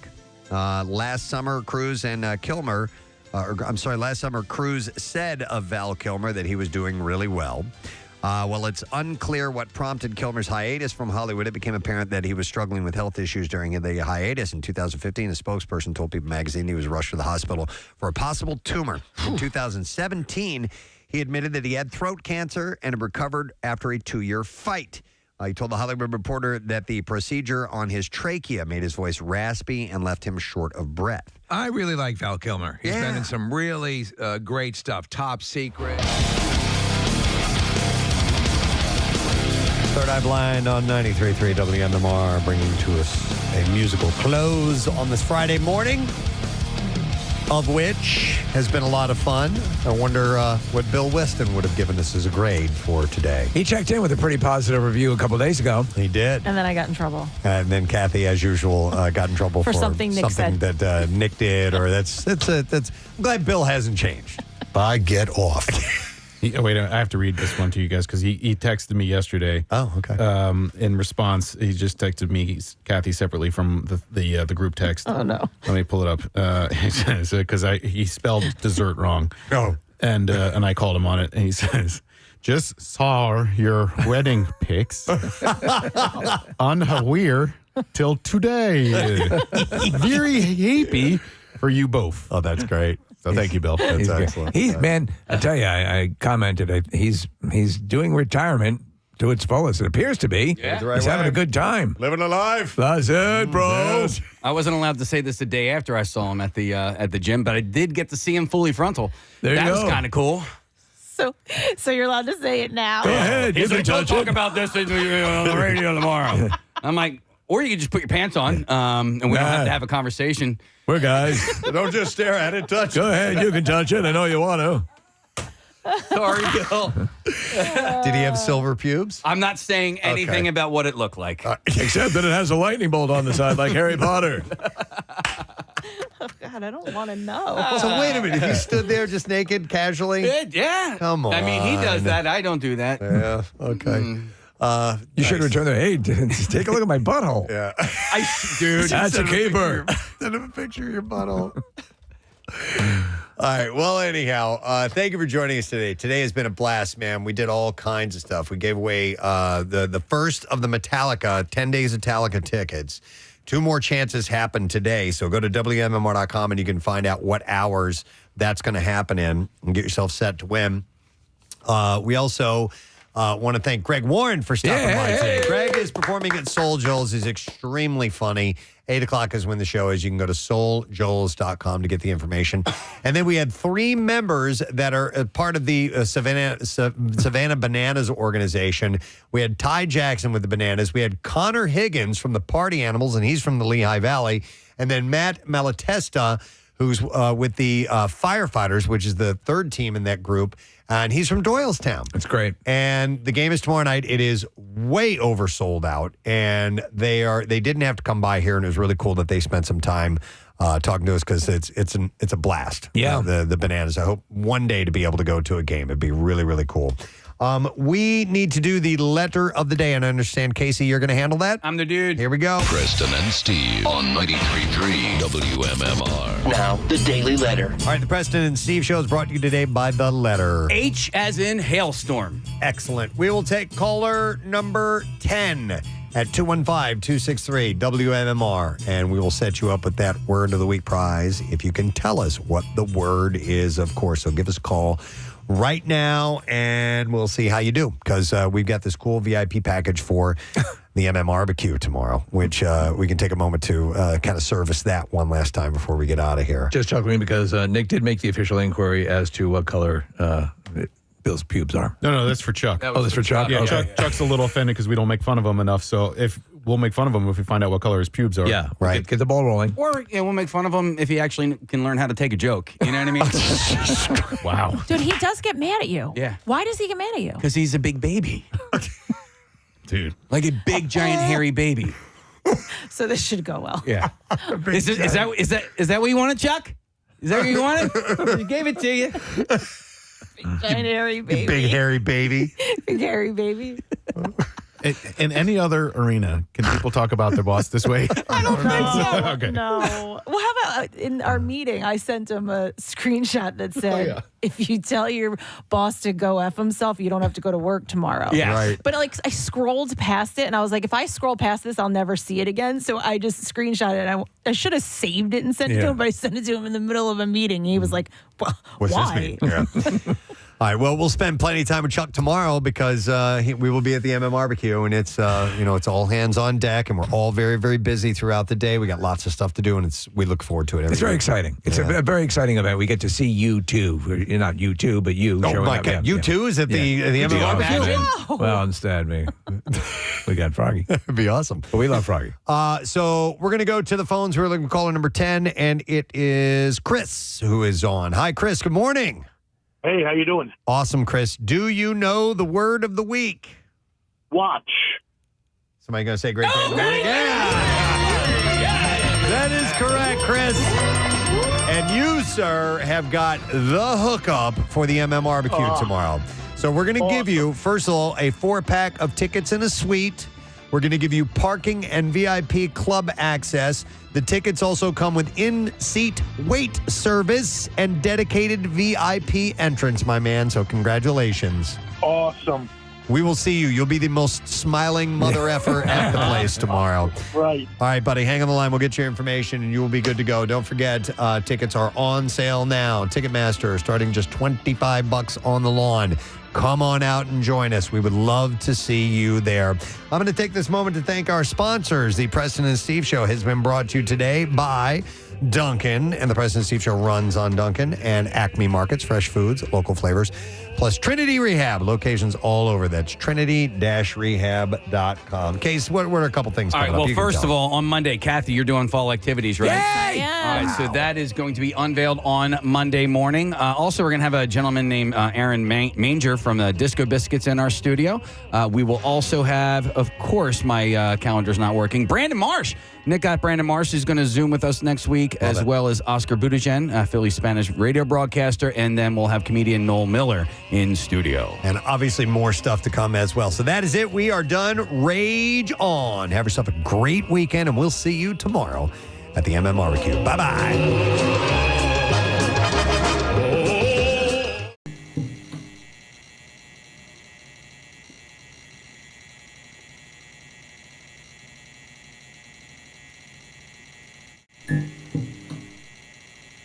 Mm-hmm.